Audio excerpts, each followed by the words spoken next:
Yeah.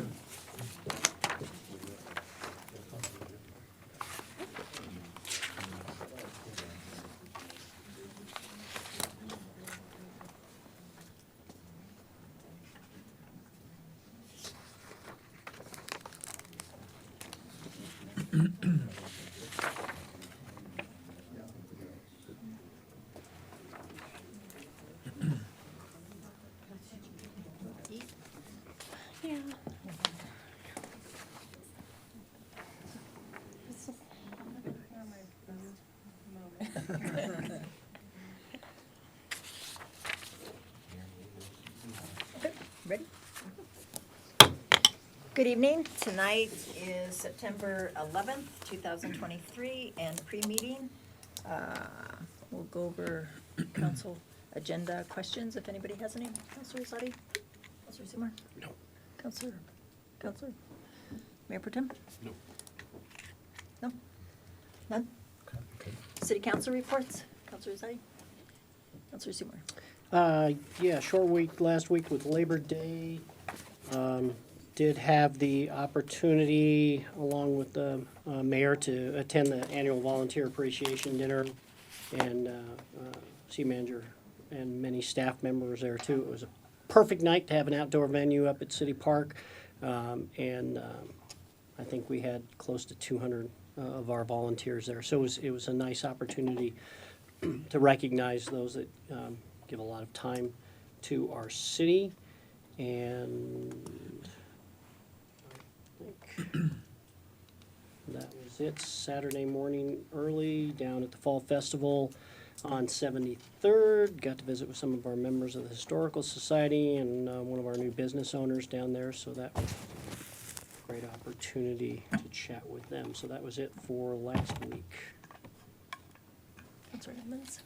Nope, I picked up another CASA case, so I've been busy with that.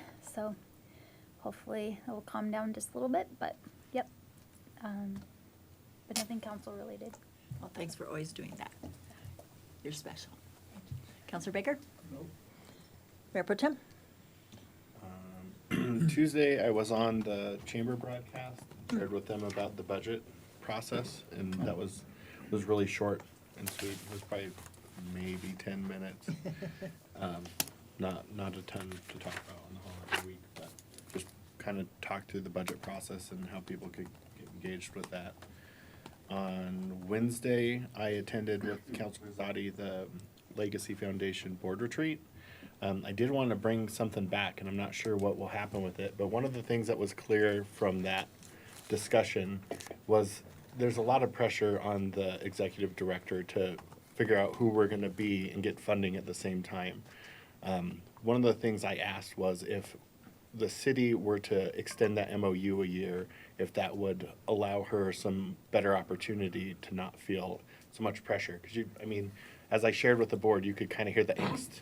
And I don't feel like the conversation was going in a productive way in the fact that it was, well, we got to get these grants, so let's pick something that we're going to be about that the grants will, and that seems like the backwards way to do it. So I anticipate that we'll probably be taken up on that, and I hope that council will support that, but the board was pretty happy with that idea. And I think that'll give the Legacy Foundation a little better runway in order to be successful. So, but it was a good retreat, I felt.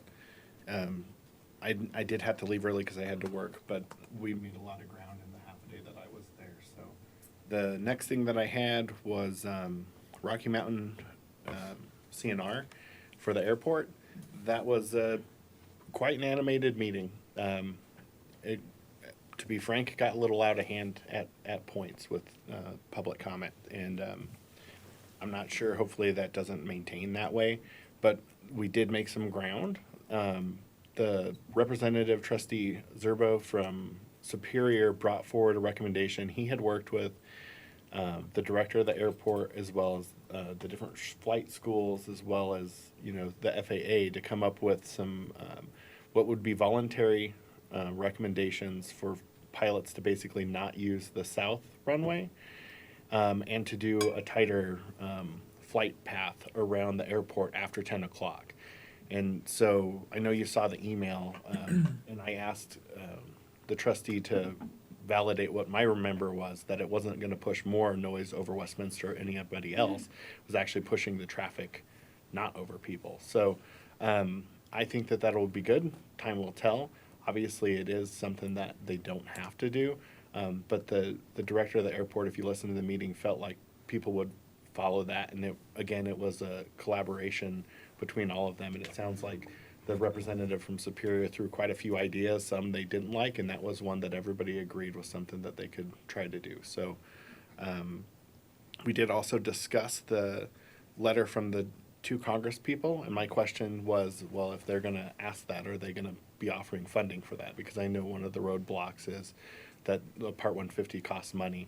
But, you know, I would remind folks what Devin, our chair, reminded the group of when I brought that up is part of what we're doing with the consultants is to try to do things without having to go down the Part 150. And a Part 150 like the one that they're doing in Centennial can take a decade. And I mean, it's not like a thing that you just come up with it and it's done. So it's actually a pretty long process. So we'll see where that goes, whether or not we go down that path at some point. But we are trying to make ground before we, you know, do that, whether it happens or not. And that's it for me. And I sent out an email today with the Northwest mayors and commissioners that are meeting Thursday, and our DC lobbyist, Ducko, had met with Hickenlooper, and it sounds like the House and the Senate are on the same page, and things aren't getting passed, so they're just gonna keep working with Hickenlooper. So if I hear more on Thursday, I'll pass it along, but that's sort of where it sits today. Appreciate it. Councilor Mello? City manager and I and Deputy Opie and several other staff members went to the Bridge Summit in North Glen the last week of August, and that was like 4 hours, 3 hours? 4. Talking with all of the Adams County folks about homelessness and how do we attack it, and it was the first discussion, and sounds like, yeah. So then the volunteer dinner, always great. I thought Los Arcos did a fantastic job feeding a huge crowd, and in a way that was set up was just wonderful. City manager, Councilor Seymour and I went to the Jeffco Mayors and Commissioners meeting one of those weeks and had a great presentation by the Jeffco Sheriff. We just got it late this afternoon, but I can send it out to you so you have record of everything that they're working on and what she talked about. And the renaming of Trendwood Park was just, I know Parker's out in the crowd, but Councilor Azadi was there, Councilor Mayor Pro Tem, and I know Councilor Seymour went early, but it was just a fun event. Hearing the different stories, getting to see his parents and his sister and the kids, wife. It was a good thing. You were there too. So today I've been going to roll calls with the daughter that was involved in 9/11 and in the first tower hit, and all we've been through for the last 22 years, even though she got out. I always feel pretty connected. My communication with her is never verbal. We texted this morning, and she did text back. That's always a good thing, because during 9/11, she didn't always answer because she just had to figure it all out. Anyway, we also, Mayor Pro Tem and I, went and visited all 6 fire stations. So just a good day to remember those that are called and don't know what they're walking into. Also, I'm half done today with my radiation. I'm good. Energy's great, and markers are continuing to go down. So I'm good. Anything from you today? No, ma'am. Oh, then we'll see everybody yeah. I wanted to bring up an idea, and I know I've asked a couple of questions on the budget. And so I had asked about potentially decreasing the water rate to half the increase. And what was sent back, I agree, that's something that probably shouldn't be pushed off, what would be pushed off if we did that. One of the things I've asked about in the past was potentially using money out of the general fund, which I know is difficult, but it's not impossible. And I believe we've done it to some extent over the last handful of years to try to help people with the pressure from the pandemic and water rates. So the challenge that I want to ask staff before we get to next week and see if council would be interested in this idea is if we did not forego any of the items that are in the budget for the water utility, but pulled that money that you said would have to be foregone, which I think it was 975, so pretty much $1 million, from the general fund. And opposed to me, I was gonna go try to see, what that would look like in my mind, but I think if council is interested in the idea, it would be better for staff to say, here are the things that we would want to drop if you wanted to do something like that. But I think that would be under what Tabor allows the limits to be in order to decrease that increase on rates, but still pay for everything and continue to see some relief when economic times are hard for our residents, if possible. That is my idea and my ask to council if you would support that. So to clarify, you're asking council to have staff look at the possibility of pulling funds from the general fund to help reduce water rate fees indefinitely, or just This next year. Okay, just And then- next year. And I think that's an important piece, because one of the things that I keep hearing in the public is that we've given this edict of you're gonna get 4.5% every year. Those rates have to be discussed every year, and whoever's on council gets to decide what those rates are gonna be in perpetuity. Unless there's, like in the past, where there was a 2-year budget put in place. But what I'm asking is just for this next year, instead of doing that 4.5%, because I had asked if you cut that in half, what would that look like?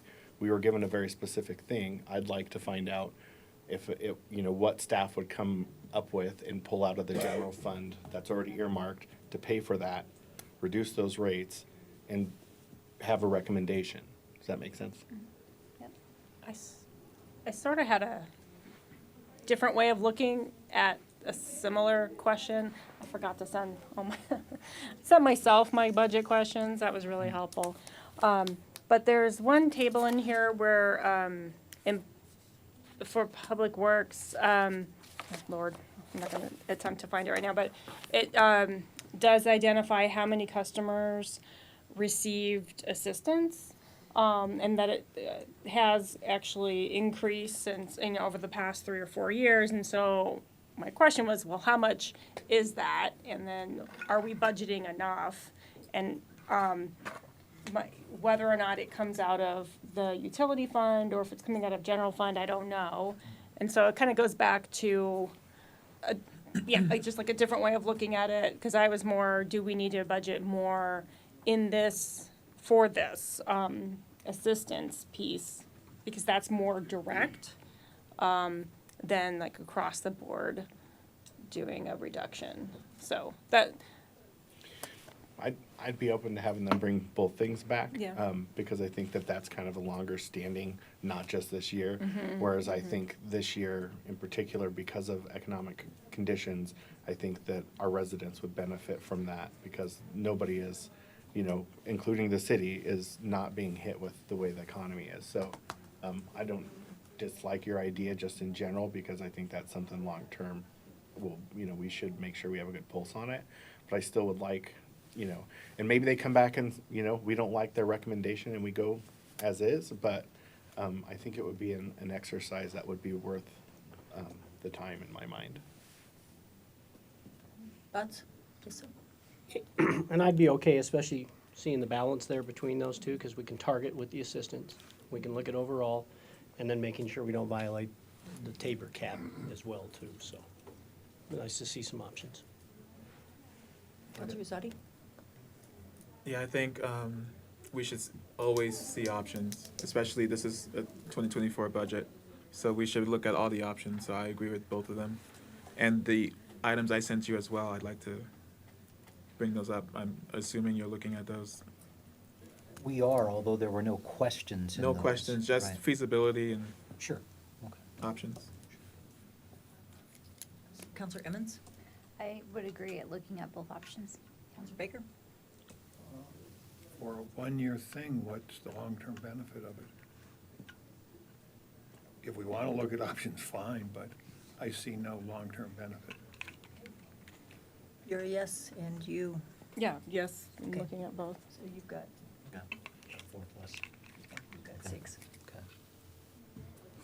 Got it, Mayor. Thank Okay. you. Anything else? I'll just say, Obi, when I saw your list, some of the things are already done. So maybe you guys can get together and.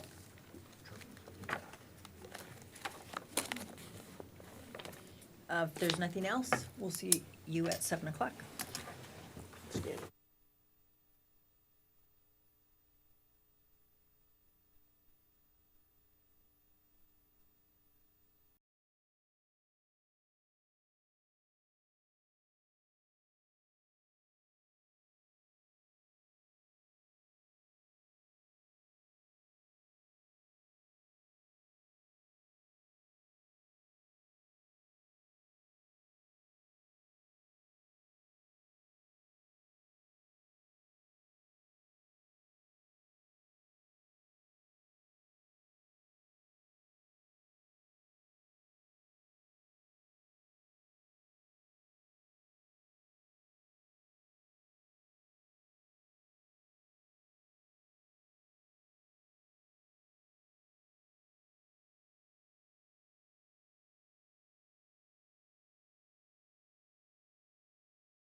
Welcome to tonight's meeting,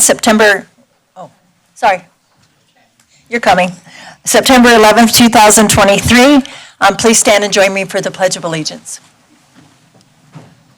I pledge allegiance to the flag of the United States of America and to the republic for which it stands, one nation, under God, indivisible, with liberty and justice for all. Welcome to the Westminster City Council meeting for September 11th, 2023.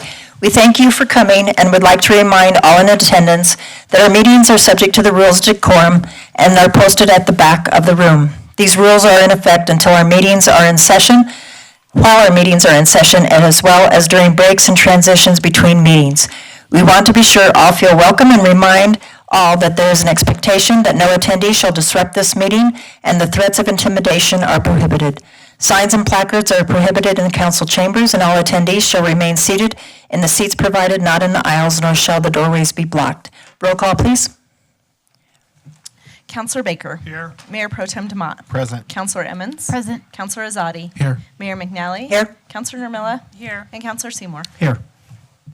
That brings us to the minutes of August 28th. Mayor Pro Tem. Thank you, Mayor. I move to approve the minutes of the August 28th, 2023 meeting as presented. Counselor Emmons. Second. It's been moved and seconded to approve the minutes of the August 28th meeting, 2023. Is there any further discussion? All those in favor say aye. Aye. Opposed? Motion carries. That brings us to presentations. Today is September 11th, and we remember 2001. For our family, I know it's been a tough day. We always remember, we had a daughter in the first tower hit. She did get out, but 6 of her comrades did not. So we want to take a few moments and just think of those that lost their lives, the fire and police who got the call and didn't know what they were walking into, nor do our police and fire when they get their calls here in our own city. We always need to remind ourselves to pray as we hear those sirens because they don't know what they're walking into. So take a moment, please, with me to remember the events of September 11th, 2001.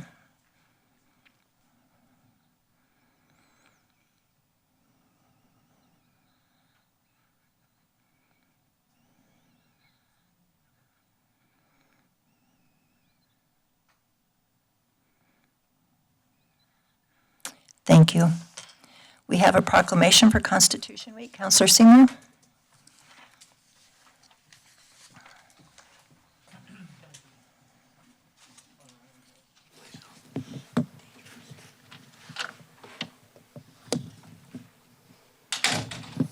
Am I good? Okay. If I could have the delegation from Daughters of the American Revolution come forward. Hi, Joyce. How are you? Good to see you again. Would you like to introduce yourself and your compatriot here? My name is Joyce Thomas. I'm the former regent of Front Range Chapter Daughters of the American Revolution, and I'm chair of Constitution Week. This is my friend Linda Fischel, who is the corresponding secretary for our chapter and has been for several years now. And chair of the Project Patriot, which is the active duty military. And Joyce is the fellow mayor of my hometown, Northglenn. So, no? Federal Heights. Federal Heights, next door. Okay, sorry. Joyce Downey, my other Joyce. Okay. I was going to give you my seat for tonight, but so much for that. Constitution Week is a yearly observance started by the Daughters of the Revolution in 1955 when they asked Congress to set aside the week of September 17th through the 13th to observe to the 23rd. Boy, I'm on a roll tonight. This resolution was later adopted by the U.S. Constitution and signed into public law on August 2nd, 1956 by President Dwight D. Eisenhower. The celebration aims to do the following: emphasize the public's responsibility for protecting and defending the Constitution and preserving it for posterity. Inform the people that the Constitution is the basis for America's great heritage and the foundation for our way of life, and to encourage the study of the historical events that led to the framing of the Constitution in September 1787. So I'd like to read the proclamation. Whereas it is the privilege and duty of American people to commemorate the 237th anniversary of the drafting of the Constitution of the United States of America with appropriate ceremonies and activity, and whereas every American shares in this legacy of liberty, we are grateful for the courage, conviction, and sacrifice of all those who have helped preserve and uphold the principles of a free society. As we remember the enduring importance of the Constitution, we will also recognize our responsibility as citizens to respect and defend the values of our founding and participate in the unfolding story of freedom.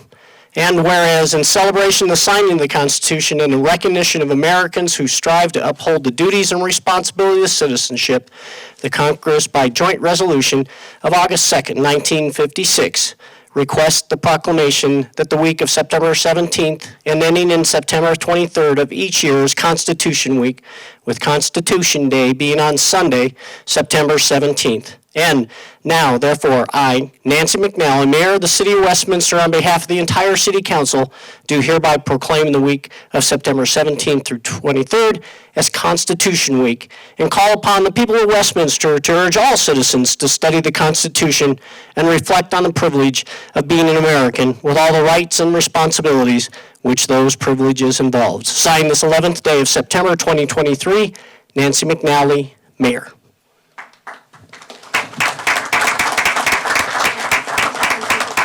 We're going to get a picture here. And we would like to get a copy for our chapter. Absolutely. Okay? We sell framed copies of that.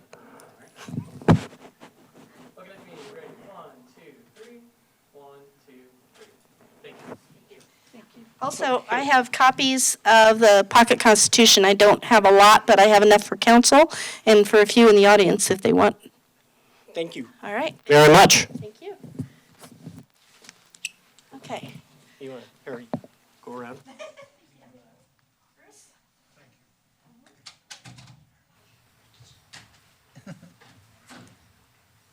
Thanks.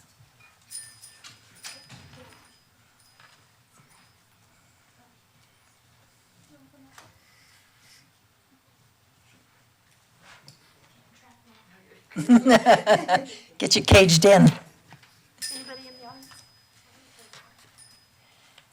It's time for public comment. The public comment portion of the meeting is an opportunity for the public to communicate with City Council. Each participant will be given no more than 5 minutes on any topic they choose. Public comment is not intended to be a back and forth discussion. If there is a public hearing scheduled for the item on which you wish to speak, please hold your comments and testify when that public hearing is called. Tonight, there are 2 public hearings on the agenda, the public hearing on the 2024 proposed budget and a public hearing regarding the approval of an ODP for Uplands Filing 2, Block 1. This evening, the city clerk has informed me that we have 1 email and by the deadline, which has been posted on the agenda packet and forwarded directly to City Council. And we have 3 voicemails which will be played back after our live speakers have concluded their remarks. Tonight at the podium, we have the lights back. The only change is the yellow one will be for 1 minute, not 2. So you'll have the green for 3 minutes, you'll have the yellow, and then when it turns red, I will let you know that your time's up. Our first speaker is Parker Brown.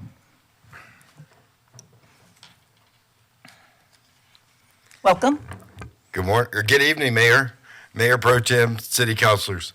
I want to start by saying thank you to City Manager Freitag, Mayor McNally, Mayor Pro Tem DeMott, Councilor Azadi, for coming to the park renaming at Tobacco Park. It was a huge success. We had over 350 people in attendance. Also, thanks to Chief Burke of the Westminster Fire Department and Sergeant Esslinger at the Police Department for organizing both units to come help us. But I'm come before you today, though, to talk about Westcliff Parkway and the Westcliff neighborhood. There are 5 schools in our neighborhood: Betty Adams Elementary, Simper Elementary, Mandalay Middle School, Doral Academy, and Jefferson Academy, directly across from the Westcliff neighborhood on Old Wadsworth. As you may or may not be aware, last Tuesday morning, a little boy was riding his bike to school and was hit by a car. I'm not sure if the driver was speeding or just not paying attention, but both happen every day, especially during school hours. Luckily, this kid only suffered some broken bones. I'm hoping to have you all consider, and this is where I might have been talking at the wrong time, I might have been supposed to be in the budget conversation, but here I am. I'm hoping to have you all consider putting money in the budget to fix some of these issues in our neighborhood before someone ends up in a worse situation. Speeding, unfortunately, is an issue all over the city, but I have a couple resolutions in mind, even though I'm not an expert on any of this. I'm hoping that we could put a speed bump in front of Mandalay Middle School and flashing beacon lights in front of Mandalay. As I've, for several years in a row, have entered those requests, but been denied on Access Westminster. Also, on 95th and Pierce, where the kids are crossing the street, going to Betty Adams Elementary, and on Westcliff Parkway at 8th Street, where the kids on the north side of Westcliff Parkway go to the trail to get to both schools. Also, asking you just one last day to consider to extend the school zone from Church Ranch to J Street, where right now it is at Church Ranch Boulevard, to right, a little bit before Reed Street.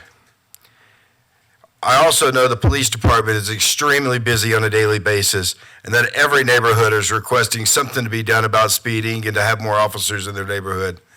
But I'd also like y'all to consider having an officer, at least 1 day a week or 2 days a week, in those school areas in Westcliff, to deter some of those traffics. Since I could be wrong, but I was trying to do my math that I think we have the most schools in one neighborhood, being 5, so there are a lot of schools. But lastly, I entered some of these requests into Access Westminster. But thank you so much for everyone's time, and I hope you all have a wonderful evening. Thank you.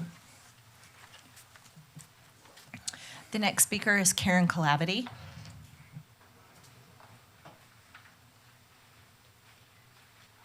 Welcome.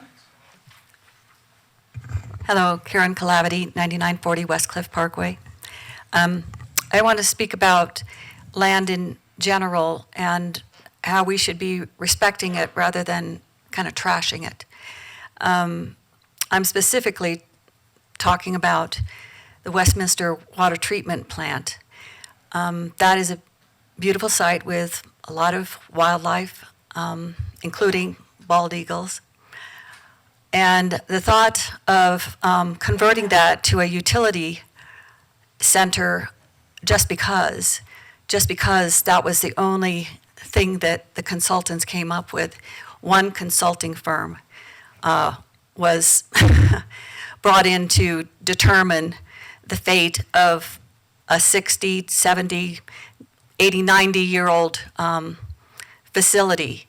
And I don't know exactly how they came up with things, but I know that there's a lot of imaginative firms out there who could have come up with something way different and way less expensive and way less exploitive of a nice piece of land. I just heard, let's reduce the amount we have to charge the ratepayers, because it doesn't look good that they're having to pay so much this year. Well, they're going to have to pay a lot every year because this is not a well thought out plan for the water treatment. And instead of being imaginative about how to finance it, it would be a lot better to be imaginative about how it should have been planned in the first place. And there's still room and time to do that. I also want to talk about the Schoenberg Farm situation. I'm a little unclear what's happening, but that Schoenberg Farm should be respected as a farm site. I don't know who's planning to buy it, but I'm sure they're planning to buy it for the land. And that land should be used in a farm type of way, not just those buildings be protected. I could see a little orchard there, or a little farm market, some business that actually respects the farm heritage versus someone just buying it for cheap, from what I understand, just for the land, probably to build more housing, market rate housing. I don't know what the idea is, but that land it served a purpose. It served as a production site for the National Jewish Hospital, from what I understand. They had dairy and poultry that provided food down there in Denver for the National Jewish Hospital. And we have a need in this city for produce and food, and we might as well be producing some of that right on site with people in Westminster doing that. I just don't like some of these decisions made about land, which is very valuable, unless you junk it up. Thank you.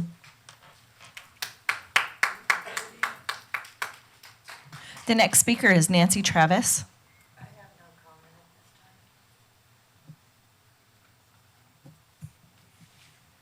this time. The next speaker is Tom Lampo.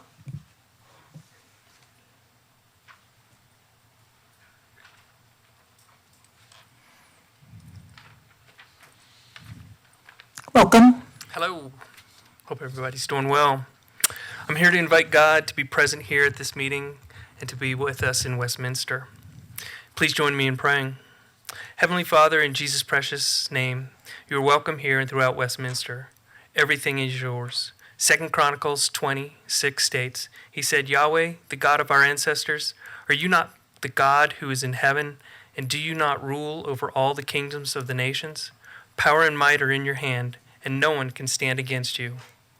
The spiritual battle wages on, but victory is yours, and I will claim it for you now, because no one can stand against you.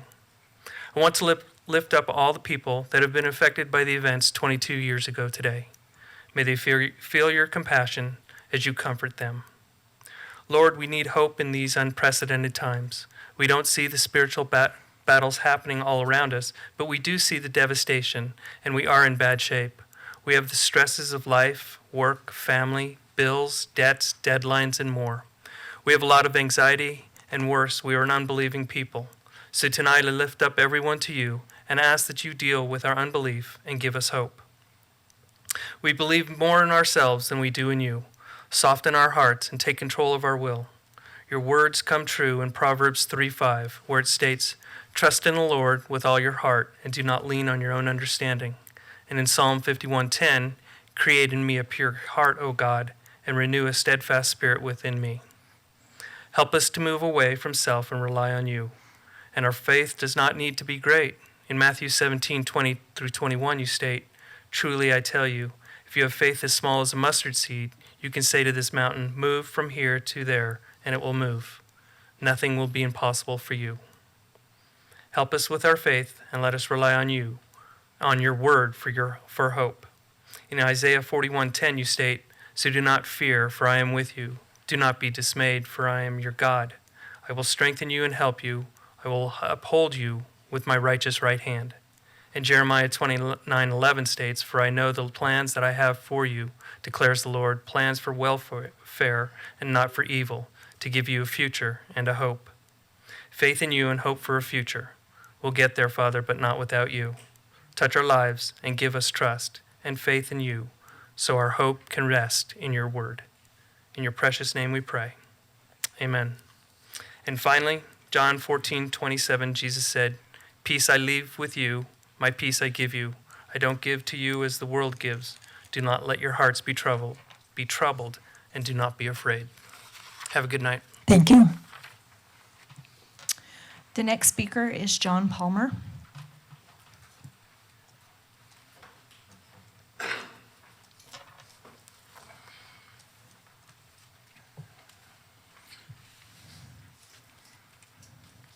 Welcome. Thank you. Good evening. I'm John Palmer, Westminster resident. A couple of things, kind of dovetailing on what Karen Clavity was speaking about in regards to the Schonenberg Farms. I think it should be publicly stated, publicly known, that the city's giving that property away for $10, even though we have much more money invested into it in both maintenance and upkeep over the past, I don't know how many years. But again, what a travesty, giving away city property for $10. Okay, enough on that. I'd like to revisit Councilor's Bill 40. I spoke in length about last council meeting and why we shouldn't be doing that at this time. Again, Uplands is not at the point where they need that road closed right now. They do not have any of the infrastructure in, any of the water lines coming from 96 down to that project, down Lowell across to 84th. What's going to happen is there's going to be a bottleneck at 84th and Lowell, and not just rush hour all day long. Anybody, if there are not improvements made as promised and committed to by the Uplands people when this project all started, they committed to doing all of the upgrades and improvements prior to construction. If we close Shaw Boulevard before the 84th and Lowell intersection is widened, having turn lanes for both east and westbound onto 84th, mark my words, there's going to be fatalities and serious accidents there. Mark my words, not if, but when. That will happen, I guarantee it. There's no need for it. Besides the fact they still don't have approval from CDOT for their project. They do not have a sign-off from FEMA in regards to the floodplain down at Shaw and Lowell, as well as it has not been signed off by the Mile High Flood District. So I'm hoping that you people took some time over the last couple of weeks and did some research, asked some questions. More specifically, I'd like to talk about, I had made comments about that road being closed, and a member of staff, Ms. Borgers, got up and was questioned by a member of staff, I believe it was possibly Council Namella, why Shaw was being closed. Her response was, because of speeding. Show me the documentation. There isn't any. That was a bold-faced non-truth. I hope you people realize that, what happened there, that she misled you, misinformed you. If it were a problem with speeding, there would have needed been a traffic study done, and the city uses the 85 percentile mark for when and if traffic needs to be addressed. That's both by the PD and by the traffic department, Mr. Klein's department, and I guarantee that it was not within that percentile that there was a speeding problem. So again, I ask that you please table your second vote on this until we can get all of the straight details, facts, and data, not just the I guess and let's make something up, speeding. If we're going to use speeding as a reason to close streets, Independence should be closed.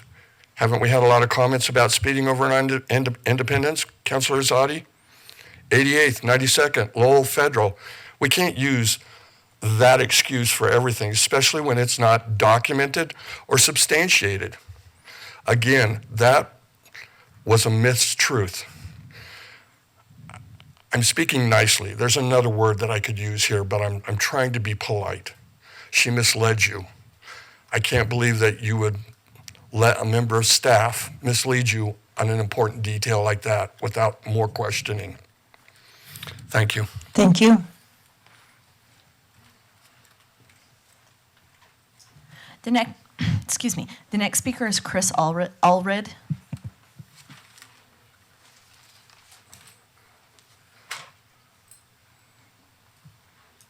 Welcome. Thank you. May I pass around a few papers for you?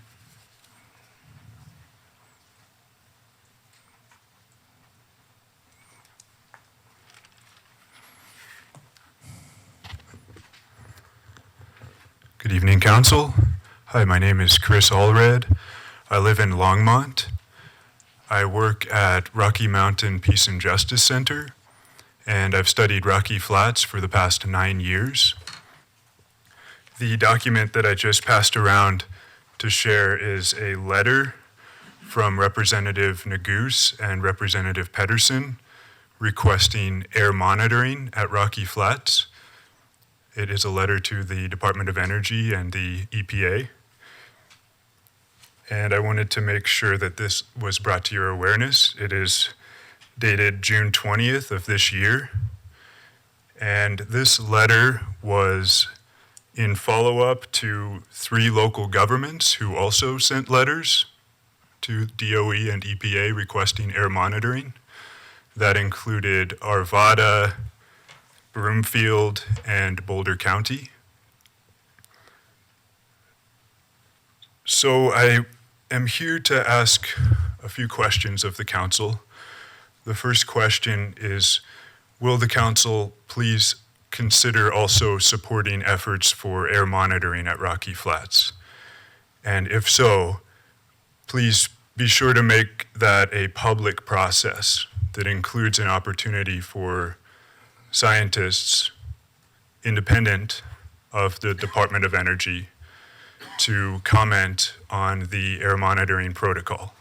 I believe that's very important to have the public process while this is being implemented. And this letter makes it clear that not only local governments but our federal elected officials are noticing what is happening at Rocky Flats and taking an interest for public health and safety. This letter is also in follow-up from the Marshall Fire, which occurred. But I'm here to address another topic in regards to Rocky Flats. That is the Rocky Mountain Greenway.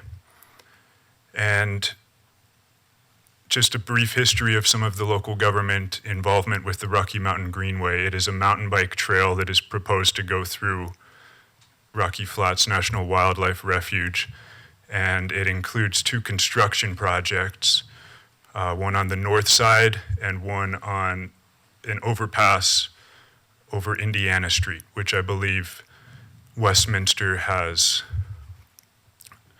authority over at this time. And I wanted to request that Westminster please withdraw from this project and join Broomfield City Council and Superior, who Superior denied it outright at the beginning, and more recently Broomfield withdrew from the project.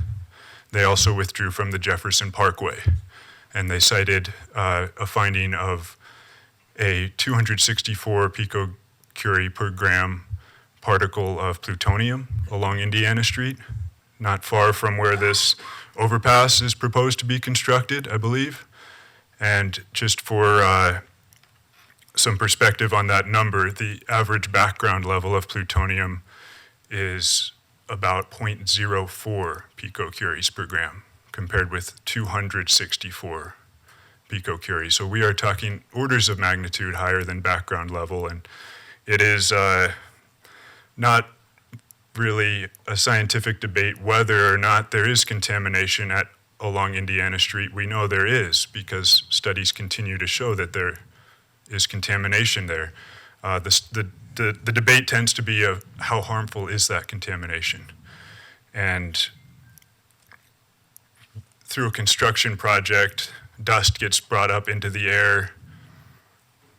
When those radionuclides become airborne, the risk is from inhaling those particles and those contaminants. So I would also like to ask about the council's precautions in regard to OSHA for any construction projects or development in that region. And lastly, I'm also very concerned about the Rocky Flats Stewardship Council. I thank you for posting the public notice about it here, but it is operating under a very serious conflict of interest. The executive director is paid by the Department of Energy and continues to suppress public comment. Most recently, there was a new website designed of the Rocky Flats Stewardship Council, and all of the public comments were deleted. So I would like to bring that to your awareness, and please do not support DOE funding for the Rocky Flats Stewardship Council and issue an RFP for a new executive director. Thank you for your time. Thank you. The next speaker is Mary Berg.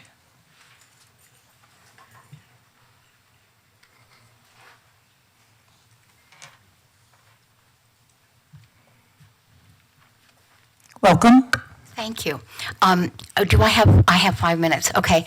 I'm going to first review, because this is general addressing the council, that it's very important because when Lindsay Smith and David DeMott and Rick Seymour ran for office, there's a paper in which they commit to doing certain things, and I just want to remind them, because there are several things on the agenda tonight that apply.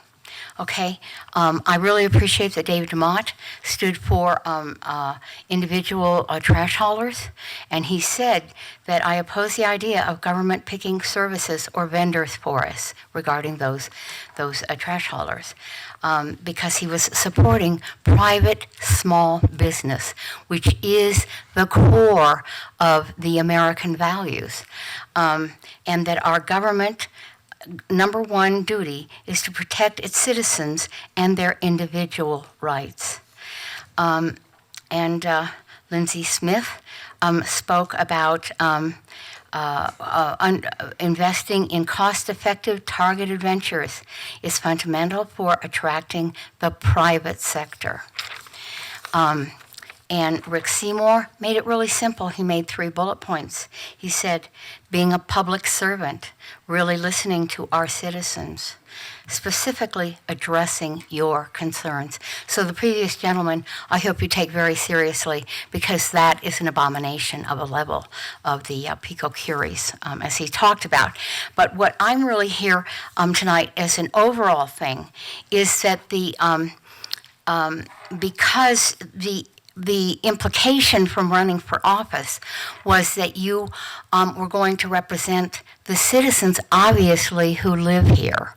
And the project at Uplands is, I don't know if you know this, or the people in the audience, that Vardy, depending on which year you go to, they are about a $95 billion company.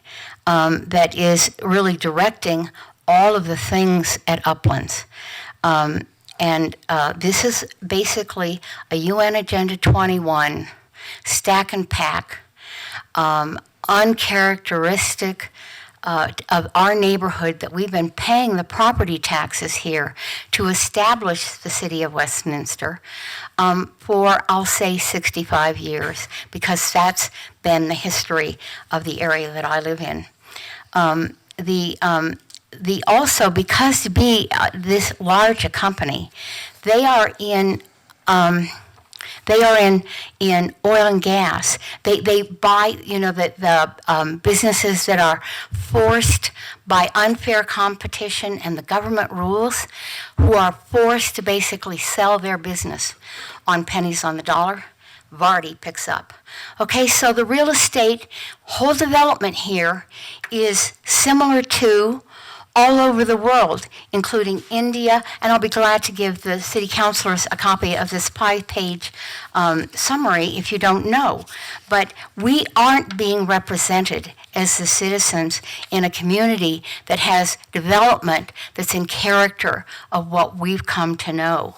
And I know several of, where you live, and you live, where there's distance, where there's lawns, where there's a very far safer, and safer in terms of fire, police, not being, having theft in the neighborhood, and et cetera. Although my car in the city of Westminster has been stolen 3 times. And it was only a miracle I got it back the last time. So anyway, I think that we have to consider ourselves not with their plans, because the people are your employers, not this company. So it's very important for us to be listened to, and that's what you ran on. Thank you so much. Thank you. That's the last live speaker we had signed up. Are you ready for voicemails? We do have 3 voicemails this evening, and I just wanted to make note that the last voicemail, the quality of the actual voicemail is not great. So we're going to try to adjust the volume so everybody can understand. Thank you.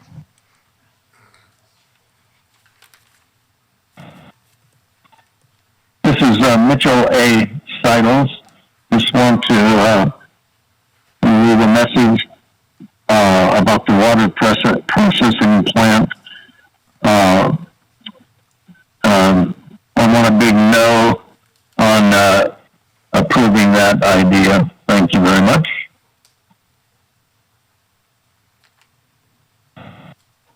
Hi, my name is Meredith Warman. I live in the West Cliff neighborhood. I've been here for 9 years and have been a Westminster resident for 12 years. I am calling about my concern about our safety along our neighborhood street, West Cliff Parkway. For years, there's been a lot of speeding and well over the speed limit, and it is a safety concern. A week ago, a young girl was hit on her bicycle crossing the street to go to school, and it is definitely a concern shared by my neighbors. I have some suggestions that I would like the city to consider. One is considering a lane reconfiguration along West Cliff Parkway. Ideas that I know one streets person has shared with me is making it one way each way with a turn lane and extended bicycle lanes. That could reduce the feeling of wanting to drag race, which seems that some people do, as well as giving it more of a neighborhood feel. And so that could potentially reduce the speeding. Also, possibly reducing the speed limit by 5 miles an hour and adding speed tables. I know there is concern of speed bumps and the speed and gas usage, but was wondering if reducing the speed to maybe 30 miles per hour and adding speed tables could help. Also, extending the school zone, which was recently added due to Doral Academy, extending it through Otis Street on the west end, and also on the south or east end of the street by J Street or Otis Drive, adding a crosswalk that would help the children crossing the street to go to Betty Adams, make it safer for them. And lastly, I do want to thank Jake and the city manager's office for responding to my email about the sidewalk along Wadsworth Boulevard between West 98th Avenue and West 96th Avenue. I know it is in the Transportation and Mobility Plan, but I, along with other neighbors, would recommend that we try to prioritize this as this is a safety issue for primarily students going to and from Semper Elementary, but also other pedestrians and cyclists along that area. Thank you for your consideration, and thank you for your work supporting and advocating for the city. Goodbye.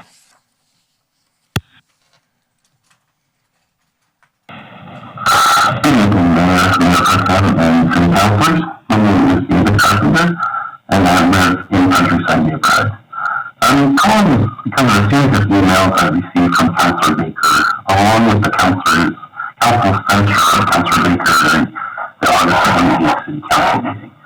Somewhere I am a firm believer in free speech, and I'm still a little uncomfortable with the censure vote. Although I get that Councilor Baker called the new city manager a liar, and in my experience, City Manager Freitag is a promise broker and seems to provide leadership in turning the city around. So, we did have a previous city manager no longer with the city that had a tenuous connection with the truth. The council should be able to discuss that openly, but I get that this repeated accusation of Mr. Freitag being a liar caused a hostile work environment, and I completely understand the vote. Now, to the email. Councilor Baker claims that the council acted stupidly.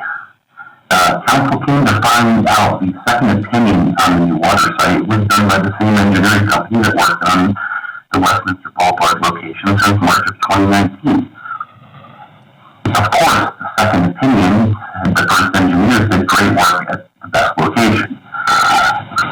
Personally, I think Mr. Baker is impugning the engineering profession with this remark. Engineers have a duty to the public, and no matter what firm we work for or who our client is, we look at the scope of the proposed project and put a price to it, and with our duty to the public.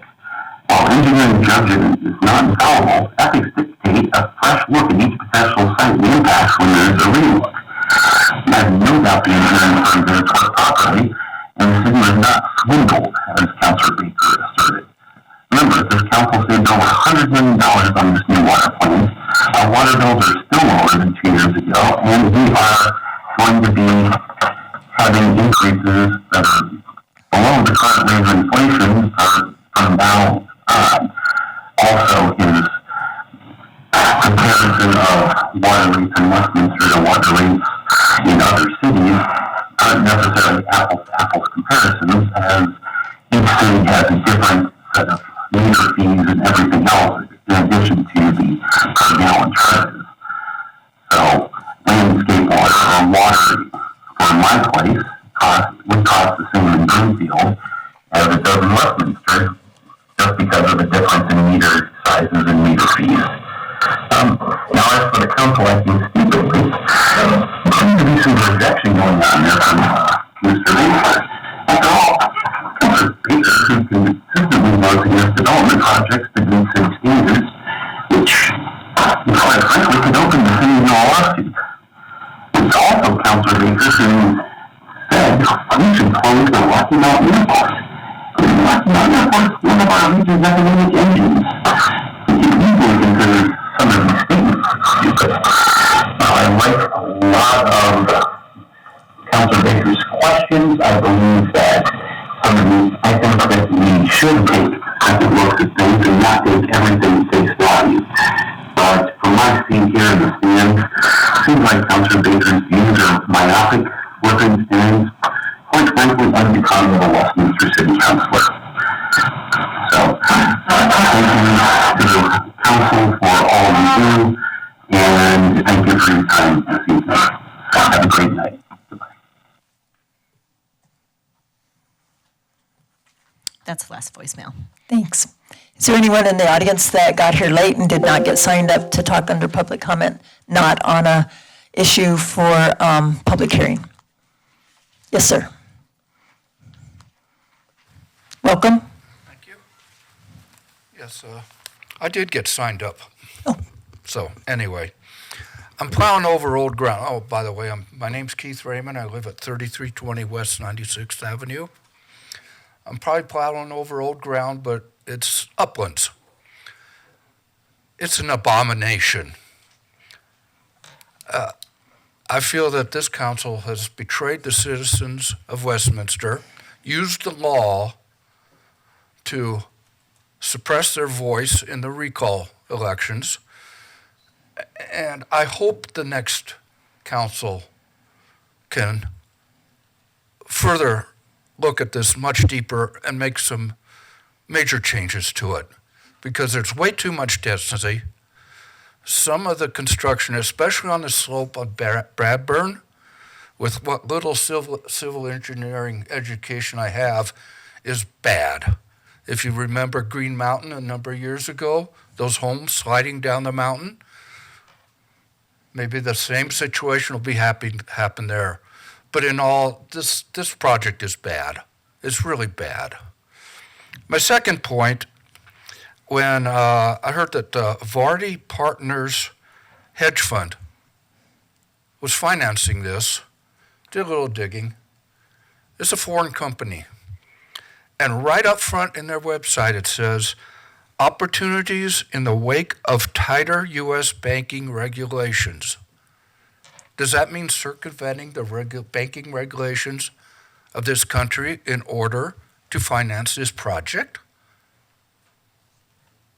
Unbelievable, unfrickin' believable that a project in this country cannot get financed by money from this country.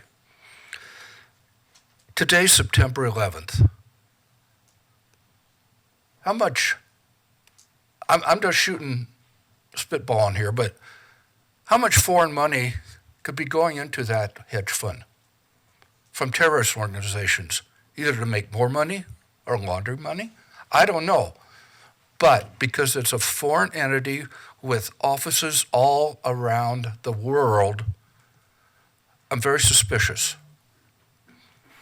And my last item, and it's a personal thing that has stuck in my craw for better than a year and a half during the hearings of December 2021.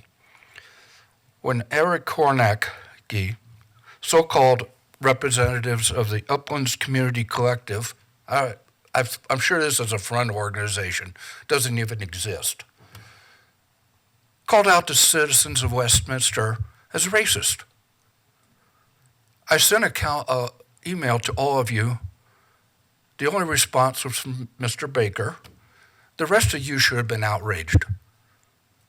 Shame on you for letting such divisive language be uttered in a council chamber. It's really bothered me for a long time. And I think you should have stood up at that moment and kicked his ass out. Told him, no, this type of language is not acceptable in the council chambers. So I hope you keep that in mind, that if another incident like this occurs, that you stand up immediately and say something. Thank you for your time. Thank you. Again, we have 2 hearings. One is going to be on uplands, one is going to be on public comment, or on the budget. So only if you didn't, if you need to talk on either of those, you will wait. If this is just general stuff, you can speak. Welcome. I signed up to speak, so I don't know what happened, but good evening, Mayor McNally and City Council. I'm Christine Ireland. I live in Westminster.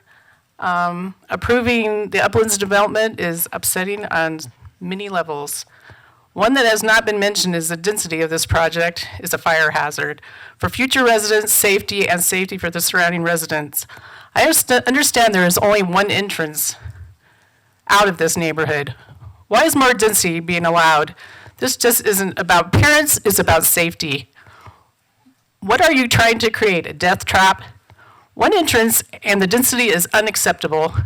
When I was on my neighborhood HOA, we only had one entrance into our neighborhood. I was the deciding vote to get another entrance into our neighborhood. And thank goodness I did, because in 2013, we had the 500-year flood, and guess what happened? Our main entrance was underwater. Cars were underwater. We would have had no way of getting anyone in or out if it wasn't for that other entrance. It's unacceptable to have one entrance in and out of a neighborhood. When my husband and I moved to Westminster, we thought we moved into a suburb and not a high-density city and city problems. We are 20th in the nation now for apartment rentals being built. This statistic should be upsetting to all of you. Why has our city become an apartment mecca? By the way, I have talked to residents in South Westminster that are also concerned about where the children from the uplands are going to school. I've been told that the schools in the area are full. What are the plans for a school? The residents of our city deserve answers. They thought you were here to serve them, not the developers. Thank you very much. Thank you. Now, the last two speakers were signed up, but under the uplands. So you have now spoken. Do we have anybody just for general? Otherwise, I'm closing and moving forward. Good evening, Mayor and City Council. Welcome. My name's John Craze. I'm part of MJ Development, and we're partnering and working with the Colorado Historical Foundation and the City of Westminster, as well as the Jewish community on the Schoenberg property. Our objective is to create a gathering place for people of our community and take on the responsibility and financial duty of repairing and managing these properties. Taking on this responsibility means we're going to allocate funds to the tune of $500 to $1 million to repair these properties. And I just wanted to introduce myself, and if anybody has questions, I'll be happy to answer any. Thank you. Yep, thank you. That brings us to City Manager's report. Good evening, Mayor, Mayor Pro Tem, councilors, ladies and gentlemen, and anybody who may be watching on TV or online. We'll run through a quick update. So next slide, please. First of all, I've been talking about this now for about a month or so, and that is the city has transitioned its website to westminsterco.gov. The purpose in doing so is that's a Department of Homeland Security hosted domain, and so it's a more secure domain for our city to operate on. And so that change is in effect went in effect last week. A few glitches here and there, but all in all, a very smooth transition. I appreciate our IT department and others that have worked diligently to effect this change. Frankly, we're moving forward, seems to be working well. If you do send something to our former domain site, which is cityofwestminster.us, it will still be forwarded to this new site, and so no issues there. Next thing to highlight is Parks, Rec, and Libraries Vision Plan kickoff. That goes this month. It's the vision plan itself is a multi-decade roadmap to guide Parks, Recs, and Libraries work for further improvement of our community's quality of life. We've this month launched an online survey, and so if you go to our city website /Parks Recreation, you can take that survey, but that gets the process started.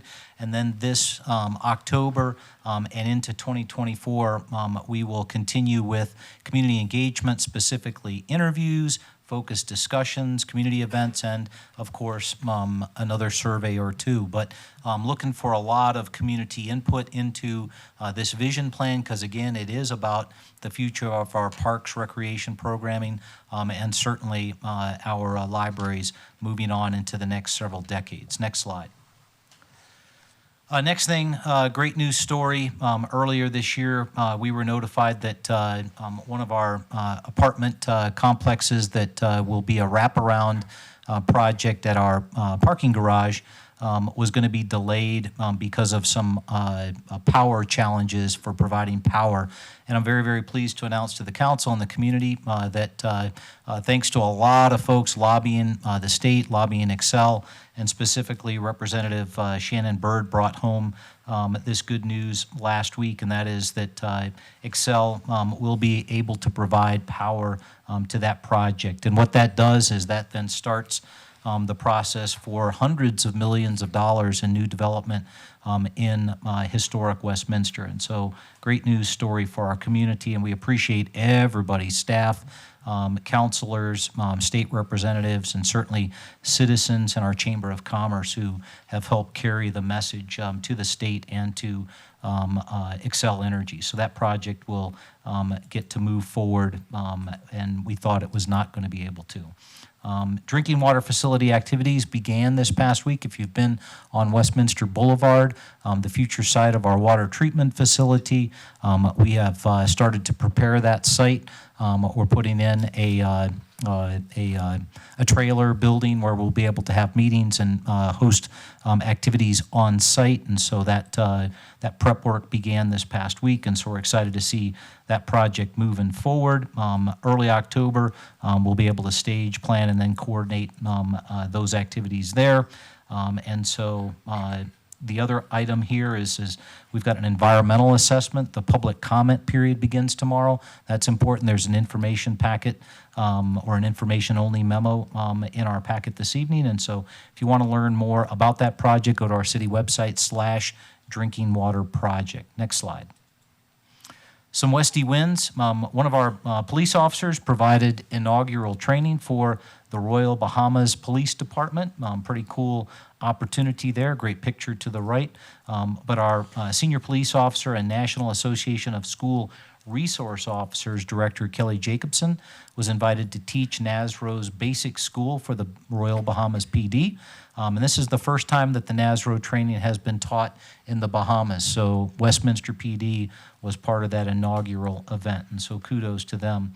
Also, another police department initiative, and that is that 95% of our police department has been trained in active bystandership for law enforcement. The acronym is ABLE, and it teaches officers effective intervention strategies and empowers officers to create a culture that prevents and eliminates actions that may lead to allegations of misconduct.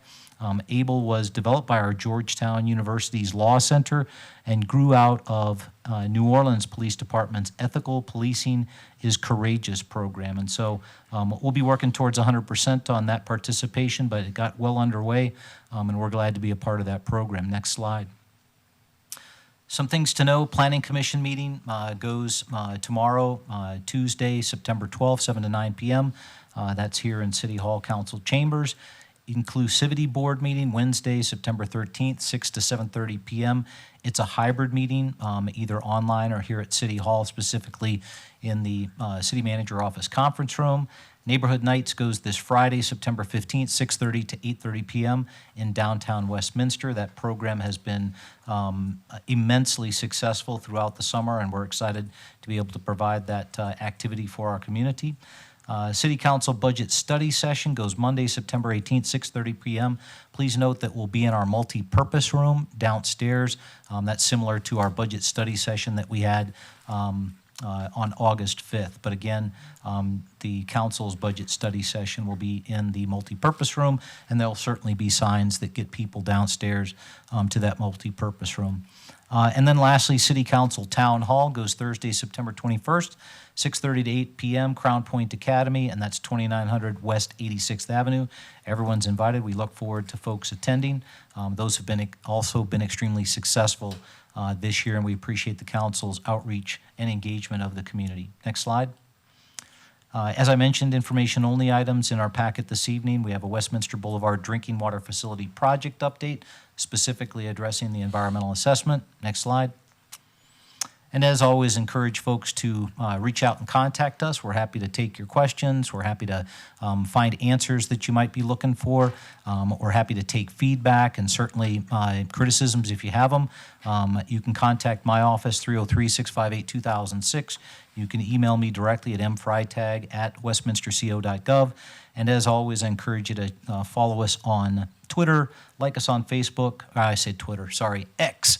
The new X. But you can like us on Facebook, check us out on Instagram, or ring our bell at Nextdoor. As always, the city staff and certainly our council want to be accessible, responsive, transparent, and accountable. Pending questions, that's all I have this evening. Thank you. Any questions? I see none. Thank you. City Council comments. Anyone? Councilor Baker?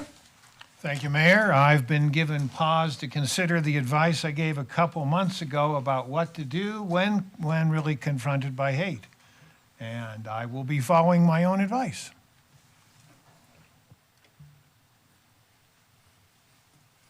Mayor Pro Tem? Thank you, Mayor. Thank you, everybody, who came out tonight. I wanted to quickly say a couple things that I would hope staff can follow up with us on the crossings. That particular situation, I certainly am interested in more information, but I have got other questions because of the schools that have closed from Jefferson County.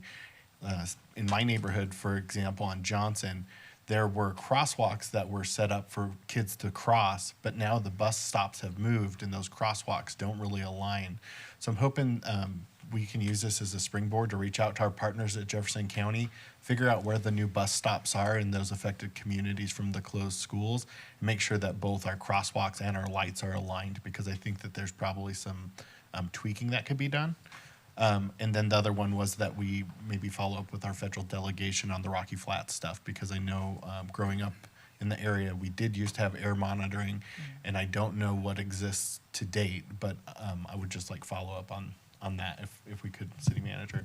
And then I have some comments for the evening. So it's been over 2 decades now since 9/11, and I was looking at some quotes, and Colin Powell had said after that event that you can be sure the American spirit will prevail over this tragedy. If you were around during that time, I think the thing that sticks out for me the most, besides the loss, the heroism, is really 9/12 and the amount of American spirit that we saw as a nation. We no longer were Republican, Democrat. We all were Americans. And I think all too often over the time since then, we don't always remember that. We've heard some comments tonight about people making ugly comments in this chamber. I can tell you that's part of the First Amendment. People get to say things that we don't necessarily as a group agree with. However, we did swear an oath to uphold people's right to say things. And sometimes they are certainly things that we don't agree with. However, that's part of this American experiment that we're all a part of. So my challenge to us all is really the way that we remember those that were lost is trying to remember what the American experiment is, what American patriotism and the spirit is, and that we can have disagreements and still be countrymen. We still can be neighbors. We still can work together even when we disagree. And I fear for my kids that we're losing that in this country. The mayor and I went and joined 2 different roll calls today to say thank you to our PD. We toured our 6 different fire stations. Unfortunately, Chief, your guys were out on calls when we got to 3 of them, so we didn't get to see everybody. However, they were a reminder to me that those are folks that are sacrificing to make sure that this experiment continues, just like the many people who went to war for us after 9/11 have done.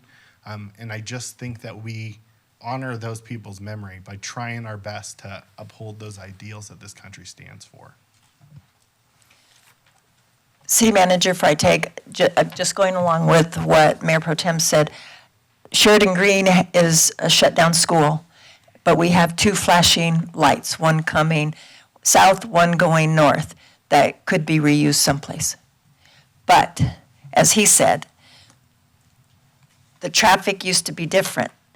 And when you're coming out of 112th and Harlan, the lights that are on 112th are between that exit. So you don't know that it's the 7:30, whatever time they turn them on and off, in the morning and the evening. You cannot see them because if you look to your left, it's the back of it.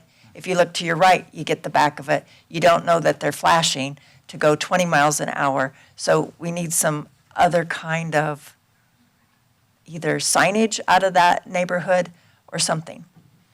Yes, good points all, and we'll have to certainly take a look at it. I'm sure the staff has already started to take a look at what the inventory of issues are out there. I'm not so sure we've taken action on those, but good reminder, and we'll certainly get on that and then follow up. Councilor Namella? I was just wanting to follow up on those items too, but I also just wanted to appreciate what Mayor Pro Tem said about just our overall level of civility and just working together. So just to follow up, I think that is a good idea to potentially reuse flashing signals that we may not need anymore for those schools that we're not going to have. I think when we hear from community members, residents, we all know our neighborhoods best. And so I really value when they're coming in with ideas about how and where certain interventions could or should be made. They're the ones navigating the neighborhood on a daily basis. So the resident, I'm not remembering her name at the moment, who had called in with those suggestions, I thought they were actually well said, and hopefully we can follow up on that. Just along Westcliff Parkway all around, and I know that this is not the only street that we know we have issues with speeding. So I wanted to also follow up on a couple of things. One, to second the desire for the air monitoring for the Rocky Mountain Flats. So that would be, hopefully others support that as well. I would definitely want to understand with respect to what the existing levels are out there, how construction might impact and disturb what's out there and impact the air quality. So that's different than just the air monitoring. So we really should understand what that potential disturbance impact would be. And then the last thing, I also wanted to just follow up. I know City Manager Freitag, I talked to you a couple weeks ago about just following up on Shaw Heights and just the process for street closure and talking to the community and having more regular check-ins with them. So I know it's an ongoing element, but I would like to hear if you have any updates. Absolutely. So first of all, the parking issue that came up, we removed the no parking signs that were put up on Lowell Boulevard earlier this summer, and so we took care of that, listened to the community and got some feedback, so that was good. Appreciate that effort. And then to your point about, regular engagement of Shaw Heights and, as Uplands move forward, I've asked Deputy City Manager Andrews and his team that's kind of honchoing that effort to schedule quarterly updates with the neighborhood so that we have some kind of routine mechanism for providing this is what's coming up in the future, this is what's going to happen. And he was able to secure the buy-in from the Uplands Development team to co-sponsor those updates. And so I think that's a great way of moving forward. And so, that schedule, if you will be coming forth. Okay? Councilor Azadi? Thank you. I just wanted to pile on my support for looking into the Rocky Flats air monitoring, but also the revisiting of the Greenway project. I think, these other councils in Broomfield and Superior, they have looked at this. They talk about it. We've talked about it. I've spoken to some of them about this. And it requires another look, I think. And that's why they pulled out. We should probably look at that. I also want to talk about West Cliff neighborhood. So thanks for your comment, Parker. Because as we all know, and I'm piling on everyone's comments here, it's an issue around schools, speeding, not just schools, but many neighborhoods. You've all heard me talk about this a lot on the Independence issue on Independence Drive. That's a big deal to me. And I think we should look at holistically all these areas in the city, anywhere where there's risk. And we've heard from residents for years for some of these, like Independence Drive. We should be looking at that for the 2024 budget. And I would be for sure asking these questions when we talk about this next week, right? So, thank you. Councilor Seymour? Just a brief update on Rocky Flats. I was not prepared for that, to give a full update. I do sit on our representative from that, but the Stewardship Council, at the assistance of many of us already, I'm part of an ad hoc committee along with Director Randy Moorman, counselor from Arvada, Director Claire Levy, who is Boulder County Commissioner, and I believe Councilor Devin Schaff also sits on that ad hoc committee. And we started looking at what we can do as far as, first of all, baseline, and then knowing for certain, unless we get outside help, DOE and DOD are not going to pay for ongoing air monitoring. So it's a matter of us looking at, first, should we develop emergency monitoring? And that was especially a concern coming out of the Marshall Fire, especially with the Broomfield. And we know for a fact that there's been fires on Rocky Flats in the past, and there will be fires in the future. It's a prairie land now. So what could we do as far as off-site monitoring, and could we, just from an initial standpoint, what would it cost for emergency systems if there were a fire out there? So that committee continues to work on that, and it would have to be a substantial IGA to fund that as well. And the issue is, how much do we pay for emergency things to sit around that have to be maintained because it's very delicate machinery?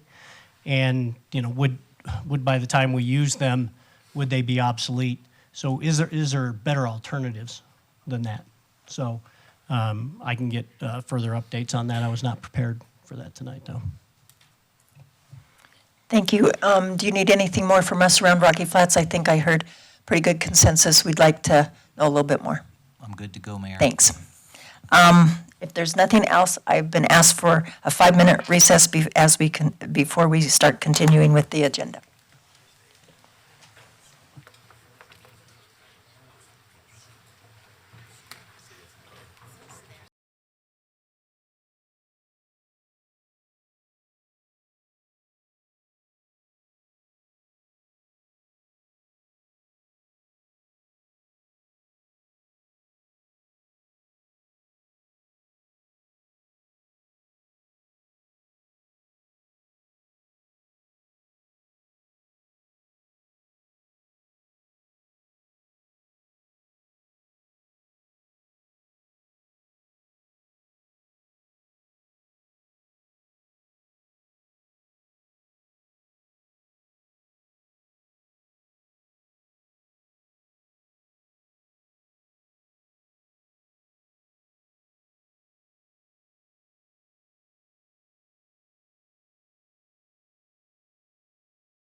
Mayor Pro Tem Demott. Yes. Counselor Emmons. Yes. Counselor Zadi. Yes. Mayor McNally. Yes. Counselor Nermella. Yes. And Counselor Seymour. Yes. The motion passes on a 7-0 vote.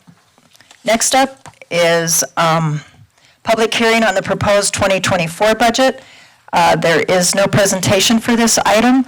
I know we have people signed up, and Parker, we will include your comments under this. So who else do we have? The first speaker signed up is Mary Berg.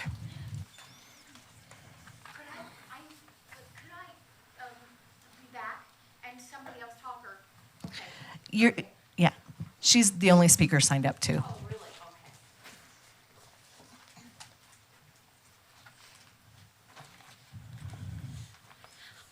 First of all, I thank you for giving us 5 minutes to speak.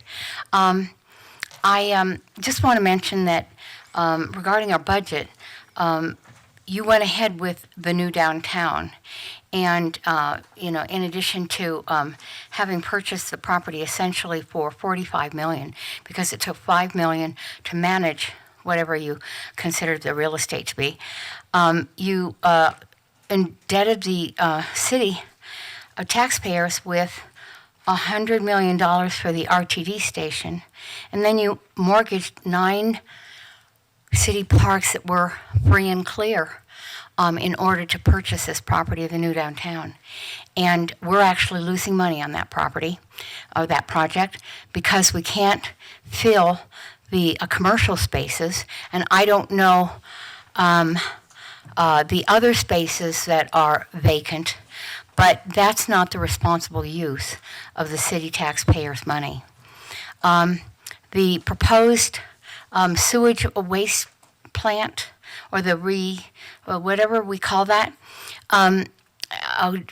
anyway, I think that it's very important that you review that again and not have to spend that money for that little of processing. If we are going to double the size, essentially, of Shaw Heights from a population of a little over 5,000 to adding 2,350 people, which makes the density of that area 7 times the density of what exists, approximately, we have to really be frugal with the way we use waste.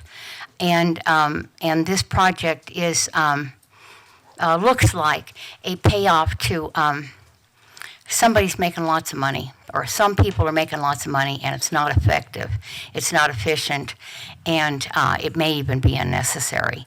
There are ways to solve this problem that other counselors have presented that are way more realistic, who have excellent financial understandings and math understanding.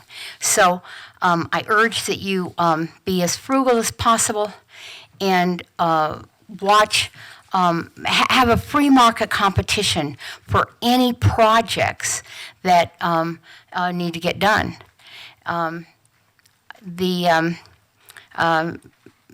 Your history, your legacy here really counts, because we know who put in the new downtown. And a lot of people are pretty disappointed. I lived in New York City for over a decade, and when I go to Penny's, because I used to trade there, it was like I was in the parking area in New York City. It was so dense. It doesn't have the character that we have we have lots of space, and we don't have to do that. So I hope you don't do things like, mortgaging more of our property so that some people can win big time. Thanks. Thank you. That was the only speaker we had signed up. Thank you. I will close the public hearing at 8:21, and that brings us to the public hearing to approve an official development plan for the Uplands Filing 2, Block 1. It is 8:21, and I will open the public hearing. And do we have staff presentation? Oh, there you are. Hi. Good evening, Mayor, Mayor Pro Tem, City Councilors. John McConnell, Interim Planning Manager, here tonight to present this staff agenda item.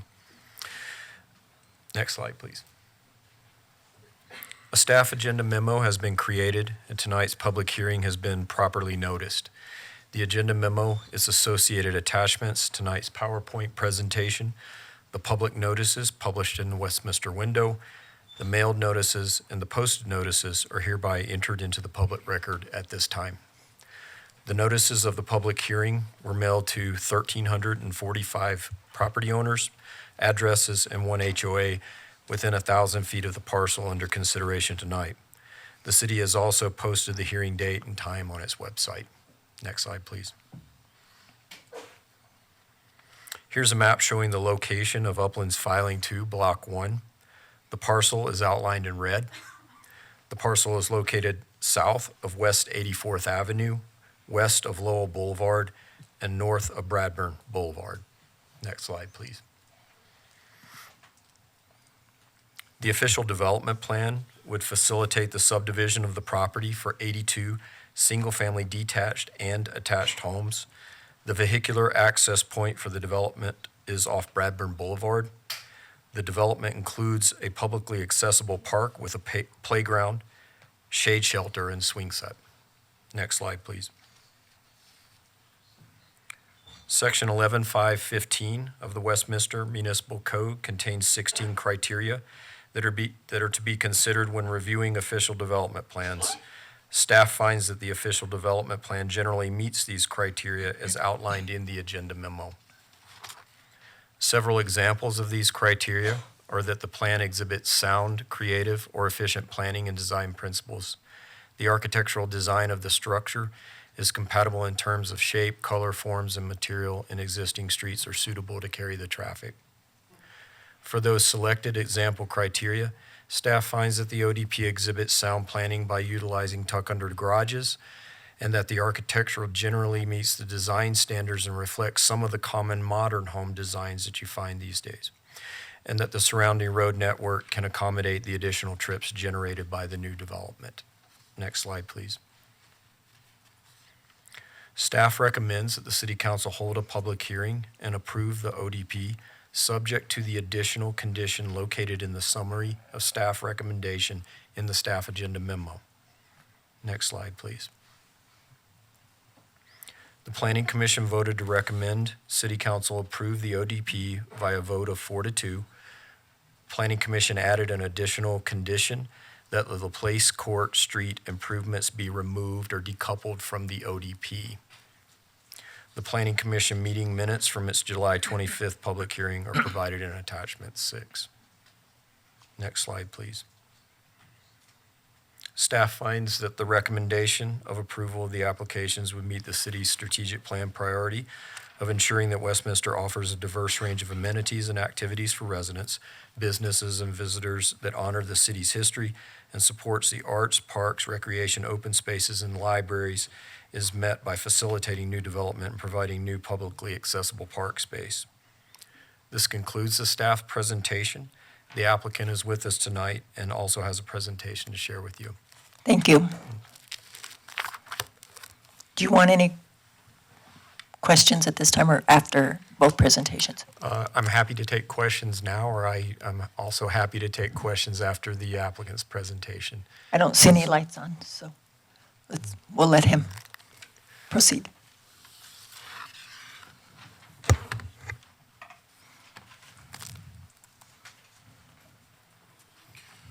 Welcome.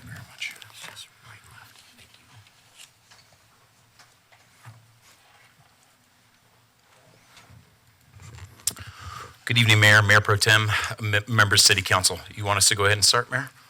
Okay, great. Good evening. My name is Marcus Pockner. I am a land use and community outreach consultant for the Uplands team. I just wanted to note that we're handing out an additional document that just shows PDP compliance for overall Uplands and also for the site that's before you tonight on B1. So I just wanted to note that we're handing that out in addition to the slide presentations and material we have provided. Ladies and gentlemen, it's a real honor to be in front of you tonight to talk about Uplands. We are here specifically to talk about Parcel B1 and the ODP. I want to thank John particularly and the staff for all their leadership and collaboration in really working with the community and the stakeholders to bring this project forward. This is our full team that is here tonight. Myself from the Pockner Company, Bonnie Nizelik from Norris Design, and Matt Childers will be the presenters. And then we have a full team of experts that are here to answer any comments or questions that you may have. This is a snapshot of where we're headed, kind of our agenda. I just want to kind of give a roadmap of where we're going. We'll certainly talk about the site context. We'll talk a lot about the guidance, the comprehensive plan, and the adopted PDP. Then go into the specifics of the neighborhood plan, talk about the amenities and our architecture, and the exceptions that we are asking for as well. This is the site. This is parcel B1 for Uplands. I think we always show it in the larger context of all of Uplands, but you can see parcel B1 here. Just for a site context, I think it's always important to kind of point out, obviously just north of Bradburn, nestled against 84th and the Lowell Terrace property, and then obviously in its own way, kind of a separate parcel, but understanding the importance of it and the relationship to the Observatory Heights neighborhood as well. With that, for just briefly, I'm going to introduce Matt Childers with Dreamfinders Home to give a little bit of background on our first development to move forward, the first builder on this site, and have Matt tell a little bit about their company. Welcome. Mayor, councilors, thank you for having us. I know it's been a long time coming to get to this point, and it's just helpful to have a face with the name with the home builder. So I'm with Dreamfinders Homes. I run the land department here in Colorado. And we'll build in about 20 communities at the moment across the Front Range, from Castle Rock up through Fort Collins, ranging in product from townhomes, paired homes, and single family, similar to what we have here. And I'll keep it brief and let it go back to the consultants, but we're really excited to be here, of course, and excited to be debuting 2 brand new plan series here on B1. So thank you again. Thank you, Matt. Okay. I do want to, just in transparency, go through a little of the material. Again, the notice that was provided on the site, over almost 1,350 neighbors. This shows the mapped area of the notice that was provided, consistent with the neighborhood meeting that we had back in April as well. And I think always and importantly, we believe it's important for transparency to show an overall Uplands update. So we want to be sure and step back for just a moment and look at the entire site. There were some comments made tonight. We just want to be sure to show what the larger conversation is, and then actually B1 that is before you tonight. So this shows a couple of very important things overall Uplands, and most importantly, just looking at the map. The red is the sanitary sewer improvements. As you see, that is on 84th and Shaw Boulevard, on Shaw Boulevard. You see those improvements. These are improvements that we are making outside of this proposal that's before you tonight. The green are storm sewer and infrastructure improvements along Shaw Boulevard.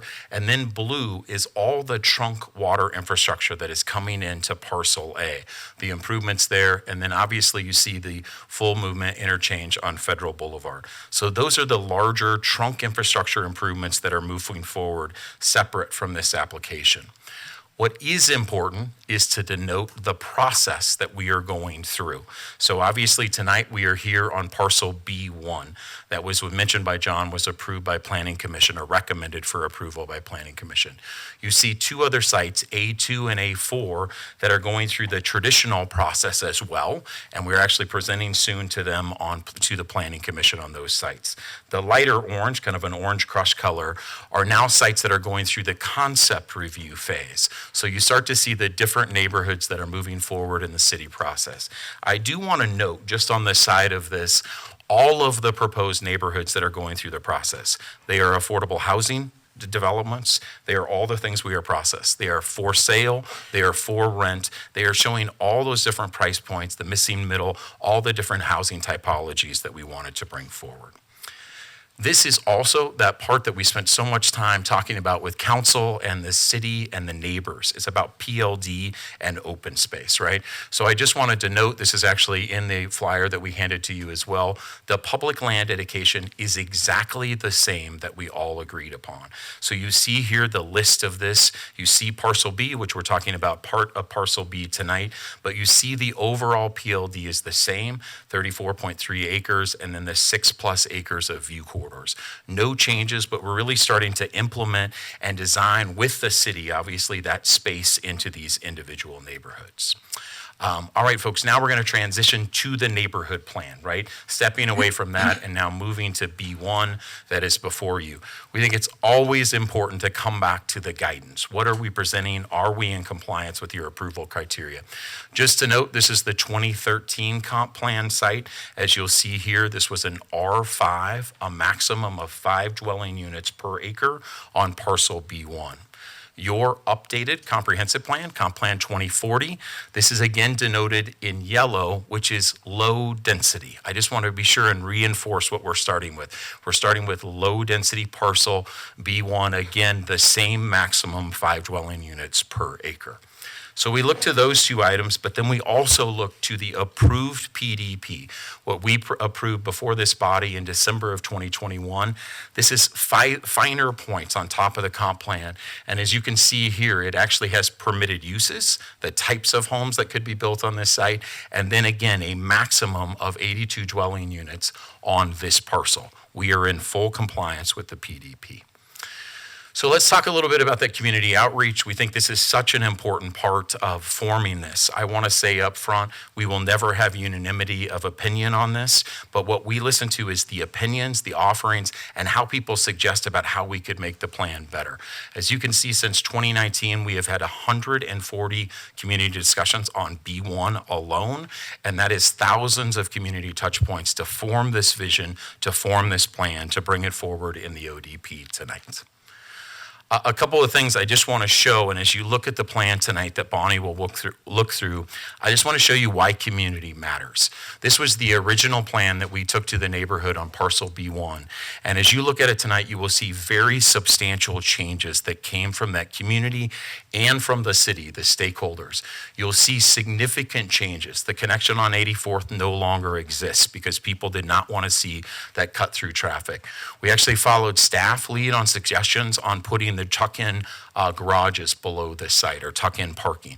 So we really worked with the community to move forward on all of these ideas, and you'll see a very varied site plan tonight that really reflects inclusive planning with the stakeholders and with the community members. I do want to just point out again the PLD that is on this site. Absolutely no change here, making this dedication of that very important PLD. As you know, the site just to the north of this is called the Lowell Terrace, right? We know that terrace. It's named that for a reason. That view corridor is so important, and that public land dedication to have that access point there. The city has been the leader on this with the neighbors, and we're protecting that PLD on that site. In addition, we are adding a 1.5 acre public park on that site. I'm now going to transition to Bonnie Nizelik with Norris Design. She's going to talk about how we've continued that inclusive planning with the neighborhood and how we've buffered and transitioned from the existing communities. So she'll pick up the plan here and talk about perimeter setbacks.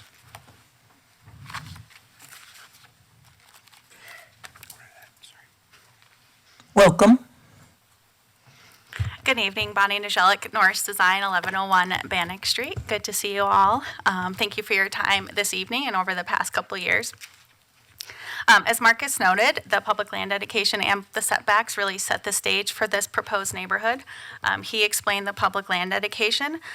Regarding perimeter setbacks, we meet or exceed those identified in the city's single-family attached and detached design standards, as well as the approved PDP.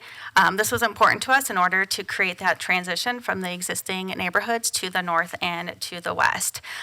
So just quick details on this slide. Each of the colors on the perimeter reflects the table on the left side.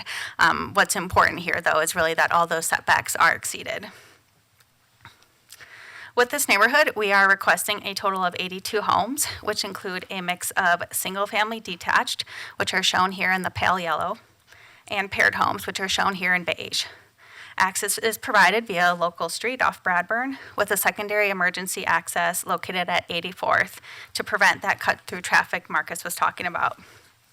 All the proposed homes are alley-loaded and have front doors and porches fronting on public streets, parks, and open space, helping to create a pedestrian-friendly neighborhood that engages the adjacent public spaces.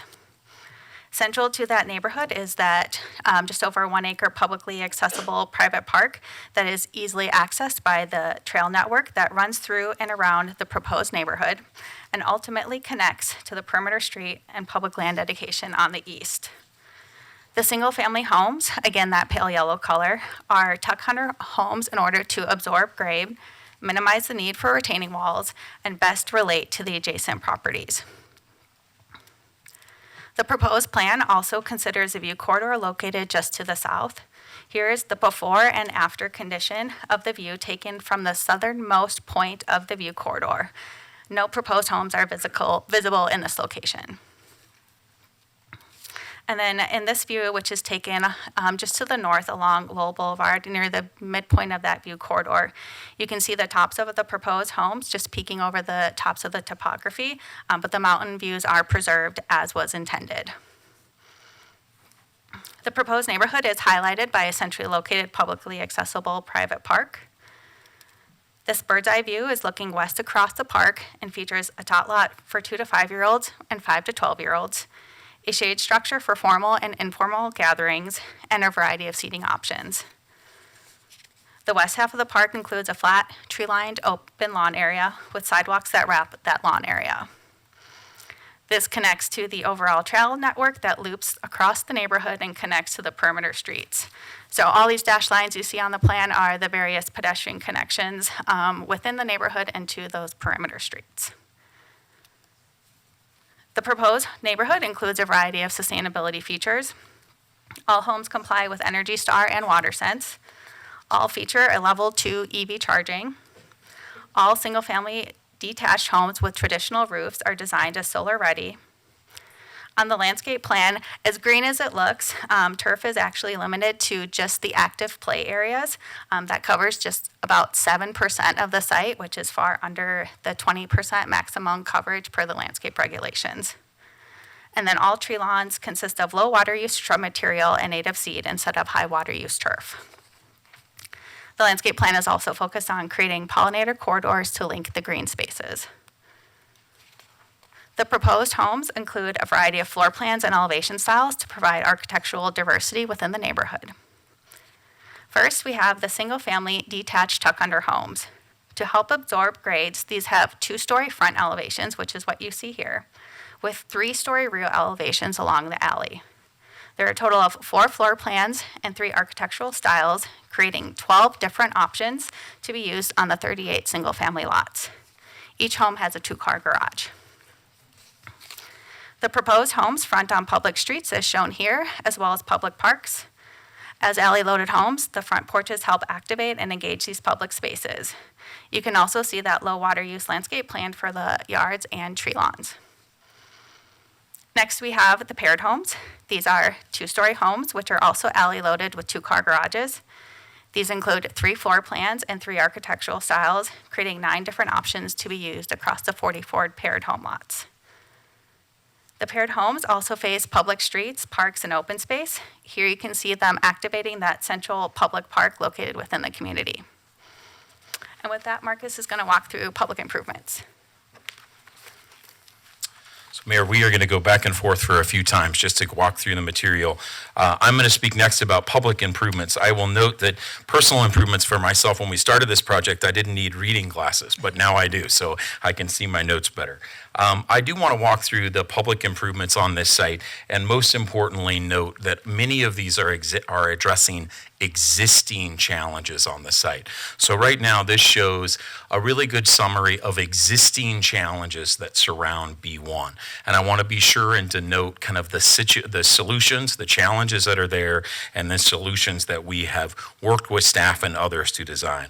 Probably most importantly is on the west side of this site to realize that approximately 15 acres drains to the west right now to the homes on Auburn Lane. That is the natural flow of the drainage, and it also crosses over Bradburn from LaPlace and goes directly to the house or the property at 8221 Bradburn. So we are addressing very significant flow issues of drainage as well. So that is one. I think secondly, and fair to say, that the LaPlace and 82nd and Bradburn intersection is challenging, right? It's challenging from a traffic standpoint and from a drainage standpoint, and we are addressing that in this as well.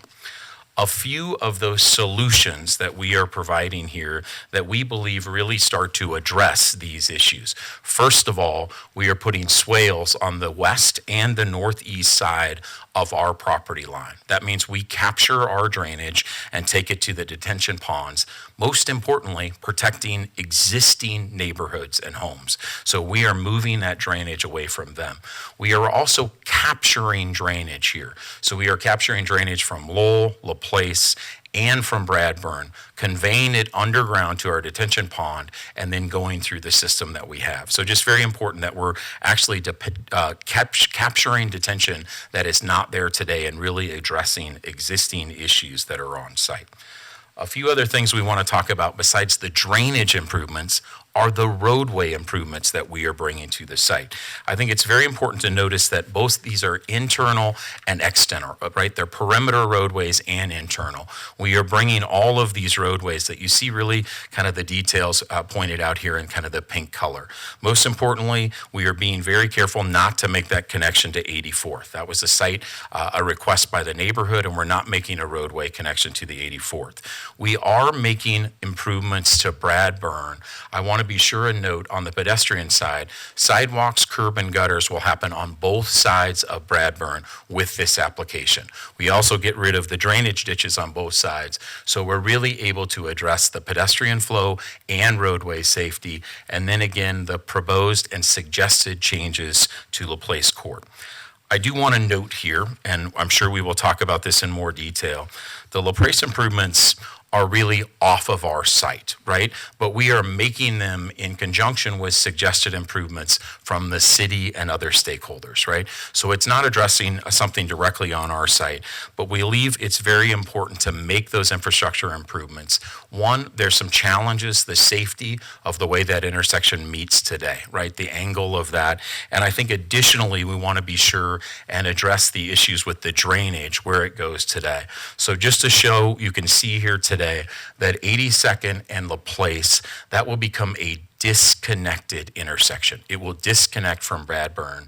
It will terminate now in a cul-de-sac on 82nd, and that meets all city specs for fire, for turnaround, and that would be a paved road as well. And then please note that on LaPlace Court, it would be 2 ways north of 81st, right? So those are the changes that the stakeholders have looked at and suggested as the improvements to LaPlace Court. Bonnie's now going to talk specifically about the exceptions that we are requesting for the B1 neighborhood.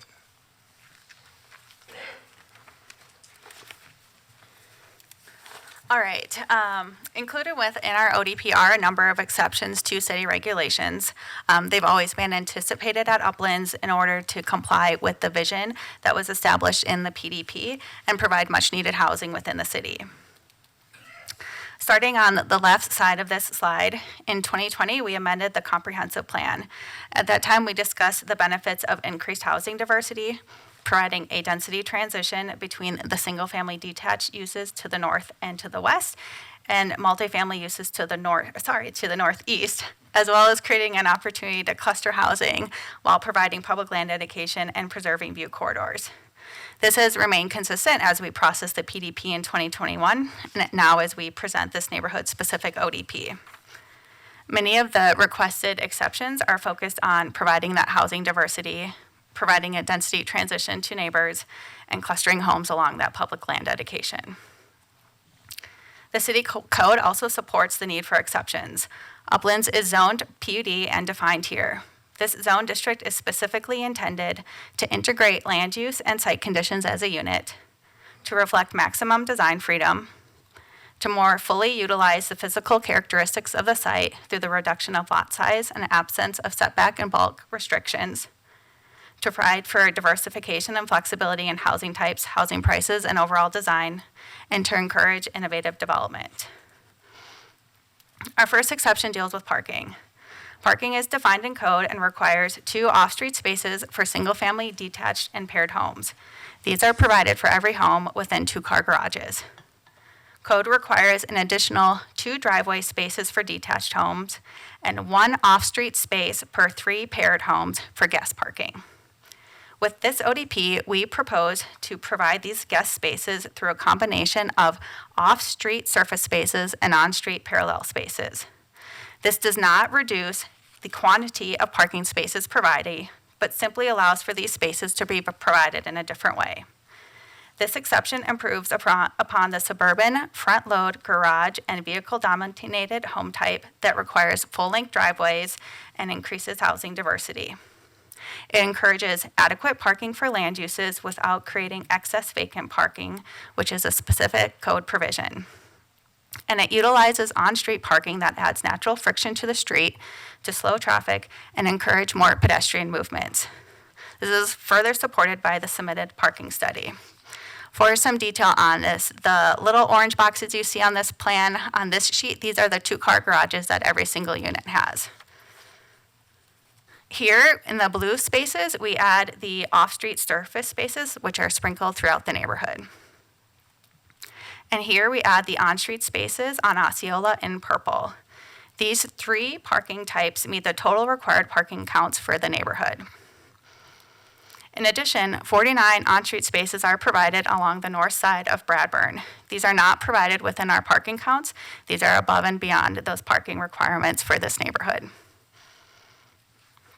Our next exception focuses on how we transition to adjacent uses. First, it's important to note that all perimeter setbacks are met or exceeded with the site plan. Identified here with the 1 in the northwest corner, we are requesting an exception to place the detention in the 35-foot setback off of 84th. This is a design standard for single-family attached uses. Stormwater detention needs to be located at the lowest point of elevation to be fully functional. Due to the existing topography of the site, which steeply slopes down to 84th, the pond cannot be located within the neighborhood and still effectively capture on-site runoff. Landscaping is provided in both the detention pond and the landscape buffer south of 84th, meeting the intent of this screening while providing compatible land uses and maintaining aesthetic quality. Next, we have an exception to the west, northeast, and southeast property lines. Those are the locations here in the 2. The city standard requires a 3-foot, 6-inch berm between the proposed homes and adjacent property lines or streets. Along Bradburn, we have excluded the berm in order to promote a pedestrian-friendly and activated streetscape with the front porches with sidewalk connections to the street. Along the west and northeast property lines, a combination of fencing, topography, and landscaping is used to create this transition. Specifically on the west, an existing 6-foot fence is provided along the shared property line. A swale, as Marcus just showed you all, is proposed between the existing and proposed homes, capturing drainage from the proposed lots and diverting it to the detention pond and away from the existing lots to the west. Adding a berm in this location would negate this improvement. Landscaping is proposed to further provide screening. And then on the northeast, a berm already exists along the shared property line with the multifamily to the north. This transition is enhanced through a 6-foot fence along the shared property line, along with enhanced landscaping. Next, we have requested a reduced setback between our internal off-street surface parking spaces, those were those blue spaces we just saw, and the paired homes. These are identified in the locations noted here with a 3. These parking spaces are purposely located adjacent to homes to provide easy access for guest parking, and the majority of them are directly adjacent to and parallel to proposed garages. We are simply placing a parking use next to a parking use, negating the need for a buffer. Next, we have 2 exceptions tied to lot size. The first is tied to outdoor living areas specific to the single-family detached homes. This standard requires usable front porches and side or rear yard patios on 50% of the homes. With this neighborhood, we are providing usable front porches along with owner's deck and side decks to meet the side and rear patio requirements on 100% of the single-family detached tuck-under homes for a cumulative total of 400 square feet of usable area per home. The tuck-under home type was specifically used for this neighborhood to absorb grade, limit the amount of retaining walls, and better relate to the adjacent properties. The nature of this home type creates side yards with limited usability. A variety of porches and decks, which are identified in the top image here in red, are placed on the front elevation and provide additional articulation on these elevations, as well as views toward the open space. Additionally, Uplands is providing this for 100% of the tuck-under homes in place of the 50% required. Next, we have reduced on-lot setbacks. This again ties back to our original comp plan amendment where we discussed the need for increased housing diversity. In addition to meeting or exceeding the perimeter setbacks and dedicating the public land dedication, this exception allows us to provide more than double the required publicly accessible park internal to the neighborhood.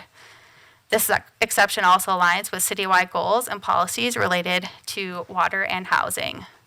The reduced lot sizes reduce the potential irrigated area of each lot, promoting responsible water use and lowering the community's overall water footprint. Additionally, the 2017 Housing Needs Assessment identified a drop in the ability for residents to become homeowners. These more compact homes on smaller lots provide additional housing options for residents at a lower relative cost than new single-family detached homes on large lots. And finally, we have a couple exceptions tied to building design. On the paired homes, we are requesting that minor roofs have a 4 and 12 pitch instead of a 5 and 12 pitch. This applies only to the covered porches to accommodate egress window requirements above the porches and to shed roofs on one architectural style. So this is noted on the top left image here. Next, we are requesting a garage depth of 22 feet that includes potential stair locations. This garage depth allows for 19 feet of clear depth for parking while still providing 3 feet for stairs, trash, and other storage. We are also requesting, in place of bay windows, we provide multiple plane breaks and gable end treatments.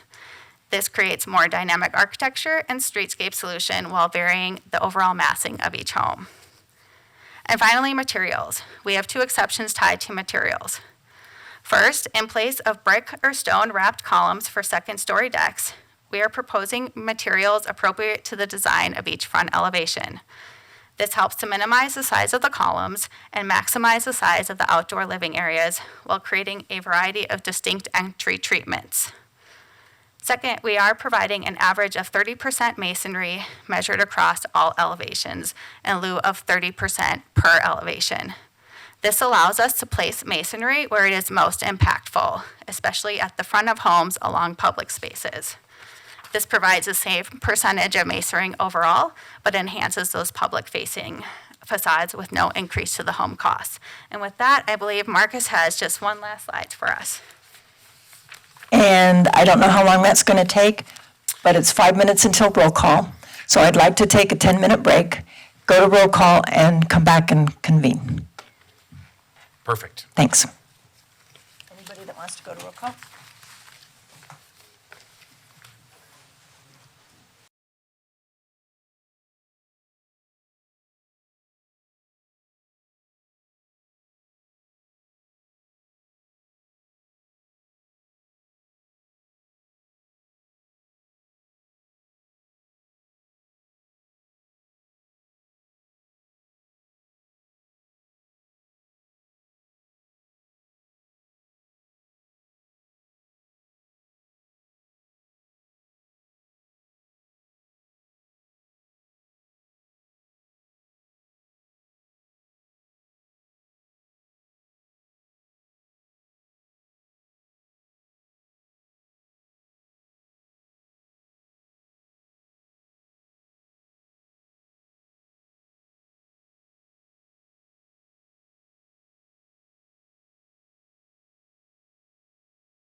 Seems like a very important person. I'll wait, yeah.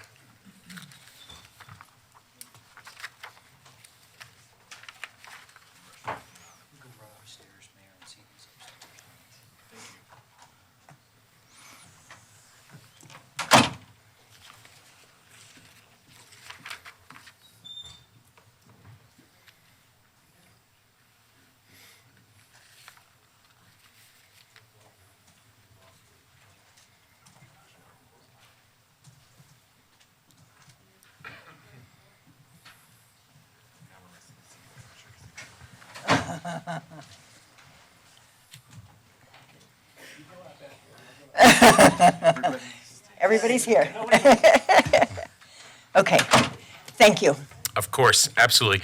Ladies and gentlemen, just to finish up here our final few slides, standards of approval, I just want to again acknowledge we handed out a document and we submitted a very long narrative on how we comply with all 17 standards of approval. I want to specifically denote, though, that we believe we are in full compliance and conformance with the Comprehensive Plan 2013 when we started, Comp Plan 2040 now as adopted, and the PDP. As you all saw, we have 82 units. We are exceeding the open space on this site. And I just must say, we believe this is reflective of great inclusive planning with the community and all the stakeholders. With that, again, we have a full team here. We are remarkably proud of this first neighborhood and the process that it has taken, and we would respectfully request your support for this ODP. Thank you very much. Thank you. Are there any questions from either staff or developer? Councilor Seymour? Thank you, Madam Mayor. There was some concern in our packet regarding LaPlace Court, and that Planning Commission had some concerns about that. But then it should be part of the public record because it was to all city councilors.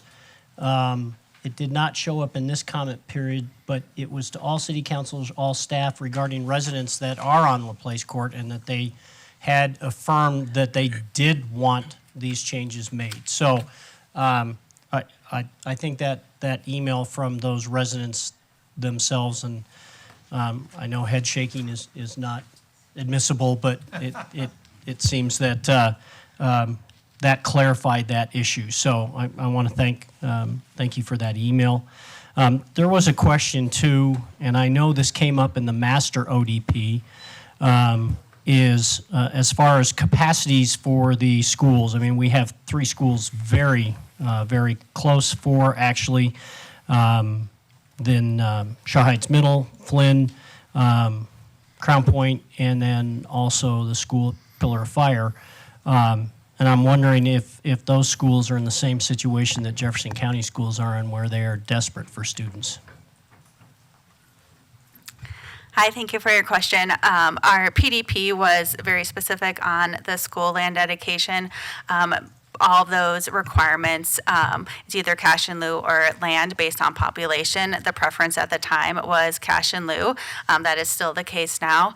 Anecdotally, Westminster Public Schools has had declining populations, and so having more students attend those schools actually helps with their state financing, things like that. Very good, and I do recall that there was a letter from them in the master ODP too. That's correct, yep.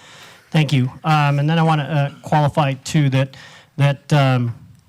exit onto 84th, because there's a concern always from an emergency standpoint, that would be available, and that has been signed off by the fire department as far as access as well?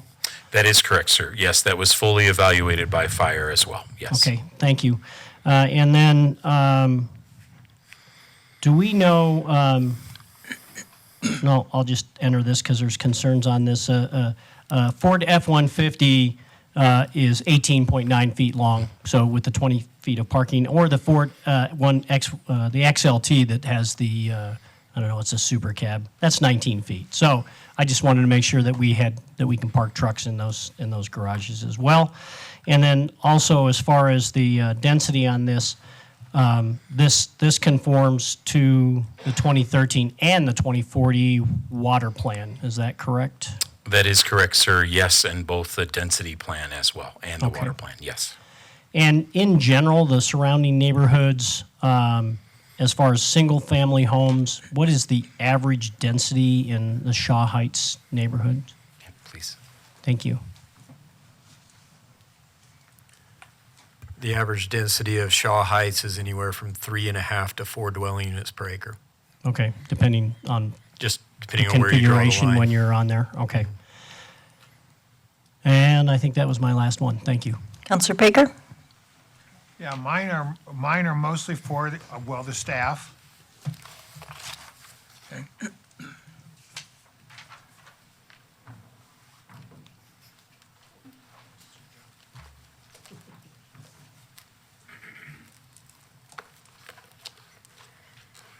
As a rule, in good design, is it really preferable to have two entrances to a group of homes or one?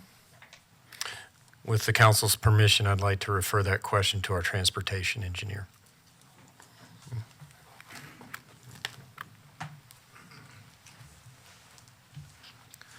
Good evening, Mayor, Mayor Pro Tem, Council, City Manager. Heath Klein, Acting Assistant City Engineer and Transportation Engineer. So it really depends on the ability to serve the community with getting out of the neighborhood.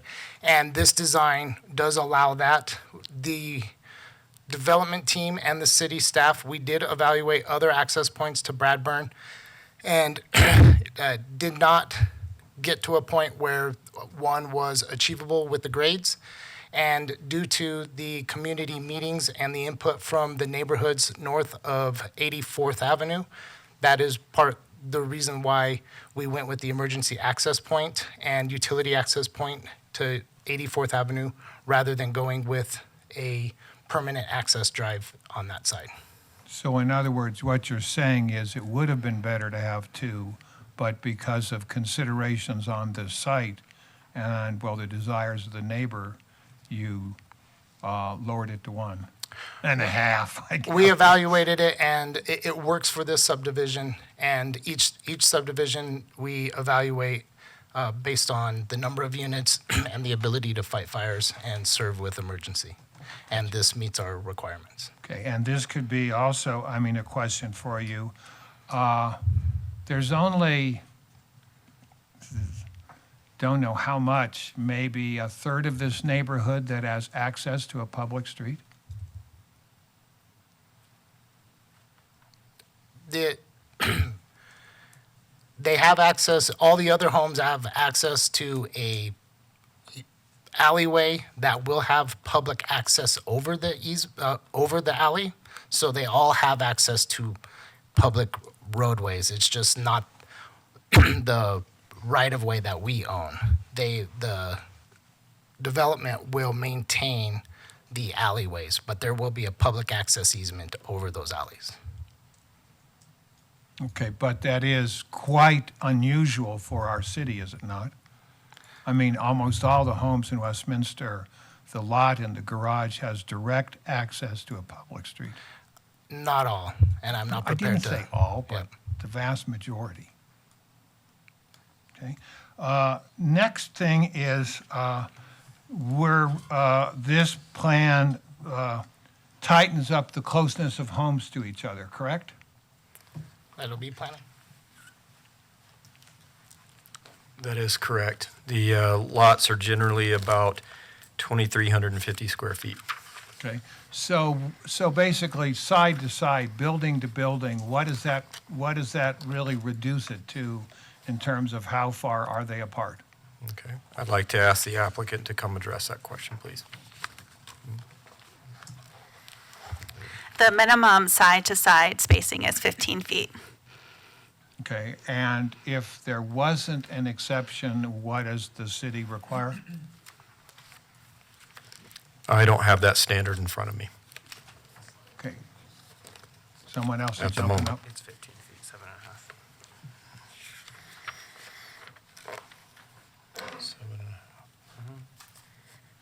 7.5 foot side yards, 15 feet between buildings.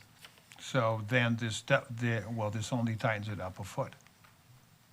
Sounds like it. Okay. Next is where are the fire hydrants going to be located? And how is the fire department going to get access to them? Generally, the fire department did review this and did concur with the fire hydrant locations, the street widths, and the ability to access all buildings. Could we have the fire department speak about that? Yes, sir. I believe representatives of the fire department are here. Welcome. Good evening, Council. Dick Menard, Fire Chief. Yes, sir. It was reviewed by our plan reviewer, Scott Wimmer, and our team, and it meets the standard for access and hydrants. Okay. Could you give me a sample of it? Because what I am knowledgeable of is where fire hydrants are in most of their cities. Right. And they're on a public street and they're placed so far apart. Right. So where would they be in this neighborhood? Well, that's hard to say where they'd be in this neighborhood without seeing the plan, but typically, fire hydrants are not more than 500 feet apart, so about 250 feet in any direction. So about 500 feet, and then on the corners is a good access point. We tend to, it depends on direction of travel, access, that type of thing, so. So basically, if you were fighting a fire in some of the houses on the western edge of this property, where would the fire hydrants be and how would the fire departments hook up their hose and bring it to the site of the fire? Well, one thing I would like to mention is that all of these homes are going to be sprinklered with residential sprinkler systems. Right. All of the homes in Westminster have had to have since 2017. sprinkler systems for the last 5 years, I think. Yep, since 2017. So if we're looking at the western edge of this, when you enter the property and you make that left turn, if I'm going to make a right into that back street, which is a 30-foot width is what I just read on the plan, which gives us proper access, there would be a hydrant on that corner, most likely. And then probably one on either end. But that's, again, a guesstimate. That's typically where we put them, is on the corners. If we need one in the middle, there'd be one in the middle of the street. Okay. Thank you, Chief. I appreciate the help. You're welcome. And then for the parking, I don't know if this would be our staff or the developer. Specifically, I guess I got confused trying to read it. But as it stands with our current rules, you have to have 2 parking spaces in addition to the garages for single-family homes. How much does this reduce that requirement? So the parking requirement is met overall. The total required would be 255. This includes 88 off-street for the single-family attached and 15 guest spaces, and 76 off-street for the single-family detached in the driveway, and 76 enclosed, so 2 in the driveway and 2 in enclosed. And so each home does have the 2 enclosed spaces in the garage, but the homes don't have driveways. And so the auxiliary parking spaces that are planned by the applicant would be on-street and off-street in the locations that they described. But I can refer more detail from the applicant to you. And this is probably one for the applicant.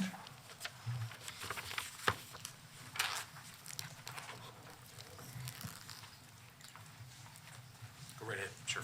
It is obviously, a pedestrian-friendly neighborhood, but are there any destinations for really pedestrians outside of this? Well, I think one of the things we have struggled with for a long time in talking about this site is that it is not safe today because there are not sidewalks. It's not knitted together with the rest of the city. So you see today, for instance, Bradburn needs to have sidewalks installed on both sides instead of the drainage ditches. That will take you to Lowell. It'll take you to the schools. It'll take you to the large 9 and 10 acre parks that will be on Parcel A. We think it fully connects you to the rest of the mixed use community that will be in Upland. So yes, I think there are great destinations destinations. The other thing I would note is the PLD, sir, the reason these houses are closer together is because we're doing more open space. So we're doing an 1.5 acre park and then almost 2.5 acres of PLD that will be planned by the city. So they connect you directly to parks that are immediately adjacent to this neighborhood. Okay, do they have any of the retail or any of the the commercial destinations? Right, that would be on parcel A, you are correct, sir, not on this site, as is consistent with the comprehensive plan that calls for low residential density. Thank you. Those are my questions. Thank you. Councilor Numella? Thank you for the thorough presentation, because I would say I was crossing questions off my list as we were going through slides. Councilor Seymour also hit several of them. I had just an overall question regarding the exceptions and what they are most similar to. I mean, this site's not the TMUND designation, correct? It is not TMUND, you are correct. Are these exceptions more consistent with that type of use? Sure. I would say they're kind of a transition between a TMUND setback and a more traditional front-load single-family. It's kind of finding that balance between the two, since this location is surrounded by a little bit lower intensity uses. Okay. For staff, I know we have the Connections project that's just hop, skip, and a jump down the street that way. Well, I don't even know what direction I'm pointing, but is this kind of, it's a very similar product type, is that right? Generally very similar. And then because it's a single family tuck under product to deal with a pretty sloped site. I would say the two properties are very similar in that respect. They're oddly shaped. Their remnants or leftovers, probably considered unbuildable at some point in the past. And in order to work with that grade, you would either have to level out, build tall retaining walls, or work with the grade as we've encouraged this applicant to do with tuck under garages and alley loaded houses and duplexes. So since we have a project that seems pretty, like it's been constructed, it seems like it's doing well, even with the soils and the grade. You feel like that same application can be applied to this site with respect to the I would grade agree with and- that, yes. Okay. I have a question for, I'll just say, for the applicant team, I would also just, the garages do sound a little tight with, I don't know if everyone will have a large vehicle, but I would just consider how tight that seems to be. Great. We understand. We did measure that for most like Suburbans and F-150s, but you are correct. It's a little tighter, but we did do that analysis so that vehicle could park within the garage itself. Okay. Ostensibly stairs might be on one side versus another. I don't know. That is correct, yeah. Okay. The other question I have is for the fire department.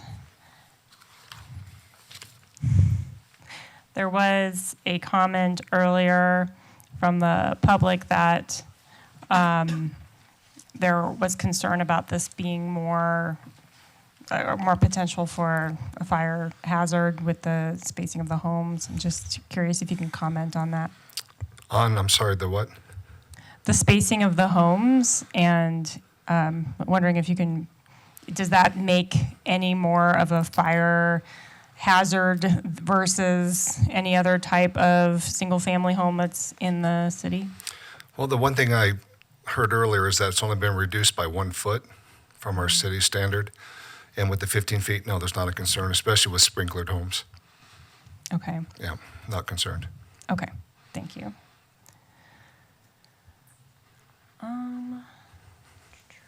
That was all for fire, sorry. Okay. I had so many things crossed off that I'm now looking what's left. I think overall, this has not much bearing, but I think there was some comment about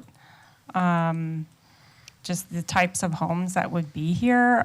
Is there any idea of what price point these homes would be at in general? Yeah, Counselor, I think we're, as you can imagine, in those kind of very initial sizes. As you saw in the architecture, it shows kind of the size of those homes. We have them in other markets, right, where you're trying to see some, across all price points, 400s to 600, somewhere in those. So we don't know that pricing yet. I will say that we have tried intentionally by size of the lot and size of the home to be more attainable by design. So we're not avoiding that question. We just don't know it yet. But that's certainly the price point. And I would just note the lot size and the amenity package is really the larger community. So we think we're able to, these aren't as large a lots, right? So we hope they're more attainable by design.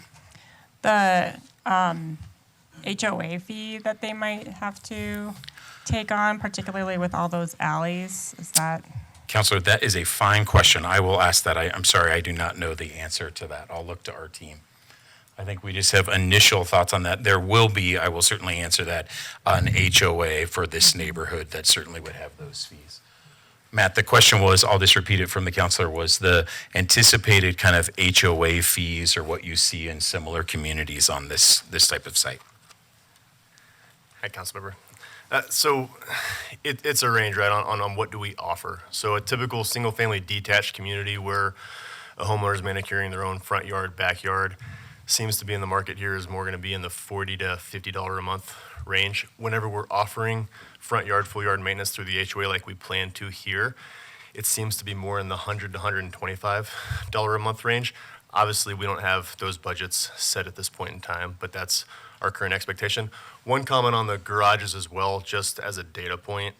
Across the front range, we're almost exclusively building 20-foot depth garages. Westminster requires 22 feet deep. So while I certainly understand and respect your concern, and I drive a large truck personally, I believe they'll be accessible for most homeowners. Okay. And thank you. I just wanted to make the point really to say, I mean, if these homes are around $600,000 with current interest rates, the mortgage payment is about $4,300 a month, which is crazy sounds crazy to a lot of us, but I think there's while I would love to see a more attainable product, I mean, obviously interest rates have a huge impact on that.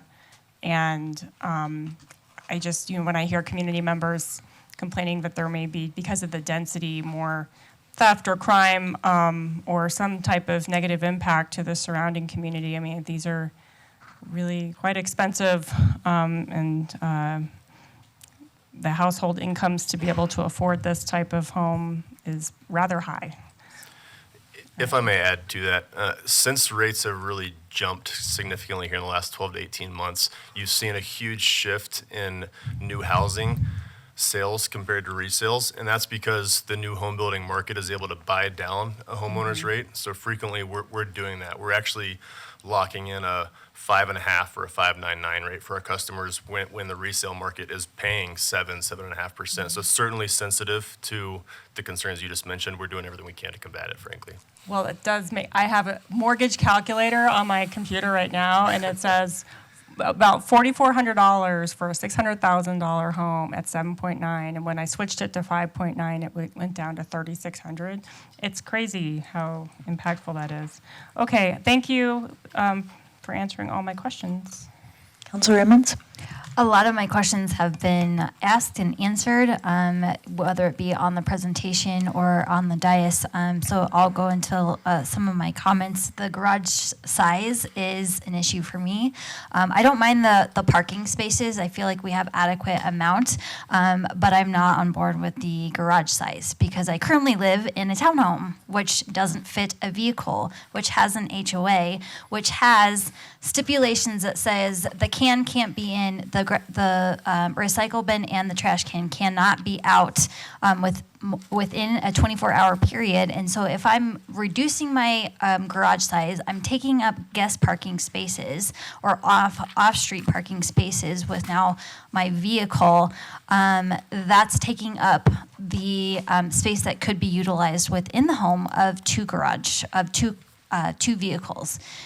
So moving it down to 19 is very concerning because then now we're shifting where people are parking and how they are utilizing that garage space. 19 is, I get that we're moving into a standard space. Mine is currently 22, but it also has an offset for housing the recycle bins and trash cans. And with that, mine is the only unit in ours that had that concept. So reducing it is a problem because most of these townhomes have only one person, which is fine. But if you have more than one person, now you're playing musical cars on trying to fit in vehicles in your living space. So I don't mind. All of the exceptions were adequately addressed for me, except for the garage space. I'm not on board with that. Councilor Baker, we have 13 people waiting to tell us their thoughts. Are you okay with waiting until they speak? Sure. Okay, let's get with our list. The first speaker is Karen Calavity.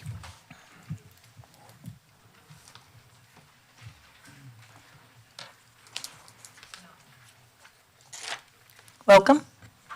Thank you. Karen Calavity, 9940 Westcliff Parkway. I haven't been to all these public meetings, but I've been to enough to know that every time there's a public meeting, most of the people in the public do not want this project.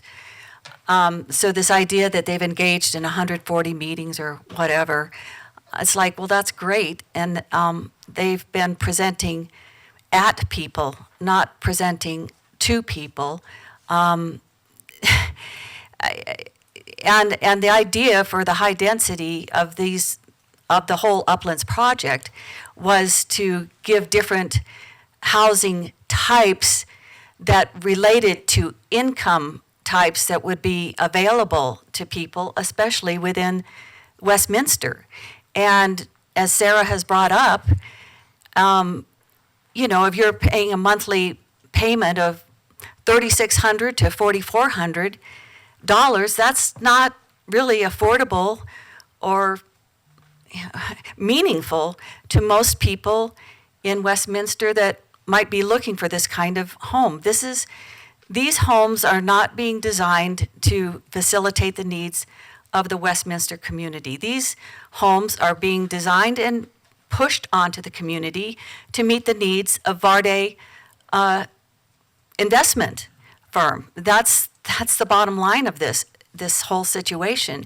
And I find it distressing that we would give up rights to have proper design and proper density on all of this land just so that we could accommodate Varde's desire to make a lot of money. And that's what this boils down to. It's been this way since day one, but now it's even more apparent when you talk about what the reality of what these homes are really going to cost and what the purpose for okaying this whole Uplands plan was, which I never agreed with in the first place.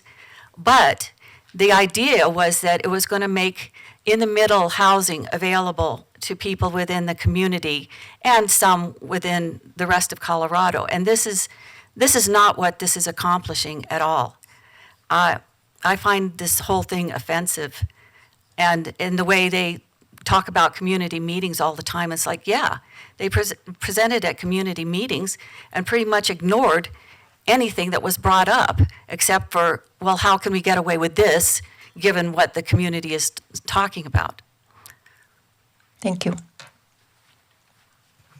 The next speaker is Brenda Archuleta.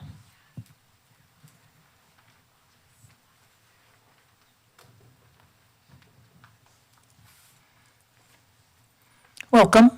Hi, thank you.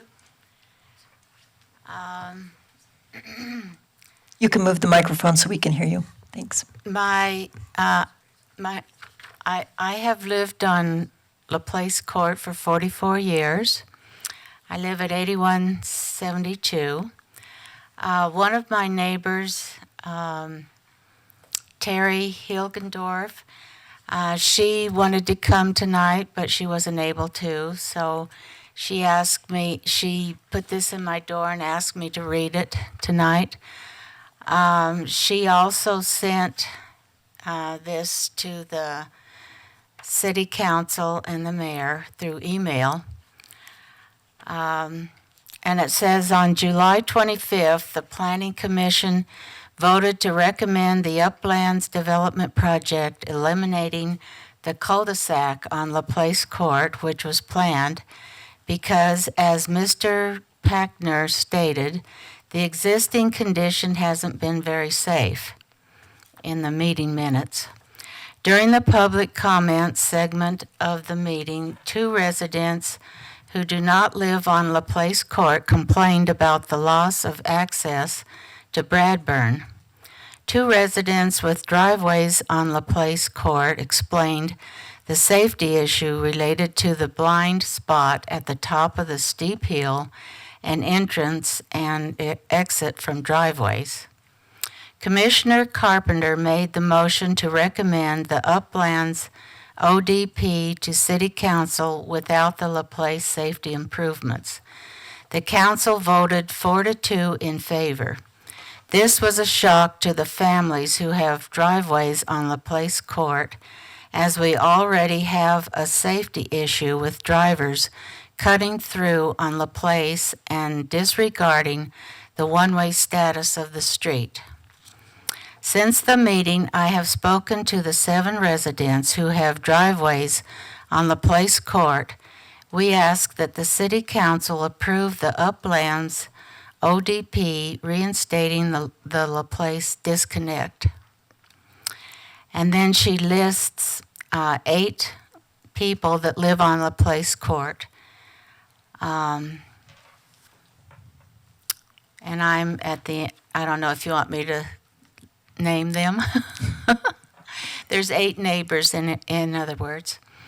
If there is any doubt, I urge members of the council to please drive onto LaPlace Court. The safety issue will be obvious. Respectfully yours, Terry Hilgendorf. And I agree that the cul-de-sac is a good idea because I've always been concerned about the traffic. People speed up the hill 50 miles per hour because they know they shouldn't. And even though, and on Bradburn, it's 25 miles per hour, but people speed up and down it. And so I'm in favor of it, along with these other neighbors. Thank you. Thank you so much. The next speaker is Nancy Travis.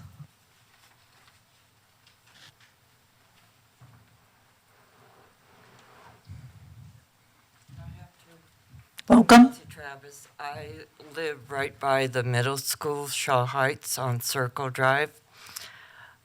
I've never been to any of these meetings, but all of this development I know is going to affect the street I live on. And I've lived there since '89. I have been in Shaw Heights, Westminster since '69. I must admit, I do not like what I'm seeing.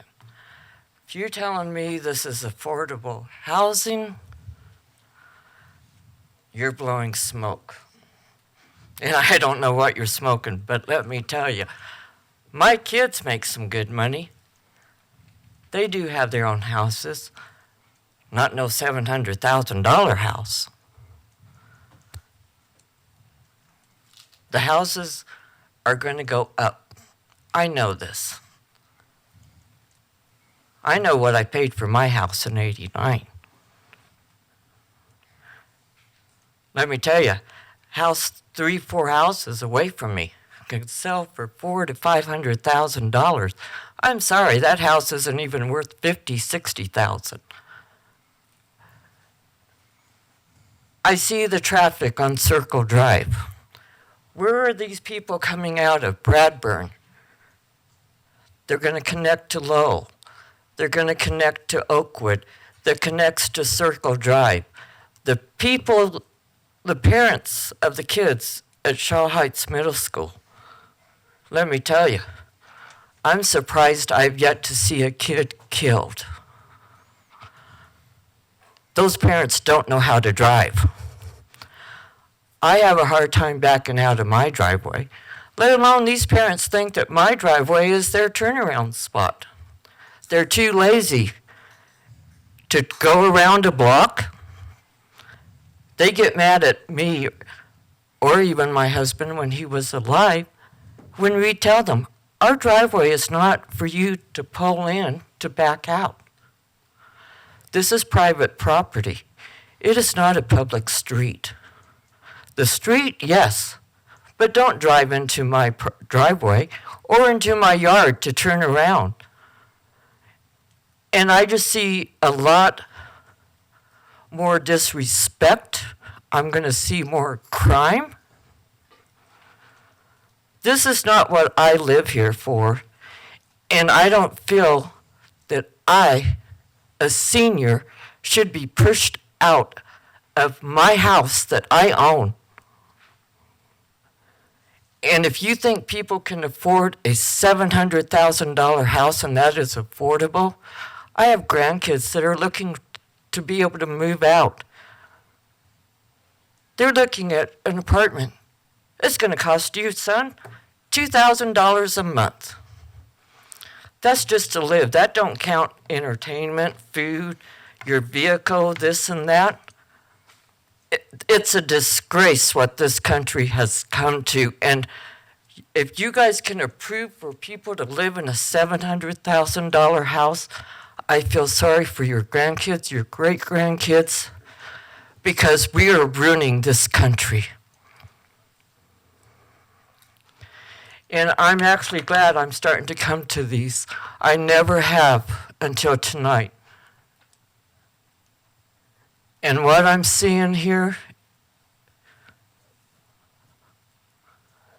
if we thought 9/11 was bad, this is a disgrace.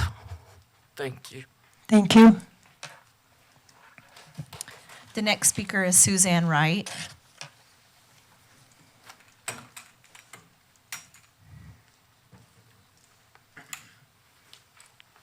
Welcome. Welcome. Thank you for giving me this opportunity. I'm going to start at the end, and I'm going to ask the City Council to please vote no on the Planning Commission proposal to keep LaPlace Court as it is and approve the original Uplands design, and this is why. The current LaPlace Court configuration makes it the most dangerous residential street in Westminster, based on geography and blatant disregard of one-way streets and excessive speed by motorists taking the shortcut to points north on Lowell, points west on 80th. And about the geography, because of the steepness on both sides of the hill, that is LaPlace Court, no one can see what's coming at them until they're at the top, and then it can get dicey. Because motorists know they're in the wrong, illogically, they speed. And by that I mean it can be 40, 50 miles an hour in either direction. I've lived on this court street for 42 years. I've seen thousands of cars speed in both directions and have observed some that do not bother to stop either at Oakwood or at Bradburn Drive. They just keep on going, they're reckless, and there's a lot of them. The Uplands development with entry and exit onto Bradburn Drive and on-street parking possibly limiting visibility a bit. And in seeing the presentation tonight that you're going to have front-facing houses, any kid on a bike is going to be in danger because they don't stop. They speed up Bradburn either direction because they're either heading to Lowell or they're coming west, and they come up LaPlace Court, and it's just a mess. These people do not respect traffic laws, and they'll wreak the same havoc that they do on LaPlace Court. The original Uplands design for LaPlace Court with no access to Bradburn Drive is perfect. No outlet for speeding motorists. The design means necessary changes to entry and exit from LaPlace Court, part of the neighborhood. The people unhappy with those changes do not live on this street. They do not deal with the traffic issues. They will not be inconvenienced in any serious way by a cul-de-sac. If a fire truck can make a turn on the cul-de-sac, so can a snowplow, a delivery truck, trash service vehicles, and none of these vehicles will be using that cul-de-sac very often.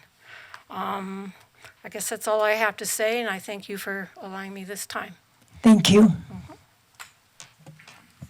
The next speaker is Robert Wright.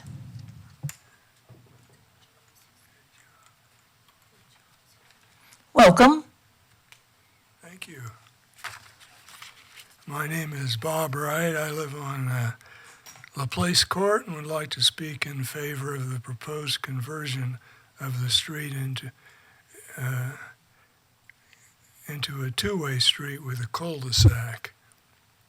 I have serious concerns about the doubly one-way configuration because it is used as a shortcut, as was mentioned, with drivers speeding and going the wrong way on a one-way street.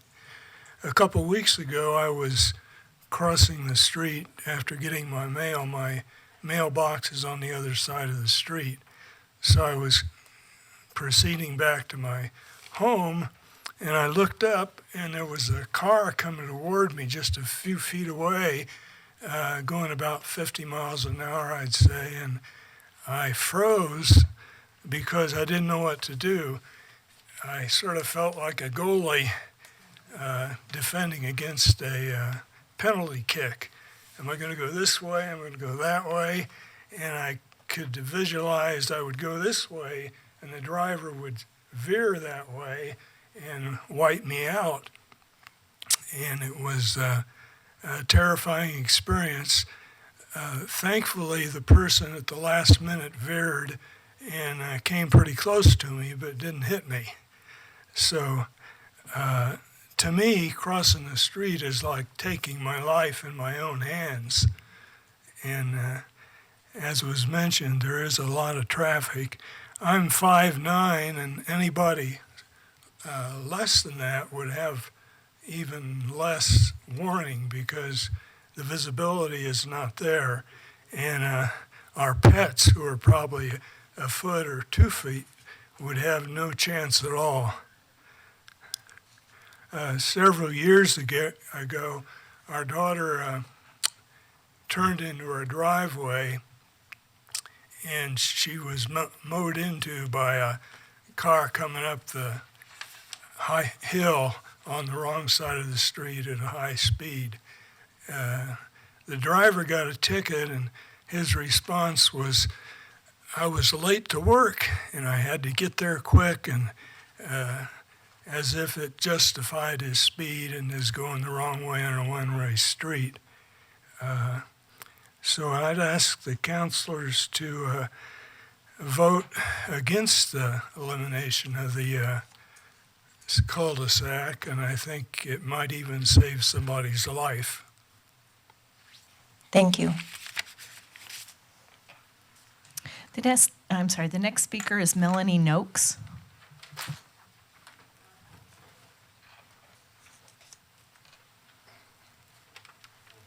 Welcome.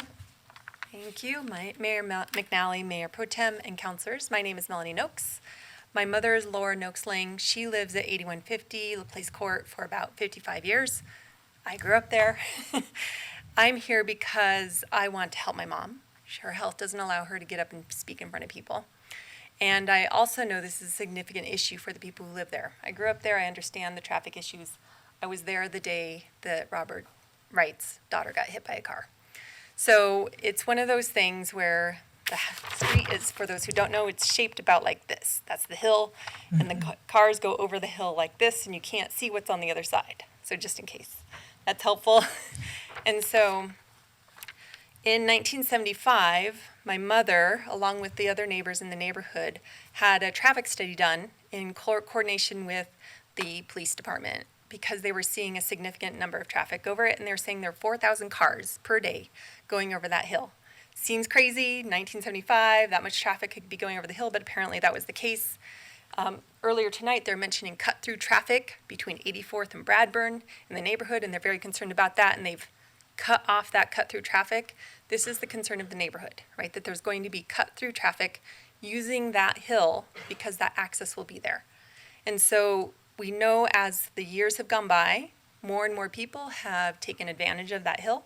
They know there's no traffic or there's limited traffic because it's one way. They come along, they cut over from Bradburn over to Oakwood. It cuts off a couple stop signs, makes their life a little easier. It just scares the life out of everybody else who lives there. So the residents of LaPlace Court worked with the city for 2 years back in 1975 to come up with a plan to resolve what they considered at that time a very dangerous situation created by high speed, high volume on a residential street. And what they came up with was the best solution at the time, and that was the one-way solution over the hill. People have decided to ignore that signage over the years and are speeding to avoid getting a ticket. We also know the police don't have the opportunity to be there as often and frequently to observe that. So the residents are using extreme caution. There was a time when the street actually had 2 lanes going over the hill. Accidents occurred. They've now reduced it to 1 lane going over the hill. And now people come over the hill not knowing which way to go, and they either drive on one side of the lane, they're driving down the middle, you drive down the right side, and now when you're coming up the right, you're going the right way over the hill, you don't know which way to go because people could literally be coming right at you because the way the hill is you're coming up one way, they're coming up the other, and you don't know whether they're going to be coming at you. So you do use extreme caution, and the concern is with more residents living right at the bottom of the hill, it's going to increase the likelihood that people are going to be coming over that hill the wrong way because they will be living on the side that is against the one way. So if that makes sense? Mm-hmm. Okay, nods, yes, perfect. All right, so there is an opportunity here for a developer who is offering to fix this issue that is existing. It's something that the neighborhood is embracing for the most part. The cul-de-sac is currently on vacant land, and we've resolved problems the neighborhood has had for a long time. Several of the neighbors have had conversations. Obviously, they've shown up to be here tonight to represent what they are interested in having, which is that cul-de-sac in place. The neighbors have had that conversation. Several are here. They have surveyed each other. They've talked to each other. And there's, at this time, 2 families who are against it, and they are the 2 families who are on 82nd, who will have a slight variance to how they currently access their homes due to this cul-de-sac being changed, but they don't deal with the safety issues because they aren't on the same road. So that's about all I have. Appreciate your time, and thank you. Thank you. The next speaker is Linda Graybeal. The next speaker is Chris Durham.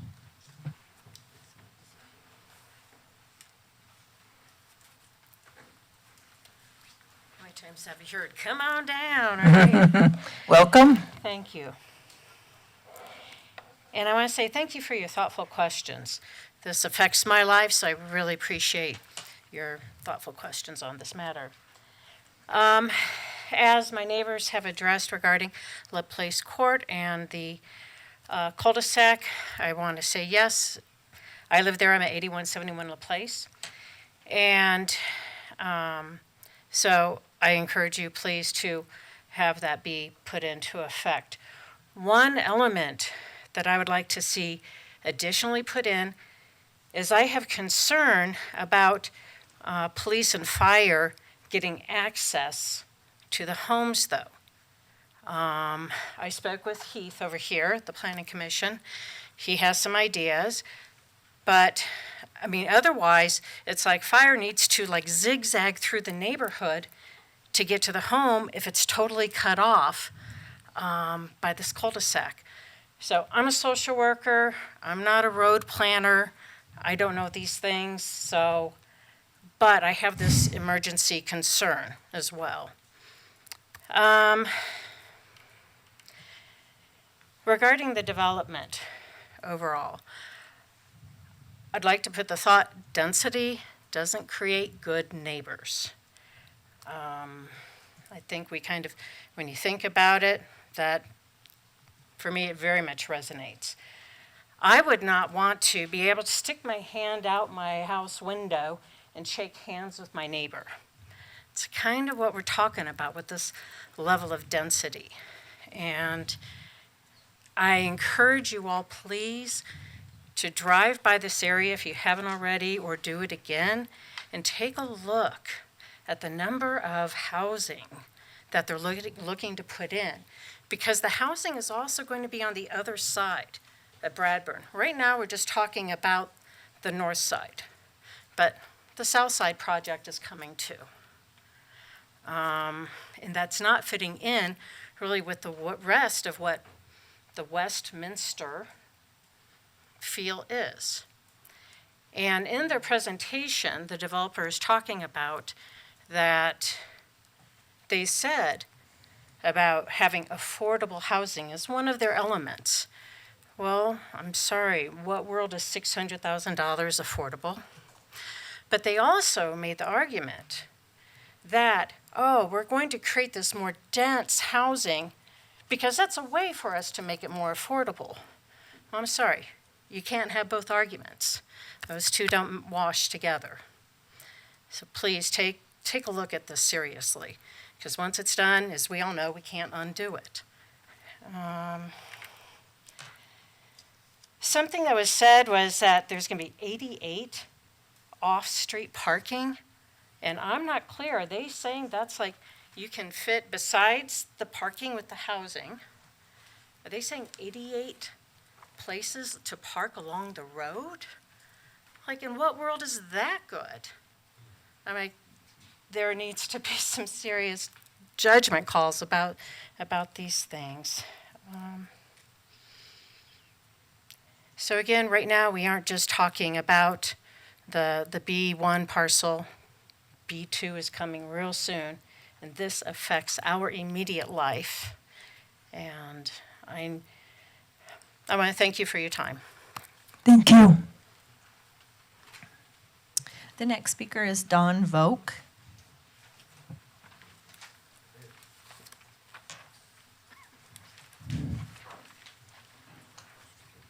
Welcome. It's good to be here. Good to be here. I had a lot of notes about the cul-de-sac, and I'm against it because it's right at the bottom of the hill. It will collect water as a pond, and ice and snow will collect there. Now, I live on 82nd Avenue. Now, to get out of my street, I'd have to go into the cul-de-sac, go up the hill, which is ice and snow in the winter, and how do I get over the hill? Because it's very icy, and I have only two houses on 82nd Avenue.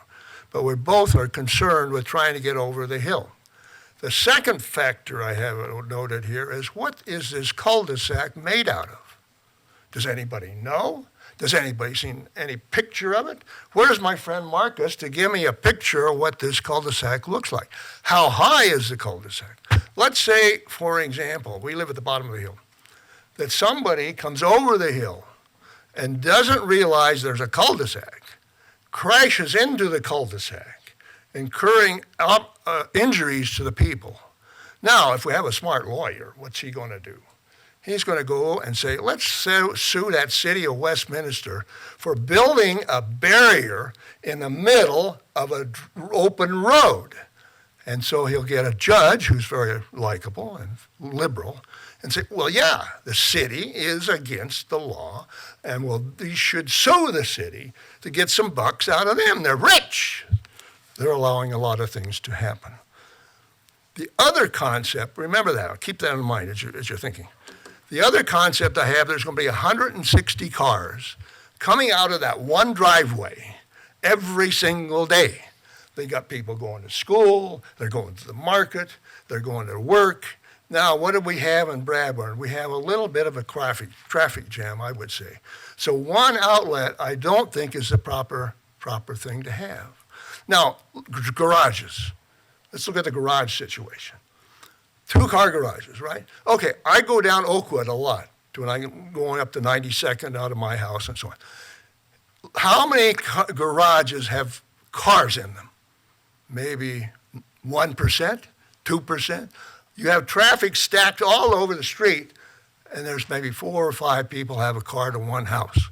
We're going to have the same problem here, and people are going to have to park either on my street or on Bradburn to get into their particular concept. Look at the traffic. If you have seen the traffic up by Wishbone in that complex there, that parking lot and the streets, they're full. I almost got run over going to the Wishbone one day trying to get there. So I think the cul-de-sac is not the answer. I think that we need to know what it's made of, how it's made, and will it be available to all people that can get. We are the only ones on the bottom of the hill. So therefore, I say we reject this proposal, cul-de-sac, until we know more about it. You people don't know exactly what it's made of. I'm almost not certain that the fire department knows whether they can get their truck turned around or not. But that's something we need to look at. Thank you very much for your time. Thank you. The next speaker is Charles Ragsdale.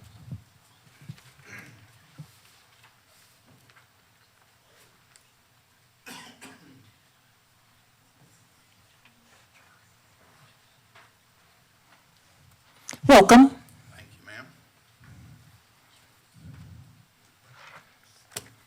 ma'am. Is there any way that I could get the picture of the development with the park and all that sort of thing?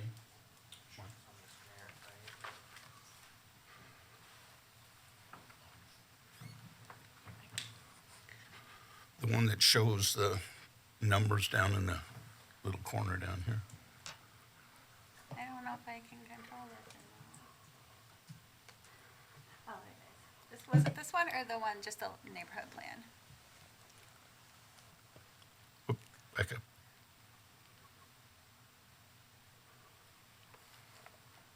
Let me see if this is the one you were looking for. There was one that one or the next one, I don't remember. There was one that showed like 13.32 down in the corner or something like that. You might be talking about this one? No, there was, I'm not sure. I'll put the neighborhood plan up. That's probably the closest I can find. I'm not sure which one you're looking for. that's fine. I have a question in how one goes about calculating the number of units that are acceptable in this location. It seems to me like on one of the maps that, excuse me, I'm Charlie Ragsdale. I live at 8120 Osceola Street, Westminster, Colorado, 80031. Directly across the water tanks from this facility here, or from this development here. On one of the slides, it showed 13.32, and I think that was the acreage. The total piece is about 16 acres, and the amount that they have dedicated to the city is 2.5, 3 acres or something like that. That gets us to the 13.32 acres, I think. And since we can't find the thing here, I don't know that 13.32 is exactly the number. But if you take 13.32 times 5, that's 66.6. They're proposing 82 units on this 13-acre property. That far exceeds the density of the zoning as I understand it. So I'd like for you to take a look at that before you approve this. I'd like to get a calculation on whether they really are in compliance or whether they're taking the 16 acres, which is the whole piece of property, and saying that they should get 5 per acre for the 16 acres instead of the 13 acres that they're developing. That's one. The second thing is, I still have a real problem with only one entrance to that development. And here's the reason why. We heard the fire department say that, well, all of the houses in Westminster are sprinklered now, or are supposed to be sprinklered. But if you get a roof fire in a bunch of houses that are that close together and it's spreading roof to roof, those sprinklers aren't going to do you a bit of good. They're sprinkling inside the house. They're not sprinkling the roofs. And if you can't get multiple fire trucks in there to fight the fire, that's going to spread through the whole neighborhood without much effort. The third point I'd like to make is, and I apologize to my neighbors on LaPlace Court, by putting in that cul-de-sac at the bottom of LaPlace Court and Bradburn, you're taking away the north access to our neighborhood, basically. There is no place else that we can access it. The city properties butt us all the way across our neighborhood. So we do access Bradburn on occasion. We do it legally by coming down the one-way street in the right direction and making a turn onto Bradburn to go to Lowell. Now, I can guarantee you that when we get to Lowell, there's going to be a 5-minute wait before we can get out. At least a 5-minute wait. So the traffic there is not conducible, or is not conducive with this type of an entry and access and egress from their development. There needs to be an entrance on the north, and they say, oh, well, we've got an emergency exit, entrance and exit up there.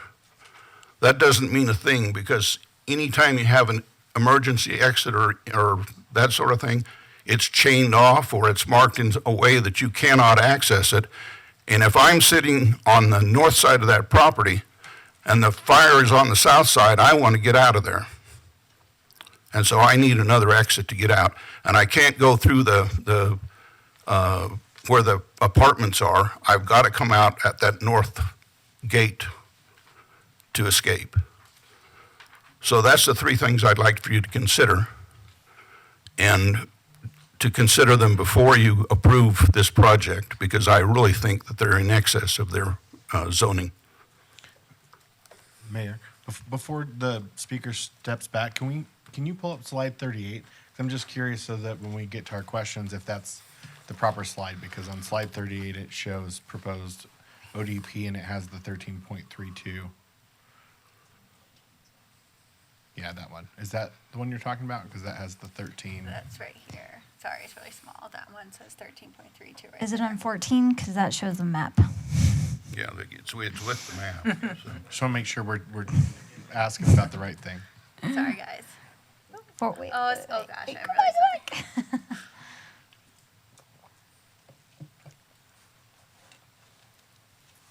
Was that 13.32? Yes. Okay. Perfect. Thank you.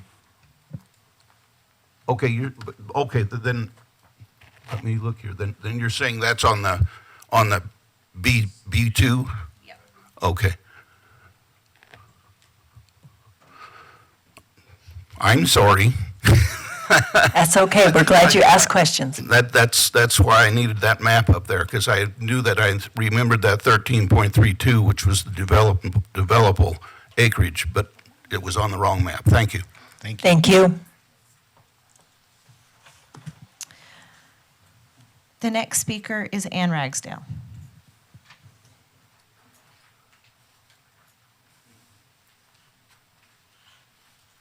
Welcome. Good evening, Mayor, Council, and all the guests tonight.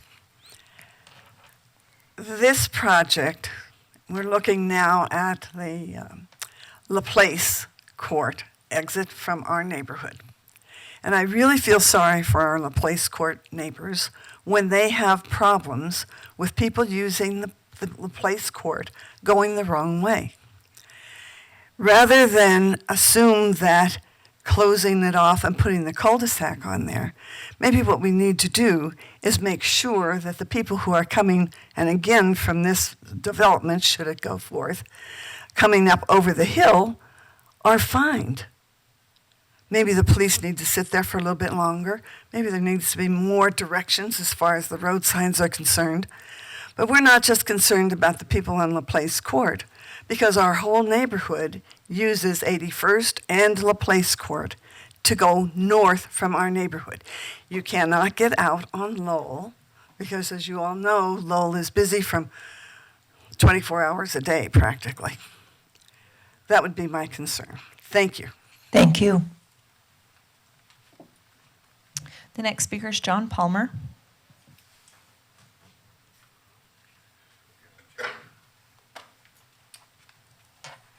Welcome. Thank you.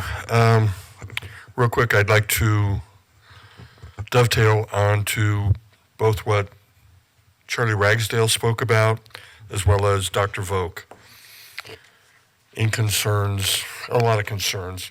LaPlace Court, when I grew up, LaPlace Court was a public street. You could go either way on it. Through whatever means happened back in the 70s, be it dollars, influential people with the council, it became one way each direction from the top of the hill. Seems to me like the easy fix for this is to just open it up and make it a public street going two ways.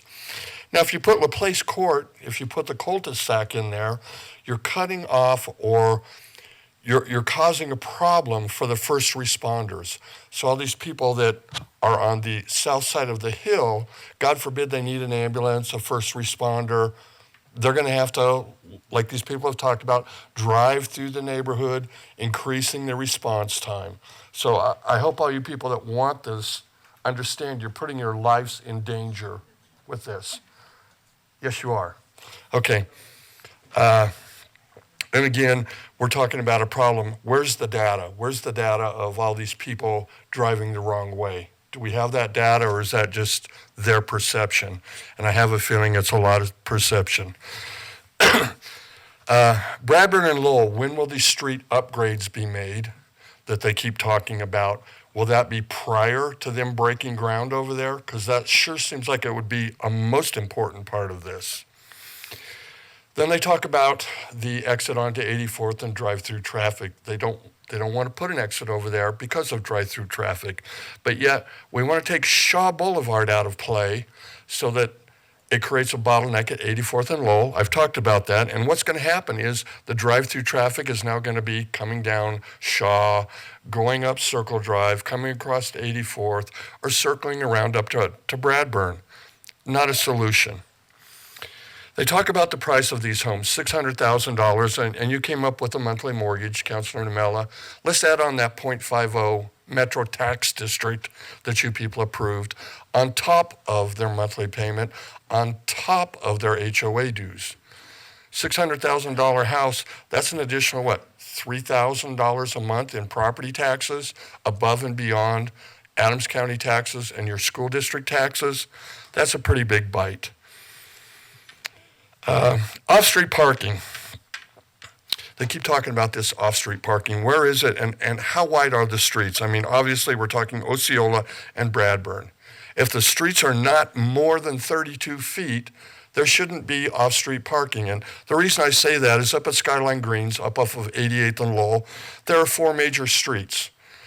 88th Court, Osceola Street, 88th Drive, and Meade Street. 88th Drive, both sides, it's a 28-foot street. Both sides of the street have no parking signs. Now, when those people moved in, you could park there, but for some reason the city decided that that's not appropriate any longer.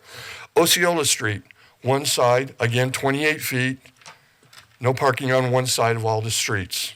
Same with 88th Court, 28-foot street, no parking on one side.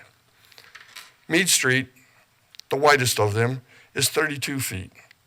No parking on one side of the street again.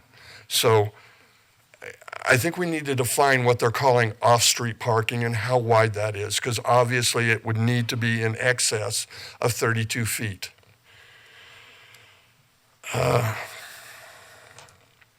fire concern, like Mr. Ragsdale said, Grand, Granted, we're going to have sprinklers inside the house, but that doesn't protect the outside of the house. That doesn't protect the cars. That doesn't protect the cars in the driveway. The potential causes of fires from EV vehicles. The sprinklers are inside the house, not the garage, not the exterior, not the patios. That's a problem. Again, with the street widths, we need to define what the street width is on Osceola and Bradburn, and again, when those upgrades will be made. And again, it needs to be made before they even break ground over there. Otherwise, there will be problems, guaranteed, as well as the problem it's going to create at Bradburn and Lowell. If you've driven that neighborhood right now, it's a bear to get off of Bradburn onto Lowell, going either direction with the cars coming over the top of Lowell. Safety hazard. You're going to put another, 100 cars, 150 cars on Bradburn? Not looking good. And again, I live in that neighborhood.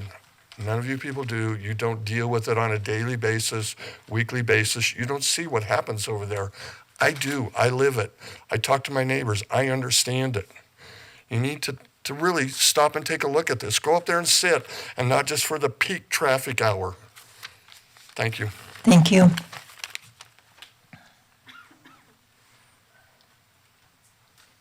The next speaker is Mary Berg.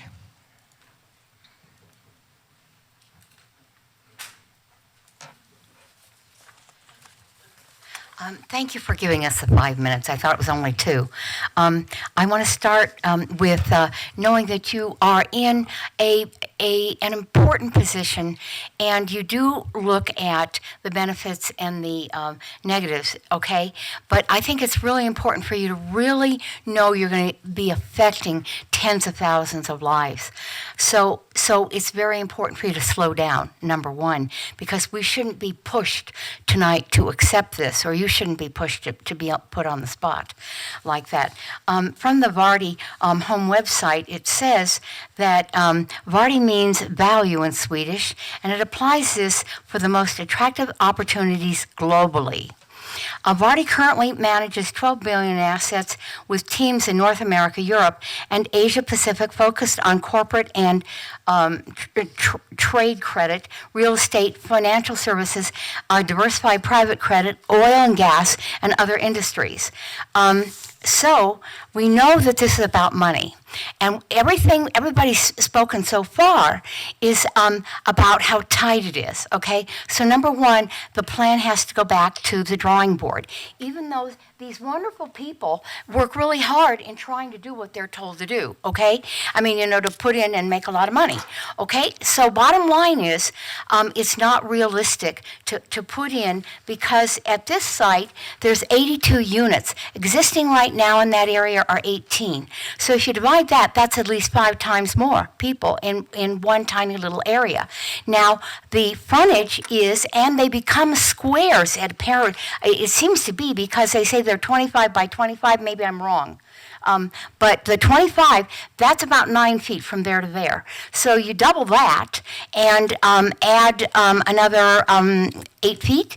So it's 3. Okay, 3 times the height of that is the front space for that, as I understand.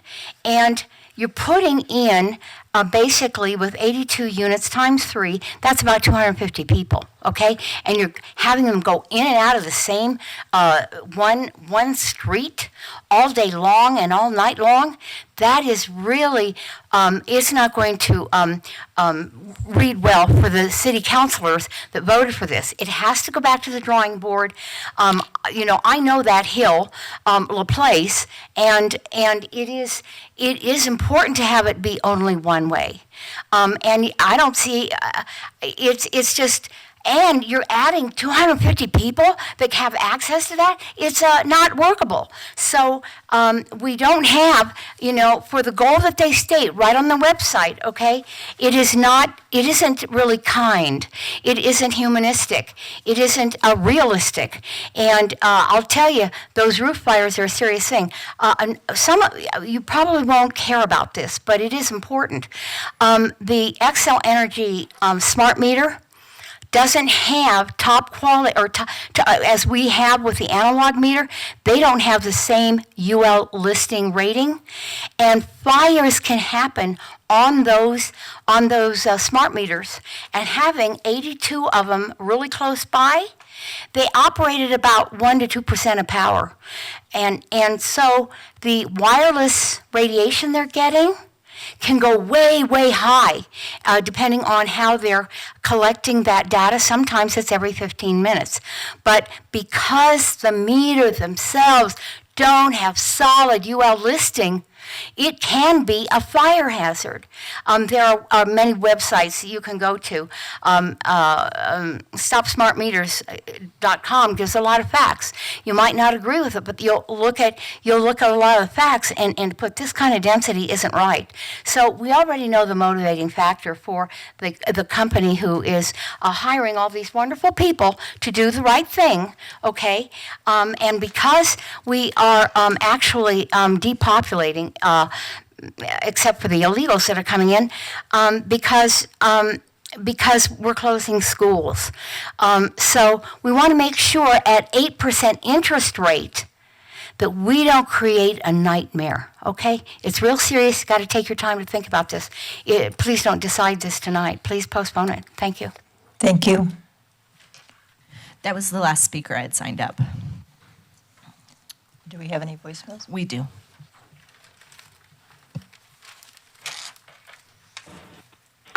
Good evening. My name is Greg Beacom. I live on the south end of LaPlace Court and would like to make comment on the Uplands Parcel B1 development. While I am personally opposed to the project, I am also cognizant of the big money and special interests behind it, so I have no illusions about stopping it. They will say what they have to say and spend what they have to spend to make this happen. There has been a lot of slick talk about how this is going to be an enhancement and improvement to the surrounding neighborhoods. I respectfully disagree with them, our esteemed city advisors, and traffic engineers. First, I'd like to express my concern about the residential density. 82 new homes with two-car garages will significantly increase traffic congestion into the existing neighborhood infrastructure, particularly with only one point of ingress and egress from the development. All of that traffic will be directed to either Oakwood Street or Lowell Boulevard. I predict traffic lights to control those intersections. This is already a high-traffic area with folks disregarding speed limits and traffic control devices. A case in point is the motorcyclist who lost his life at the intersection of 80th and Oakwood just last summer.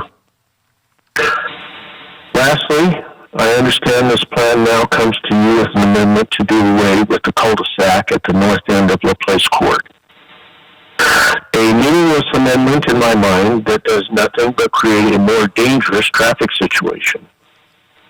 There are already traffic control devices at each end of the street, which are oftentimes ignored by those speeding up the hill as a shortcut to avoid the curve on Oakwood. This practice will only get worse with residents of the new development looking to do the same. I do respect my neighbor who proposes this amendment, but I respectfully disagree with his position that the cul-de-sac is a special benefit to those on the north end of LaPlace Court. I doubt many others on this street or the surrounding area take this position. In closing, I don't expect my concerns about residential density and single entrance and exit to the development will be addressed due to the costs and recommendations of our city officials. But I do hope that if this development is approved, that it leaves the proposed cul-de-sac at the end of LaPlace Court in place as originally proposed. Thank you for this opportunity to be heard.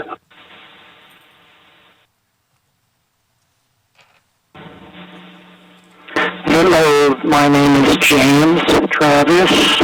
I'm a resident of Westminster. The messages to City Council.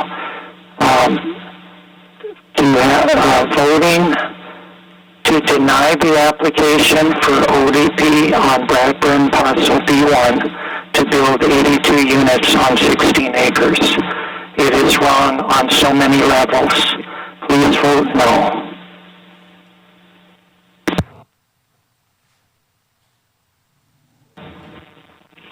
Good evening, City Councilors. My name is Keith Alwaniel. I'm the Director of Crown Point Academy, a public charter school at 2900 West 86th Avenue and Federal Boulevard. I've spoken several times before about my support of the Uplands community, and there are a few reasons why. The first is we've had enrollment wait lists for several years. We can't fit any more students in our current facility until we expand, but that's going to be able to happen because of the Uplands project. Second, our school sits at a dangerous section of Federal Boulevard. We have no traffic signals, crosswalks, no sidewalks, and speeding vehicles all day long. As part of the $40 million in infrastructure improvements made by the Uplands, all of these issues will be remedied. Additional housing will also help our current staff with more options, as well as providing homes for future Crown Point families, and that is a positive as well. I've been following the planning process for several years and have taken part in many, many meetings. The detailed plans for parcel B1 tonight, before you deliver on the details, consistent with everything that has been discussed, reviewed, and approved in the past. The fact that this is the first parcel that will have mixed housing and parks sends a strong signal that the rest of this mixed-use community will deliver on the promises already made. Please vote yes on parcel B1 so we can start these much-needed infrastructure and housing projects. Thank you for your time.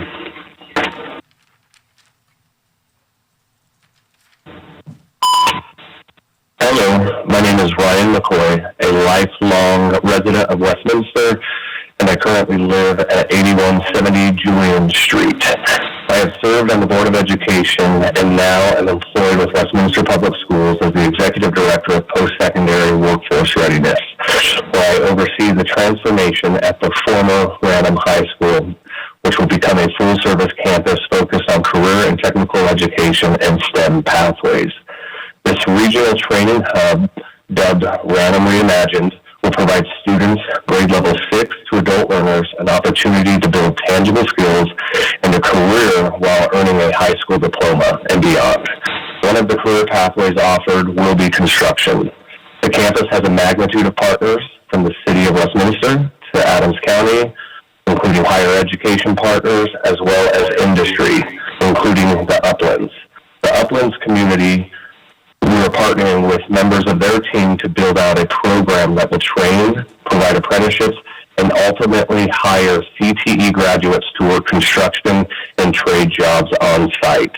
This is an exciting opportunity for WPS graduates to make a meaningful impact on the very communities that we were raised in. But this wouldn't happen without a strong community and industry partners such as the Uplands. Uplands is one of the most thoughtful planned communities I know of, a result of years of collaboration with the city, residents, and external stakeholders like WPS. I'm excited that we are finally at this point where we're seeing the years of planning come to life in the neighborhoods that will provide much needed housing options and parks and sidewalks and trails. I urge you all to vote yes on parcel B1 tonight. It's consistent with what was approved in 2021. It's consistent with the city's comp plan, and it's consistent with the city's continued need a diversity of housing and parks. This is just a slice of what we'll see developed over the next decade, and based on this, I can't wait to see the new community to be full and vibrant and active. So let's start moving dirt. Thanks.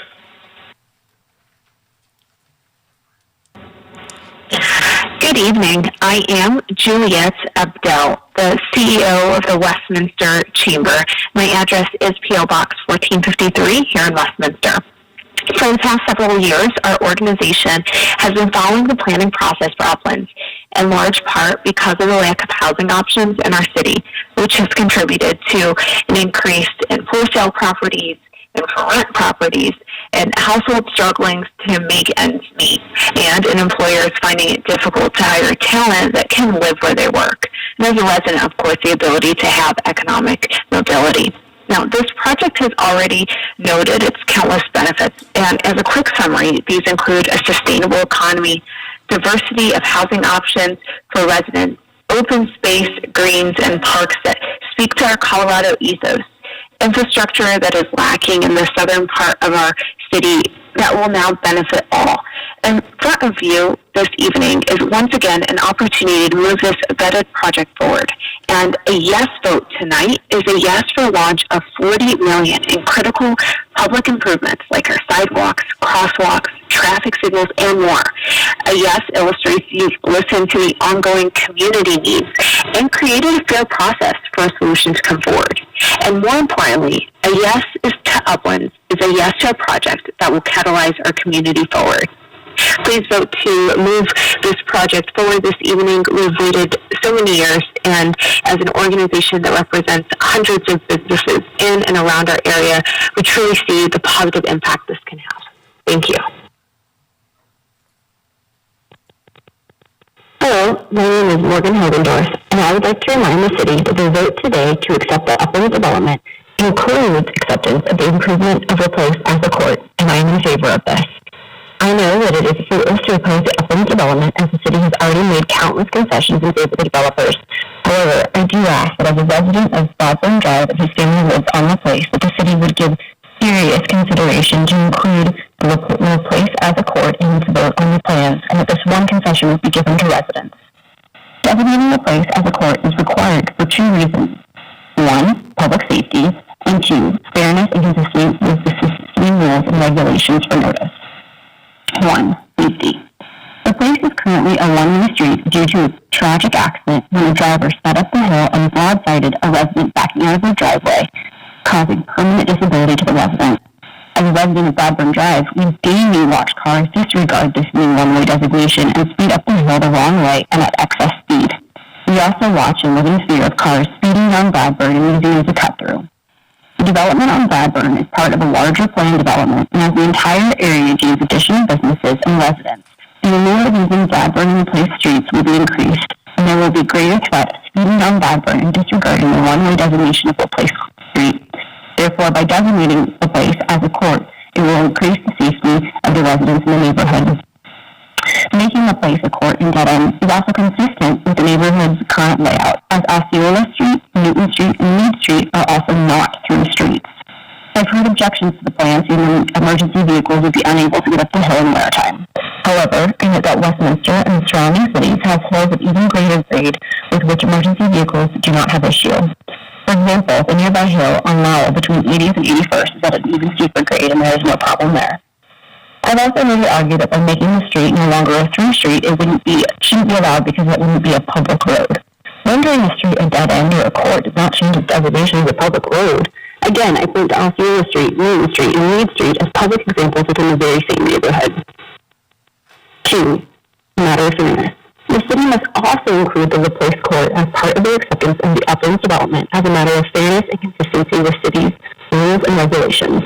The public notices that have been sent out both for this meeting and the meetings held by the city planners have both designated the place as a court as part of the Uplands development plan on Broadburn. Therefore, the question before the city today, which is to accept or reject the Uplands development plan on Broadburn, includes the place as a court. This was identified again in the notices as well as was briefed by city representatives during the approved meetings. Somehow the city planners inexplicably removed the court from the plan that it voted on. But the city council should not make that same mistake, and it should honor the fact that the plans before it today that it is voting on, whether or not it accepts upland development on Broadburn Drive, includes the Laplace designation as a court. The city cannot, therefore, accept the upland development plan on Broadburn without also accepting Laplace as a court. I understand the allure of uplands development. I understand the allure of the uplands development plan on Broadburn. However, part of the city's responsibility is to ensure that the place is remaining its designation as a court as is put into the plans and was provided by public notice throughout the city and to the residents. For those two reasons, the safety of residents and Since you are the public notice, the city must vote to include the place court in the votes to approve the upland development on Bradburn. Thank you for your time. That was the last voicemail. Thank you. All right, I'll go back to, I had Councilor Baker and then Mayor Pro Tem. Thank you. This is just a quick question. It would be for the developer. So it's my understanding that for most of this really development, there's no private outdoor space. The outdoor spaces are being really fulfilled by front porches. So there's no backyards or side yards where you could barbecue or sunbathe. So much of the backyards, because they're alley-loaded homes, are the access to the driveways. There are side yards on all the homes that have green space within them. We're just not counting those as part of that 400 square feet. We're counting that 400 square feet using porches and patios. So there is green space on the lots as well. Well, no, I was saying private outdoor space. It is private to their lot. We're just not quantifying it as the definition of private outdoor space for that's defined in the single-family attached and detached standards. But there is green private side yards on these homes as well. Thank you. Mayor Pro Tem? I have questions about the cul-de-sac in LaPlace. Trying to visualize this, and I've pulled it up on a map, and so I'm just curious. I mean, on the diagrams here, it says that there's fire access, so I imagine that the fire department looked at this and the cul-de-sac was designed in order to accommodate fire apparatus. Is there, similar to like the new development, one of the questions that was asked was about if there's access cut off from the other side, what would the tactic be used if you couldn't get down from LaPlace and you had to come up from the other side?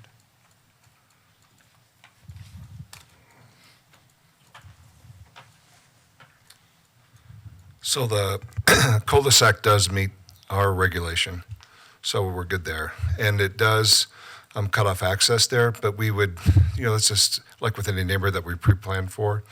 And so there's different routes that we could come from Station 2, Station 1, that we would be able to accommodate this cul-de-sac. Okay. Yep. And then this is probably more for the developer. Thank you, Chief. So when there was questions about what it's going to be made of. I'm assuming it's probably asphalt, but could you validate what the street's going to be made of? Yes, sir. We'll meet all city standards on that. That will be paved asphalt road, a city curb as well. That I believe that's dedicated right away on 82nd as well. And then my last question on this is probably maybe for you and Heath Klein. I'm just curious, like as you went through this with the neighborhood and stuff, what other, how did you land on this as a solution? It sounds like obviously over time, the city's tried various things to try to accommodate the safety concerns. And I guess the spirit of my question is I understand why the folks on LaPlace would want this and why it makes a lot of sense. But I'm also trying to understand for the folks on 82nd Place, you are making it so their access is going to be a lot different than it is today. So, what other options were there? Why did we land on this one? And how do we kind of think about some of the concerns that were brought up by the folks on 82nd Place as well as on the hill there? Terrific. I apologize. I was changing slides, but I realize you're not probably able to see those. So I'm showing LaPlace Court here. We looked at 4 or 5 different possibilities on this site. So just know that our engineers worked with the city. This ultimately became the recommendation for safety, for drainage, for all of the reasons. So, sir, I can tell you I saw designs that connected, try to straighten out, if you will, the angle of that where you joined Bradburn, that maybe showed on parcel B1 that would connect into the cul-de-sac, right, and do that. So there was it would go through and not intersect right at Bradburn, but through B1. But in the end, this was something that we thought addressed it. I'll certainly defer to Heath, but from a community standpoint, we presented 4 or 5 different plans really because this is their decision in a lot of ways, right? It's off-site. So we circulated as many different plans as we could for the site. And so I guess just forward thinking, and I mean, obviously we're talking about one parcel today. Sure. But the point is fair and valid that another parcel's coming, and this is really part of that other parcel. So I mean, have you started thinking through what that's going to look like in that other parcel when you start building that out? Is there going to potentially change connectivity, or? I'm going to defer to Bonnie on that. Just remind to set the stage from the map. That has a maximum of 26 units on that south side B1, so less dense even, but that's how to set the stage for the density. Thank you. Yeah, absolutely. We have started looking at that site plan for the B2 neighborhood. We've gone through the city pre-app process just within the last couple weeks. What we're looking at from a connection standpoint and in compliance with the PDP is the access for that B2 parcel will align with the Osceola access on the north side of Bradburn. So at this point, we're not really planning for any reconfigurations on 82nd. Great. And then my last question is definitely for staff. And so one of the things that was also brought up in public comment was about, obviously any kind of hill when it snows is problematic at best. So when you're looking at this snow removal and de-icing, how are we able to comfortably be able to clear snow and ice from this in this configuration? And has there been thought into, does that change kind of our routes and how we do snow removal on that street? So discussions have Heath Klein, Assistant City Engineer and Transportation Engineer. So there have been discussions, and yes, we will, if this were to move forward with the current design, we would look at a way to serve our snow removal. Currently, it kind of just, we plow mainly down the one way, and so not necessarily on the sides. And if it's a two-way street, then we will be snow removing more of the width of the street. Okay. And then last, on our actual motion sheet, if we go, is this recommendation on here with the cul-de-sac, or is this without? Because I know the planning commission, they recommended we don't do the cul-de-sac, so I'm a little confused what the actual motion is that's on our paper. And the staff recommendation is with the cul-de-sac. So I thought so, but I just wanted to be sure before we Good to go down clarify. any paths. And then I want to just validate one other thing that we heard about water and stuff. My understanding, and I think this is true with what we've heard from Uplands throughout, is this, there was already allocations in our water system to serve some sort of development, and you guys actually are below what was allowed in the current system in our utility. Yeah, that's absolutely correct, sir. Across the whole site for certain. I'll recall back that this site, just as a reminder for Shaw Heights, is between 3 and 4 dwelling units. When you include B2 in the site, we are going to be the exact same density, 3 to 4 dwelling units. So, sir, that allocation was made here for these units, and we are in fact going to be well below the water allocation that was originally reserved for all of Uplands. Okay, great. And actually, and I apologize, and this is more for staff. When Councilor Baker was asking his questions, and I understand the majority of the city is a little bit different, but I've seen this in multiple newer developments. So I'm just trying to think of what other ones there are, because we've just recently talked about one that has one in and out, which is on 108th. And I don't know what that's called, but it's next to where there's a potential proposed subdivision. And they have emergency access, much like you're seeing here, and similar one street that goes through it. But then I also recall that the one that's near Crown Point by Sonic and stuff, that's a very similar product. Is that accurate? Kind of the same thing, where it's mostly alleys and they kind of have public street that weaves in and out. And I guess my point is, it's not that uncommon for us to see that in more modern building with this kind of development. In recent years, we've seen more alley-loaded product. It accommodates a smaller lot. If you can imagine a very narrow lot, wouldn't be conducive to a front-loaded driveway, because then you wouldn't have the pedestrian infrastructure that you would have on a much wider lot. And so, yeah, it's very comparable to Connections or Alpine Vista up at 88th and Lowell. The one you're referring to was Walnut Grove, and that was an older duplex development, had a single entrance with an emergency access, so that would be a good comparison with respect to that. What about the one on 100th in like Garrison-ish? It's actually a little, probably a block east. That was Crown Point, right? That is an alley-loaded product, smaller lots. Granted, these lots will be smaller than we've seen in our city. This is a good bit smaller, but well thought out in design. Okay. But it would be similar in design to being an alley-loaded product. Okay, great. Those are all my questions. Thank you. Councillor Emmons? Probably for staff, but can we walk through this 82nd street that will be a cul-de-sac? I'm unclear, it's not clear on the map, but is this currently a city street that we maintain?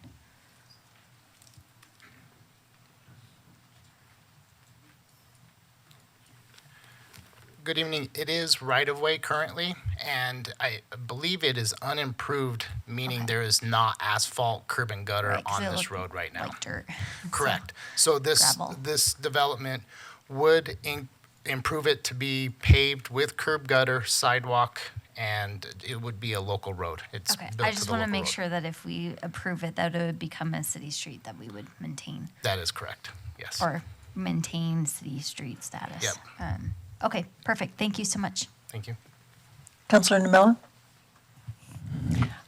Just on the 82nd Avenue question, similar to Mayor Pro Tem, I'm just curious how the B2 development can create a better grid system or connectivity to address some of the concerns that, especially the two residents that are on 82nd Avenue might have.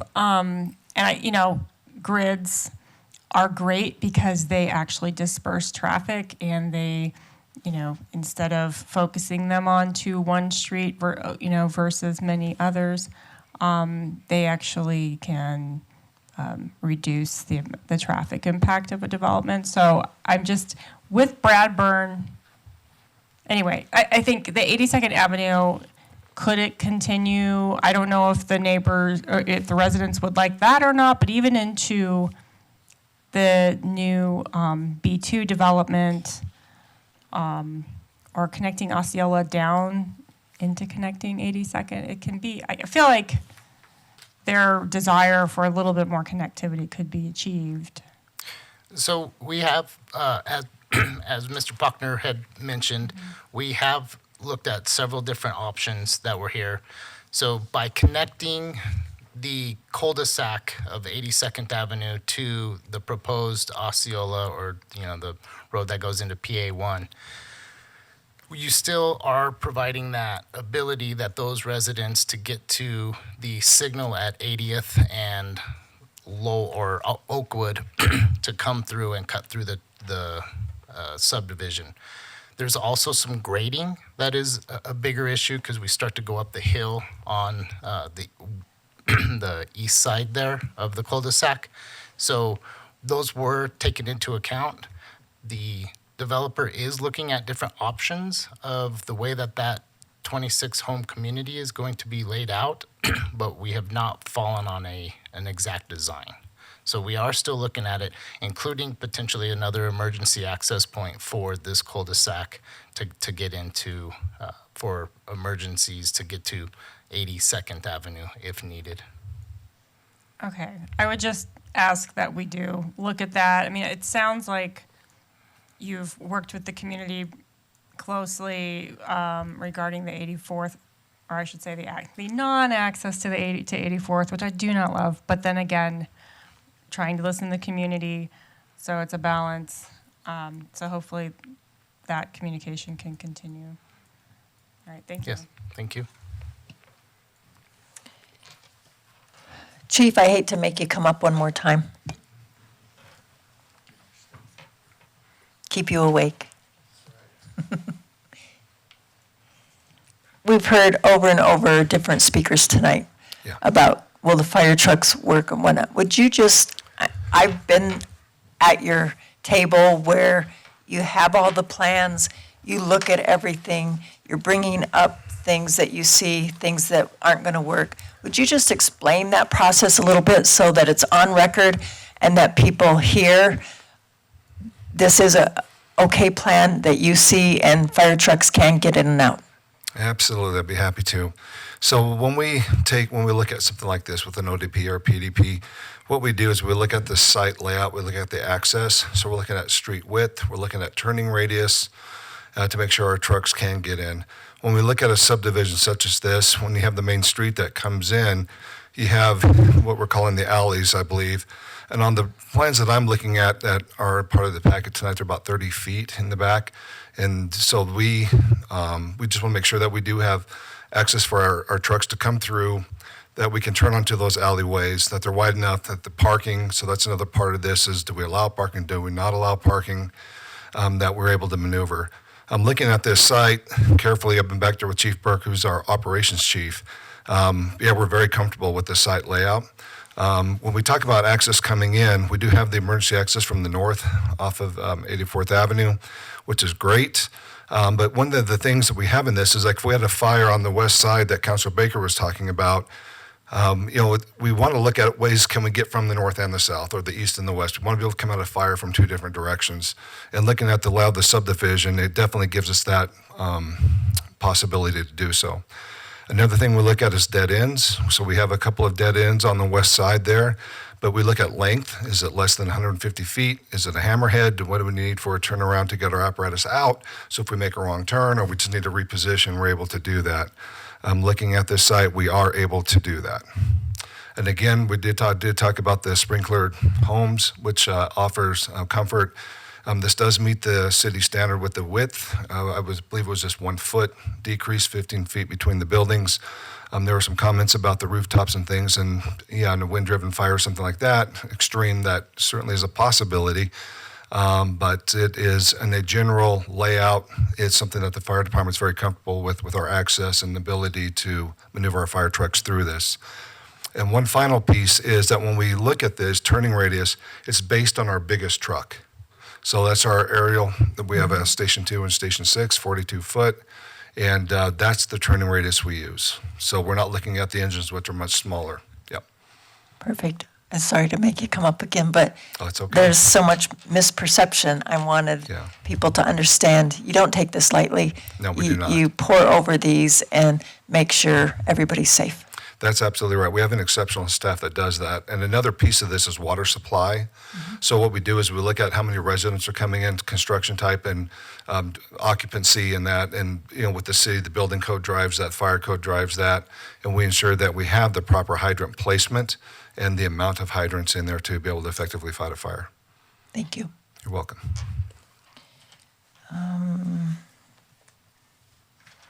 That got answered. I'm going through everybody's questions that they had.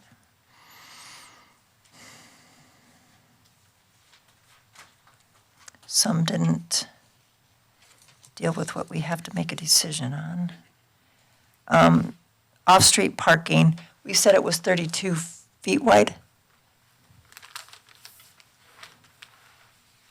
From curb to curb?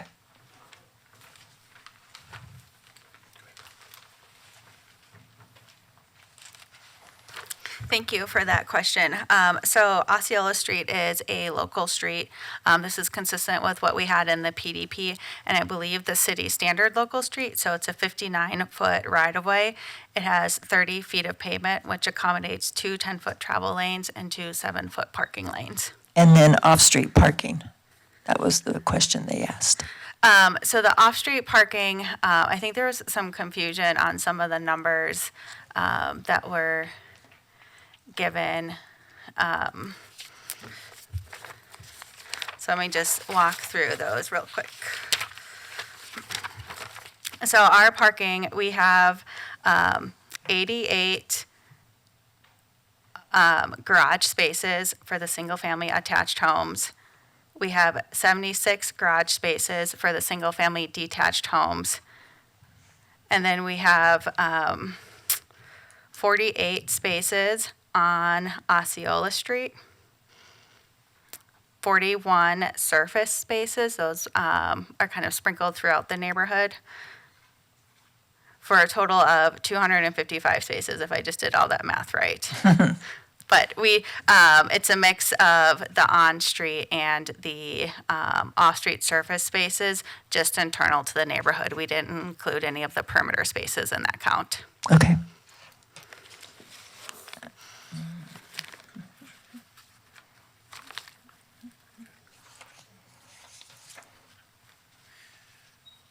Mayor, the only other thing, if we were going to clarify on the garage. Oh, sure. I just wanted to be sure on rebuttal on the comments, to be clear, all the garages are a minimum of 20 feet wide and 22 feet deep, which is standard, right?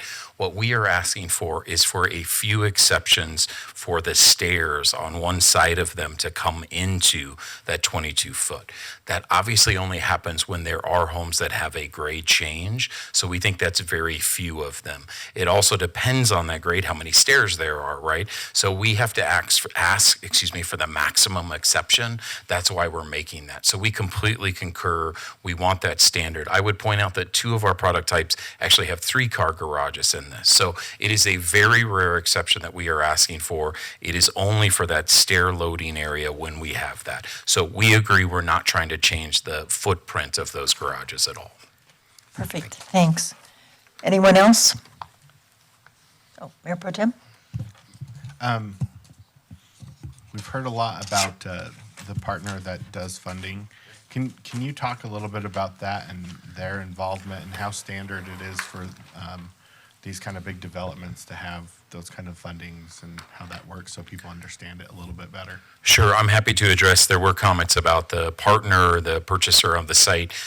What I think we believe is very important is that we have multiple builders come through on this site, right? So there's a partner that will fund a lot of the infrastructure and work, through that process to bring that in, and then go out to find individual builders. So we will have multiple builders on this site. Just as an example, sir, there's been a lot of questions about affordable housing. We're talking about 82 units. We have 317 affordable housing below 80% AMI in process, right? So we have so many different developers on this site that will come in.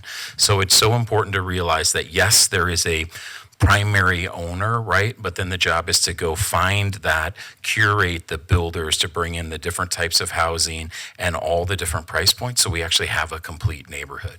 So completely fair to say that there's an investor in a site, as every project has.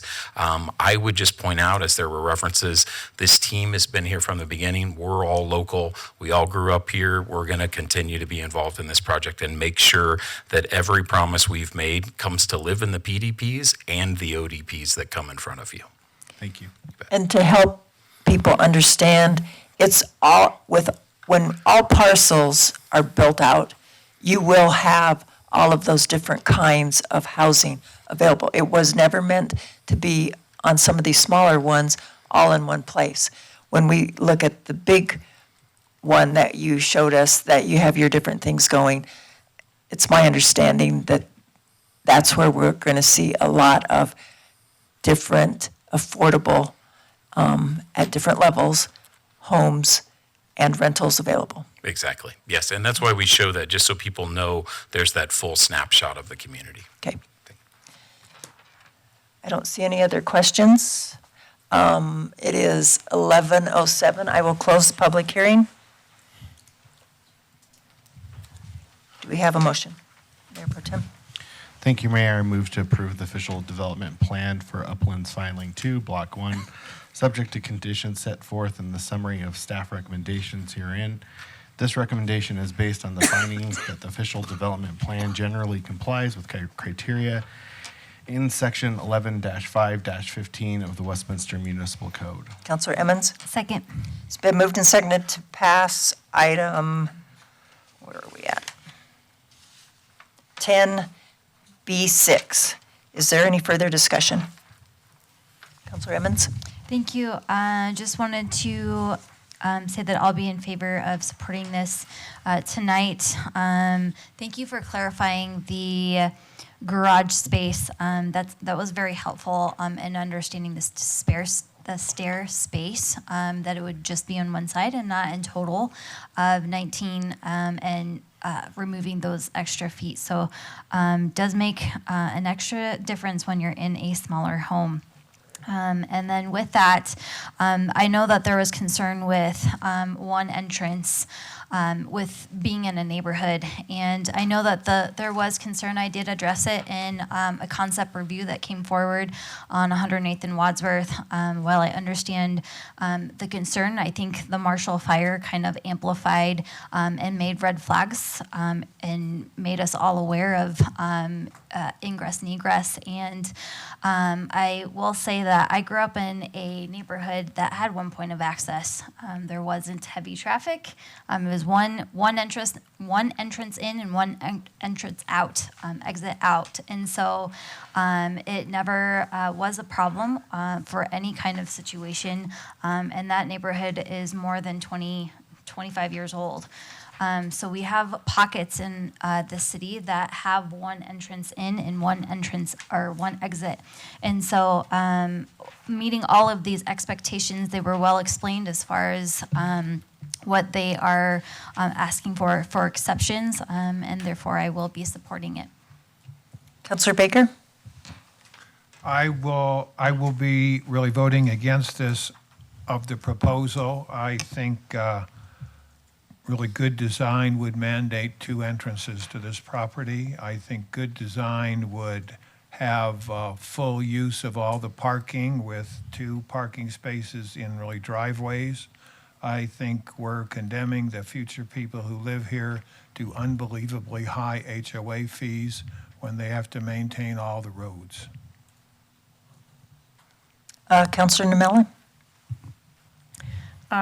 Overall, I am in support of this project. I think that I do want to clarify for the residents and community that provided public comment, we don't set the price for homes in the community. We do not set the real estate market.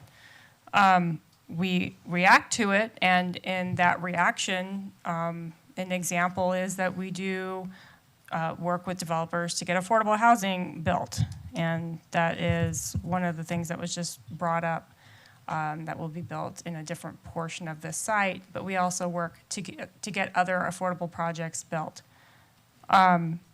And I pointed out the cost of these homes because they are surprisingly a midpoint in what you see in new construction. New construction, even in Westminster, is $850,000 and north. In Broomfield, Arvada, it's $900,000, and even in Thornton, I have no idea how people are affording this, but the design of this project does actually decrease the overall cost to build and ultimately, hopefully, the sale of these units. So I just wanted to make that point. I think the developer has worked hard with the surrounding community to identify and implement some off-site improvements, like the drainage impacts for Auburn Lane, as well as working with the residents on LaPlace Court. Obviously, I mentioned earlier, I'd love to see a solution that addresses a little more connectivity. And I think the additional sidewalks and the on-street parking on Bradburn Drive will actually slow traffic. On-street parking, when it's there, does have an impact of reducing speeds because of the perception of more confined space. And the density of this project is something that has been in the comprehensive plan for many, many years. And it is, the Mountain Terrace apartments right next to it are R18. That's 18 units to the acre. This is 5. I think that it's a good transition between those uses, and I really respect the fact that the views are being maintained from Bradburn Drive and from Lowell Boulevard with the approach to the project. So That's all. Thanks. Thank you. Mayor Pro Tem? I will be supporting this tonight. I will say to the community, and this is going to be a continued discussion because there's a lot of different parcels that are up for development. But when we approved some of the initial ODPs last year, I would ask folks to remember that this council actually did ask for less density than was originally being talked about, specifically around heights and things of that nature. I heard a lot of pack and stack, and that certainly wasn't the conversation, but it was about having a very diverse amount of offerings in this, what is going to be probably the last really big development in the city, with us being landlocked. I would second the ask from Councilor Nurmela that as you continue, that you do what you've done here and work with the neighbors in that neighborhood on 82nd and see if there's a possible solution that makes that better. More access is good, and I agree with Councilor Nurmela that disperses that traffic out. So I hope that you continue to do what you've done with the folks on LaPlace and figure out if there's a solution long-term that better suits everybody in that corner of our community. But otherwise, I appreciate all the work that you've done to date, and I think that this is a good addition to the city. Councilor Seymour? Thank you, Madam Mayor. I'll be supporting this today. It meets all the technical issues, but it also is exactly as Councilor Nurmela said. This has been in our plan since even the 2013 plan. I don't go back before that. So, and it does meet those density criteria. I'm very happy to see that we have an emergency access on the north and that we did honor the neighbors on the 84th and the improvements to Bradburn Boulevard. I'm very willing to keep and not make any exceptions on what staff proposed on LaPlace Court. It's asphalt and it's concrete. If it doesn't work, we can change it. You know, maybe in the future we have an opportunity, even with the grading, to run 82nd all the way across to Lowell as well. But it's just another opportunity. And as some of my colleagues have already said, the word affordable is never mentioned in this project at all. So if this is 400 to 600,000, it is going to be attainable for many. The median home sales price this last month in the Westminster Broomfield area was $633,000, and that's the median, half above that, half below that. And those houses were on the market for less than 23 days. So that's where the market is right now. We don't drive the market drives the market. So thank you. Councilor Baker, did you have something else? Yes, I did. It was more of a general observation. As a city, we go to great lengths to make good rules. We're supposed to learn from our experiences in the past and what worked and what didn't and what was good. So we make these rules, and then I'm so disappointed when we ignore our own rules. It's like we don't learn from our own history. Just an observation. Mayor Pro Tem? I would just add that the rules allow flexibility for us to judge the base and facts that are in front of us and allow us to make decisions parcel by parcel or block by block. That is how the system works, and allows us to use our 7 brains and our discretion to do what's best for the city. Councilor Azadi? Thank you, Mayor. I'm just going to say that, in 2021, when I said no to this project, it was for lots of reasons. Mainly the affordable housing, it wasn't enough. But since then, look around the community, look around society right now. We have a housing crisis. You know how many calls I get every week from older Coloradans who say, Obi, I'm trapped in my house. I have this big lot, this big house. I don't want to maintain it anymore. But I look around and there's nothing available. There's literally no supply. Or from younger Coloradans who say, Obi, I'm living with my mom. I've been living with her for 10, 15 years past college. What am I supposed to do? I'm renting $2,500, $3,000 apartments. I want to own a home. But they look around and they say, I can't find anything. Or from low-income Coloradans who say, Obi, I'm looking around, so it continues. My point is everyone deserves the choice to be able to live with dignity, and dignity requires supply. And the 317 units of affordable housing, though that was low in 2021 when I rejected this, it's better than zero. And where we are now in 2023 is way worse than we were in 2021, and it's only going to get worse as we don't build. We need to build, and we need to build a diversified portfolio of stock. So townhomes, condos, duplexes, etc. So I can't in good conscience say no to this. I think this project is necessary. We may not like all the details of all the various things, but like everyone here has said, each lot will be looked at individually on its own merits. It's not an approval of everything blindly. We are, like Mayor Pro Tem said, we are looking at this and judging the facts as they change. And I think the hallmark of a good policymaker or public servant is actually learning, right? And changing your mind as data presents itself. So I'm not afraid to do that. So I will be a yes on this because too many Westminsterites, or whatever we call ourselves, need this and want this. I will be supporting the developers. You have heard what this council said when you came eons ago, and that was we needed diverse and different kinds of housing means it depends on where you yourself are of what that even means. That you can't define affordable. And this is one small piece of that puzzle. You gave us a sneak peek at what you're maybe looking at for the next piece. But in all of that, you listened to the community and the city as a whole, because open space and the view vistas have been incredibly important to this community. And you made sure, I know you had different plans for where across the street from the Pillar of Fire, and every day there are cars parked there looking at that vista.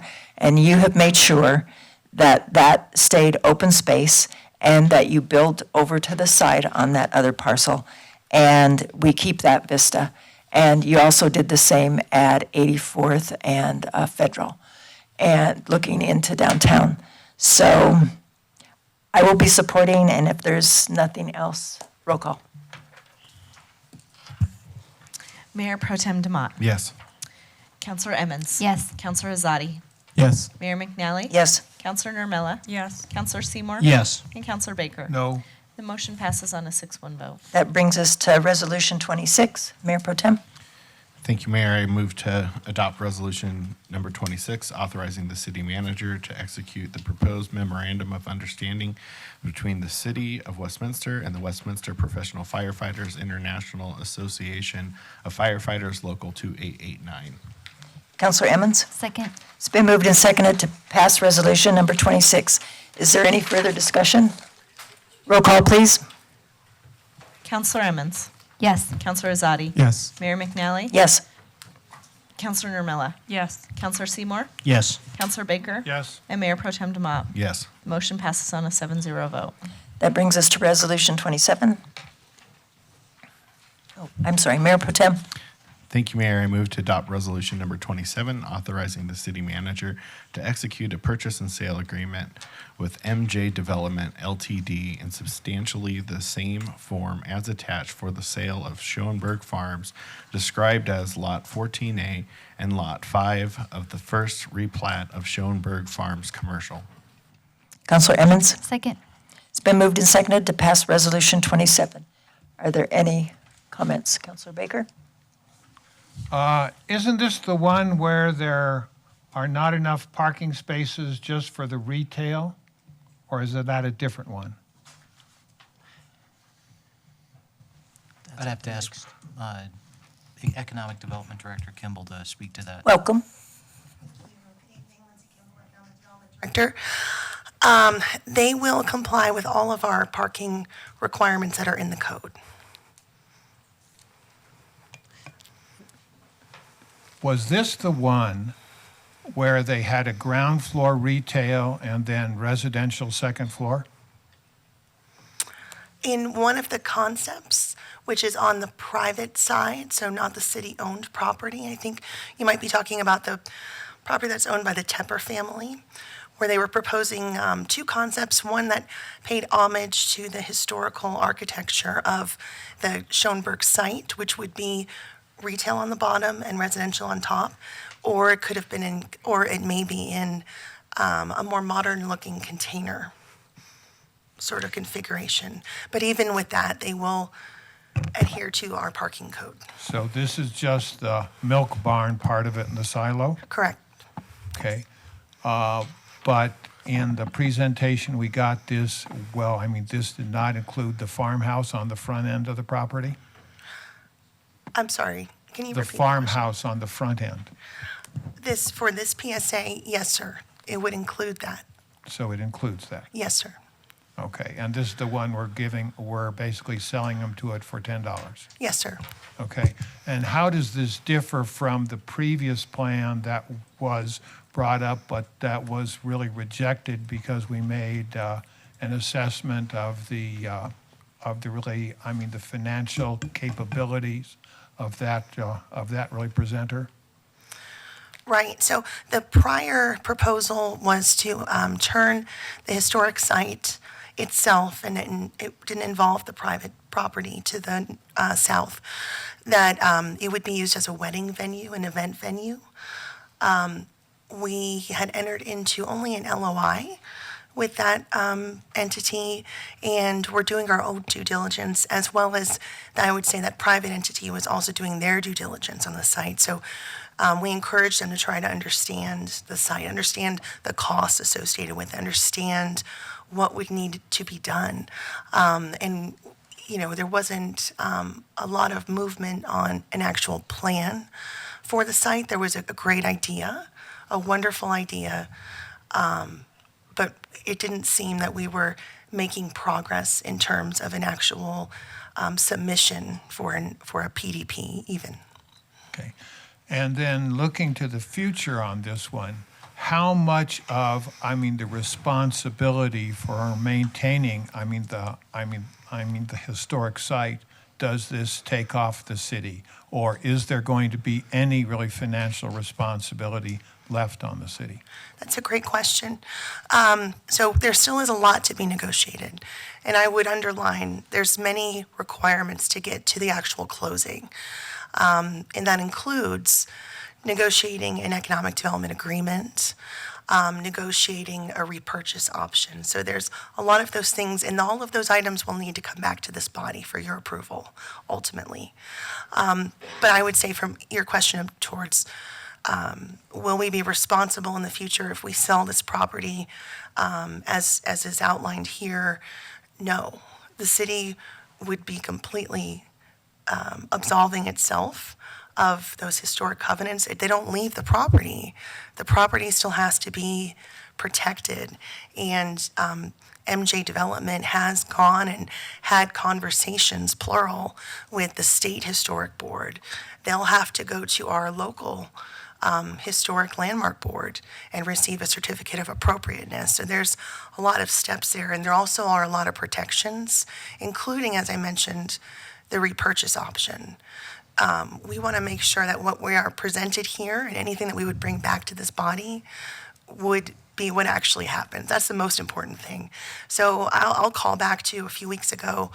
It was a hard situation, but Holly Park was not making progress. So your protection is that repurchase agreement. So what we wanted to get done was not getting done. So ultimately, you need that safety net for the city. So if that historic element is not being respected, if it's not being delivered in the time or in the manner that has been presented, those are all things that are part of that repurchase agreement. Okay, thank you. You're welcome. Councilor Seymour. Thank you, Madam Mayor. Just a couple clarifying points. There is no farmland left in that development area, is that correct? Correct. And in the agenda memo, honoring this historic site and giving it that dedication from a state and local historical board, the city, with grants from those groups, has put in so far about $1.9 million to maintain them as they are, to maintain that historical? Correct. The state and the city, yes. Okay, thank you. And then a recent appraisal of the land came back as zero? Yes, sir. Okay, so we'd be getting tenfold the value of it with our $10 bill? Well, 0 times 0. I'm 0 times Okay. anything right now. I'm just trying to find a kidding. bargain yes, there. Yes, sir, that's correct. I would Correct. still- And then the agenda memo also talks about the historic property of this.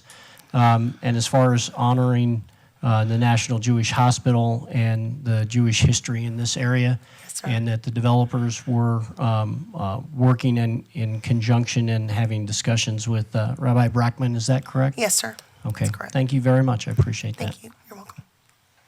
Mayor Pro Tem? I just want to say that I'm excited to support this. I'm excited that you found a partner, hopefully that is more successful than the last person that we spoke to. But what I'm most excited about is the fact that they are interested in the heritage that this site brings, and that they're working with folks that share that heritage inside of our community who called Westminster home. I think that's really a great thing. So I wish them the best of success in bringing us something forward that we can continue to agree on. But I'm excited to support this tonight. Thank you. Seeing no other conversation, roll call, please. Counselor Azadi. Yes. Mayor McNally. Yes. Counselor Nermella. Yes. Counselor Seymour. Yes. Counselor Baker. Yes. Mayor Pro Tem Demott. Yes. And Counselor Emmons. Yes. The motion passes on a 7-0 vote. That brings us to second reading of Councilor's Bill number 40. Mayor Pro Tem. Thank you, Mayor. I move to pass Councilor Bill number 40 on second reading, vacating a portion of Shaw Boulevard right-of-way within the Westminster Second Filing Subdivision. Councilor Emmons. Second. It's been moved and seconded to pass on second reading Councilor's Bill number 40. Is there any further discussion? Councilor Namella? Just for this one, I know that we were still looking at when exactly it would be, the roadway would actually be closed off. Do we have a better timeline for that? Yeah, I'd ask our DPW interim director to come forward and speak to that. But my understanding is when you approve the transfer, it becomes private property and of the ownership of the Uplands crew. Welcome. Yes, so Sarah Borgers, Interim Director of Public Works and Utilities. That's accurate. As soon as this council takes action, assuming that's a yes vote, then then that would be private property. In terms of that road actually getting cut off, that's still something that we are working with the developer on the timing of that, but we would be sure to do plenty of communication with the nearby residents prior to that happening. On that, can we just get a better timeline and milestones for when all of that's going to happen so that there's clarity for us as well as for the community on what your process is going to be? I know you just mentioned it, but the actual, hey, in the next month, we expect to do this, and we're going to talk to the residents at this time, and that's... Yes, if we could get back to you on that, on a more Yeah. formal response, I think that would probably be best, because there's still a few moving parts in terms of what's going to actually happen out there. Okay. All right. Thank you. Okay. Roll call, please. Mayor McNally. Yes. Counselor Nermella. Yes. Counselor Seymour. Yes. Counselor Baker. No. Mayor Pro Tem Demott. Yes. Counselor Emmons. Yes. And Counselor Azadi. Yes. The motion passes on a 6-1 vote. It is 11:32. And do we have reason for executive session? Thank you, Mayor. Yeah, we do also have a post-meeting presentation, I believe, on the agenda. But following the post-meeting presentation, we have agendized an executive session discussion of a personnel matter, the annual reviews for city manager, city attorney, and presiding judge pursuant to Westminster Municipal Code Section 111.3C1 and Colorado Revised Statute 246402 4F1. give your name and that you're willing to go into executive session once we finish our post-meeting. Obi, is that a yes? It'll be quick. Sarah Normella, yes, as long as it's quick. Steve Demott, yes. Nancy McNally, yes. Lindsay Emmons, yes. Red Seymour, yes. Baker, yes. Okay, we are adjourned from the main meeting, and we will take a quick break for anybody that needs one and meet in the other room.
Pay for your own phone, that wouldn't happen, I guess. I don't know.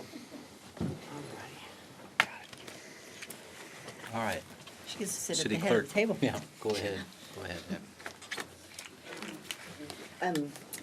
Mayor Pro Tem and Councilors, thank you for giving me this opportunity to talk to you about presentations and proclamations. As you all know, presentations and proclamations are a really important part of how we recognize our community. And, but they also can be a little time consuming, and I would like to present to you an alternative way to present proclamations and presentations. We recently surveyed surrounding communities to find out how they deal with proclamations, and many of them have similar protocols as you. There's usually some sort of polling or voting in some cases to whether or not they're going to present proclamations, but the way they present proclamations differ greatly. There are some communities who don't ever present them at meetings. There are some that present them very rarely at meetings. They run the whole gamut.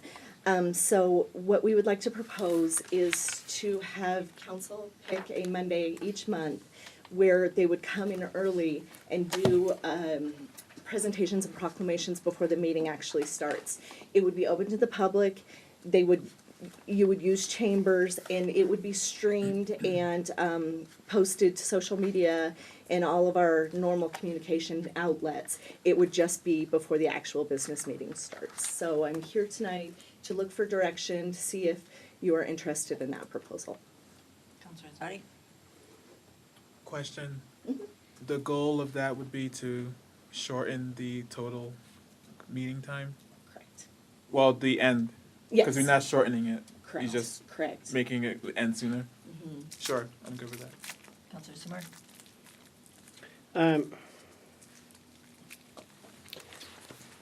If the groups that we're giving the proclamation to can be here, I think that's the big part of it. They have to have someone here. We expect that anyway. And if that's reasonable, but I mean, do you have a time on, like, at what time? Say 6:15-ish or? I think that we could, depending on council's flexibility, we could be flexible with that. It would also allow to present more proclamations. We do try to limit, we don't cut proclamations off, but we do try to shuffle them so they're more evenly distributed. But it would allow us to do more than 3 or 4 than we're able to do in a meeting. So, you know, if we have 10, which would be rare, I would imagine, we might want to start at 6. But if, you know, it's just 3, we could probably start that at 6:15 or 6:30. Okay, part of that concern is, I mean, that's into the evening, so I would imagine most groups could make it by that time. But I want to give deference to my colleagues who have to commute. I don't want to press it any sooner than 6. You know, what's food? You don't need any food. You don't be hangry. No, don't be hangry. So that was just my thoughts on that, so. Counselor Emmons? So I feel like we've brought this up before. I don't know if it was in the informational part, but so I'm in between. I see the value of proclamations, and but then on the flip side, I don't, and it's almost, I know it's procedural and straightforward, but for those that do have to commute, those that do work up until 5 or 5:30 or 6, it would be quite difficult to turn around, decompress, get ready for council, and just make that transition. So one, there is a concern there, and two, I do like keeping it part of, like, we're hired by our community to be part of a procedural process, and that's part of our process. I think it also invites our community members that normally wouldn't show up to a community meeting to show up and see the process and see just how easy it is for public comment, or just be a witness to just what they hired us to do. And so while I like the effort to minimize and make things efficient, I think I'm still part of the traditional process of moving proclamations forward as they have been. Counselor Baker? I am for the new idea. Counselor, Mayor Pro Tem? My big concern is along the same lines as Counselor Emmons. I think that one of the things is sometimes you get people who pay attention to the meetings that otherwise wouldn't. Or the flip side of it is part of the reason a lot of these groups do proclamations, like, say, CASAs and Ralston House, and some of the folks that do some of the advocacy, is because it's about spreading some awareness of their cause. So I'm not inherently a hard no. I'm just wondering if there's a balance between being able to, I don't know if a hybrid really helps what you're trying to accomplish, but I mean, I see it with some of them. It would be nice. There are some that we do kind of standard that, you know, are recognizing maybe national days and stuff versus ones that are trying to bring awareness to causes. So I just wonder if maybe there's an in-between, because I do think it draws people into being part of their government, and that's part of that really is part of the reason we do them.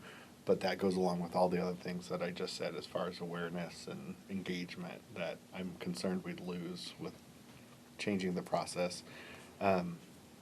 You know, because people are looking at the meetings and they're going to show up at the meeting time.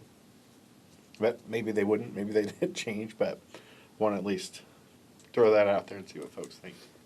Counselor Mellon? Yeah, I tend to be a little more traditional too, with respect to having people attend the meeting and start and integrate them into the meeting.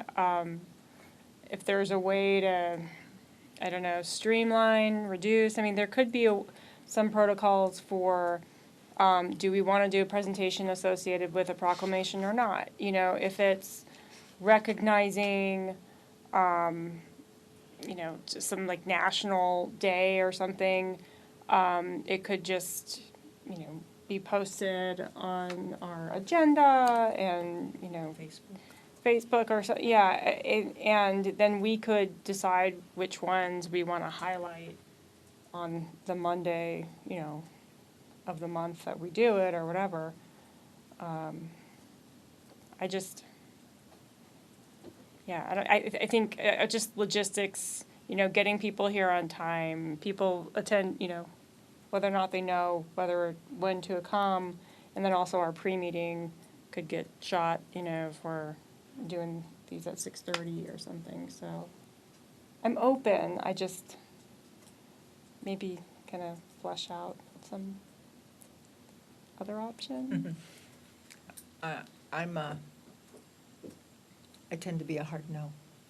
I'd rather our proclamations mean something and we do them in the public because we are about the public. It just feels like then we're doing a show and not the same. But Councilor Zadi? Just a quick thought. I like the idea of having it be get people more involved by showing up or more engaged. But I think if we want to do that, we should probably spread them out. So what's happening now is we do the proclamation and then they leave. That's not getting them involved at all.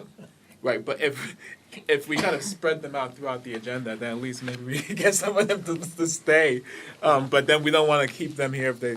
So Yeah. I'm neutral on this. If majority wants it, it's fine either way for me. So, yes.